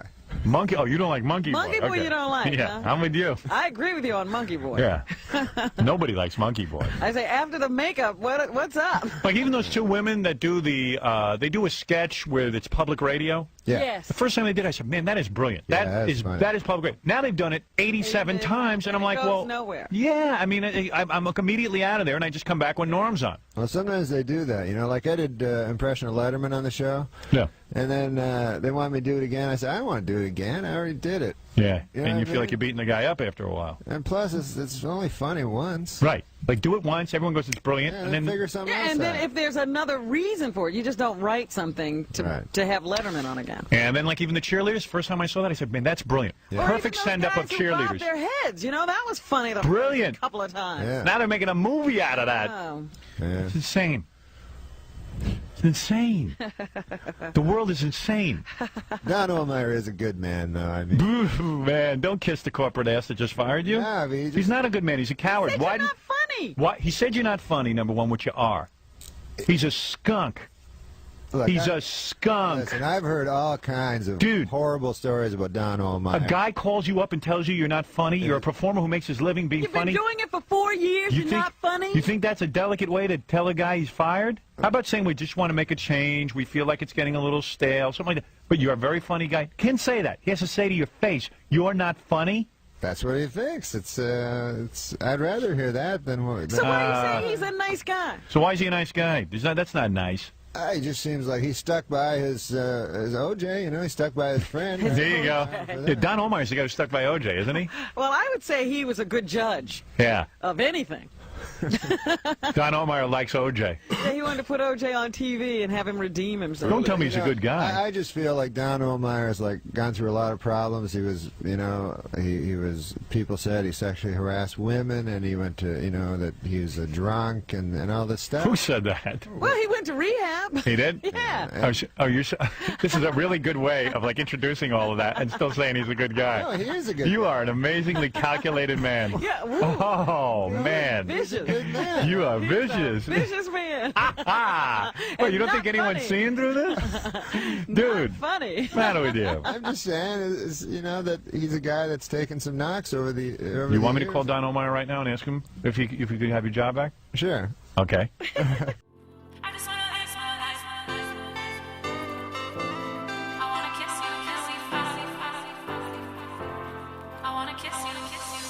You told me that we should go our separate ways, but now you're back, begging for a place to stay. Oh, it's not right. I wanna kiss you when we fight, kiss you when we fight. Hit the road, babe. I don't wanna see the mess you made. I don't wanna hear about your mistakes. I just wanna live my life without you. So have a nice day, close the door and be on your way. Not much else I don't wanna say. I just wanna live my life without. They say revenge is sweet. Bob Saget and Norm MacDonald are hoping it is also funny. Saget makes his feature film directorial debut. MacDonald his writing and starring debut in Dirty Work. Basically, two guys who've never done this job before. It's an irreverent comedy that proves getting even can lead to odd situations. Sort of like Ghostbusters. Yeah, a little bit, but there's no ghost. Just hookers and trunks. Hookers and trunks. Which is good programming in the morning for your family. You've never done this before. You've never done this before. Nervous at all? Hookers and trunks, or you mean the movie thing? Big, funny directorial debut, comedy, you, starring role. Yeah. A lot of pressure. Yeah, I'm nervous. No, but, you're not. No, I'm not, because I take the Xanax. 3-4 cases a week, isn't it? No, I sell it to him. Do you? No. Tell me about the movie. Actually, he's a very, very funny man. The movie? Oh, I'm sorry, I got crazy. I was reading that. The movie is two guys that start a revenge for hire business because one of their dads, Jack Warden, needs a heart transplant. He's my dad, too. He's both of our dads. You can't say that, though. That's secret information. Oh, yeah, that's the big plot twist. Yeah. So, we give that away later. Let me tell you how The Exorcist ends now. Silence of the Lambs, they kill that guy.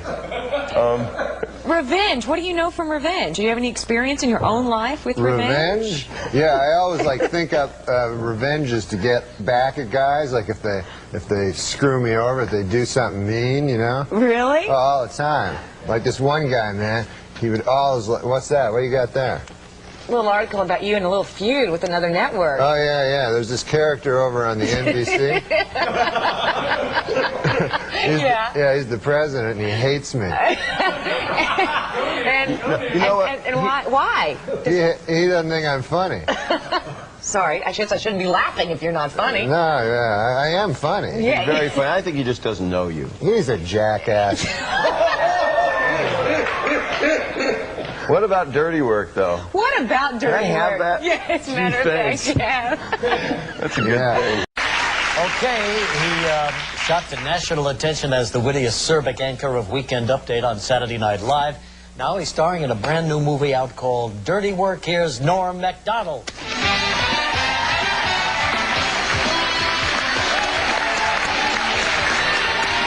Hi, Norm. How you doing? Hi, how are you? Nice to see you. Norm is here. Norm's so much in the news every time I turn around. What? Oh, me in the news? Yes. Yeah, I know. Hotter than ever. Yeah. My gosh. Looks like they did you a big favor over there at NBC. Yeah, they hate me. Oh, but look what happened to you. Became a movie star, just like that. Yeah, that's true. But hadn't you already started filming this movie long before that whole controversy began? Yeah. So what do you make of all this? What do I make of it? Yeah, what's the point? Well, the point that of they're what? trying to make, you know. Who? Oh, So you got to explain to the people. no, they read the papers. They know. Yeah, they know that NBC has banned promotion or commercials featuring your movie on their network. Yeah, because this character, Don Ohlmeyer, he's the president of NBC, you see? Yeah. And he hates me.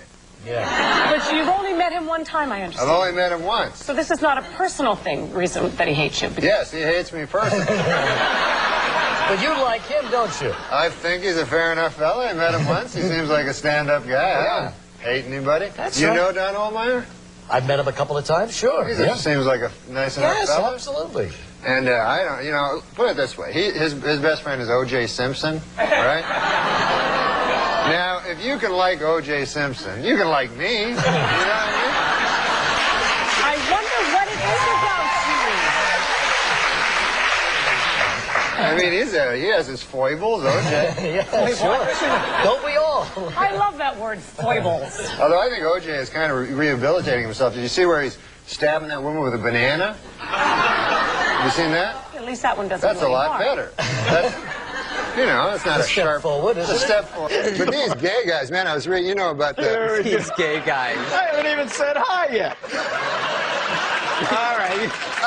Tell me what it is with these gay guys. I know, I'm already... I just read this thing about the George You're reading Michael. a lot, aren't you? Yeah, I got a little time off. Now I read the newspaper.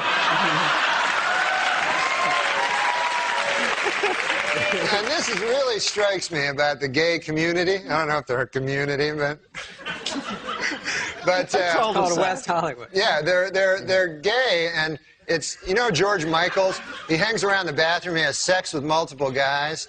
This is like, No way. You got to get it right. Hangs around the bathroom, Right. and it was described as a lewd behavior, but I don't remember sex with numerous guys. Well, what is that what you took away from it? What does he do? What were you, in the next stall?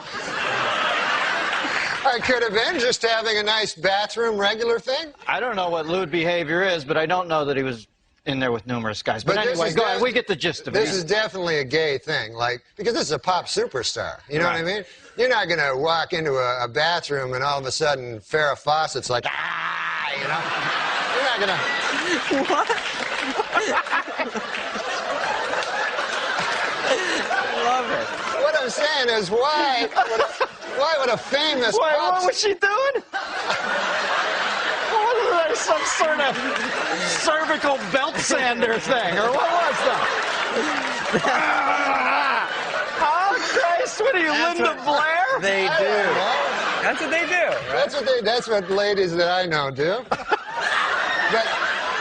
But Good to know that primetime exposure's paying dividends there. But I think that's what it is. It's that the gay, that's why they have separate bathrooms. Let's face it. If they had women and, you know, women, as you call them, I call them ladies. If you had them in the same bathroom, Like Ally McBeal. like you go in the bathroom to do your business, see a man about a dog there, you know, and you're in the bathroom. You're in the bathroom. All of a sudden, a beautiful lady comes out. Oh, here's my vagina and breasts. You're going to be hanging out at that bathroom a lot. So I don't blame anybody for anything. Can you believe Ohlmeyer didn't get him? We're all the same, man. Have you ever met Ohlmeyer since then? Don Ohlmeyer I met once, yeah, after he fired me. Yeah. Then I went and visited him in his office, which it wasn't an office I've never seen. It was like a wet bar and a bunch of weird sports trophies. He's a big sports guy, you know. Yeah. So he explained it to me what happened, but he did it all with sports stuff, you know. Like he said, man, you see, you're the number 3 hitter, but now you're going to be number 8. And then later on, Ken Griffey will show up. I didn't know what the hell he was talking about. And then I said, well, Christ, man, what the hell am I supposed to do? And he goes, I don't know, just walk it off, you know. And I'll put it in sports terms why you got fired. You were fucking with O.J. too much. That's exactly why you were fired, man. Well, I don't know. That's his buddy. Yeah, it's his buddy. Yeah, well, that's why you got canned. O.J.'s a good guy. I mean, he's not... We got to end on that, Normie, but there's what they'll remember you by. O.J.'s a congratulations, good guy. man. Thanks You're for coming 100. on. Norm MacDonald and David Spade. Stick around. The people here asked me to do the show, you know, I got to say, I felt kind of weird, you know. I don't know if you remember this, but I used to actually be on this show, you know. I used to do the weekend update news routine. You remember that? And, yeah. That's where I did the make-believe news jokes, you know? That was me, right? So then, a year and a half ago, right, I had a sort of a disagreement with the management at the NBC. I wanted to keep my job, right? And they felt the exact opposite. So you see, they fired me because they said that I wasn't funny, you know? Now with most jobs, I could have had a hell of a lawsuit on my hands for that, but see, this is a comedy show. So they got me, you know what? But now, this is the weird part, right? It's only a year and a half later, and now they asked me to host the show. So I wondered, I go, hey, wait a second here. Hey! I go, how did I go in a year and a half from being not funny enough to be even allowed in the building to being so funny that I'm now hosting the show?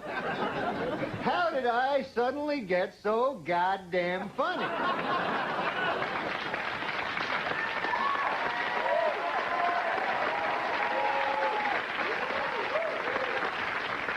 It was inexplicable to me, because a year and a half, let's face it, is not enough time for a dude to learn how to be funny. Then it occurred to me, I haven't gotten funnier. The show has gotten really bad.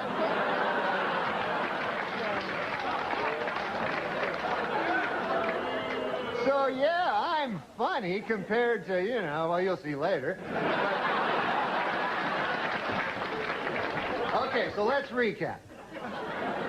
The bad news is, I'm still not funny. The good news is, the show blows. All right, folks, we got a bad show for you tonight. Dr. Dre, Snoop Doggy Dogg, and Eminem are here.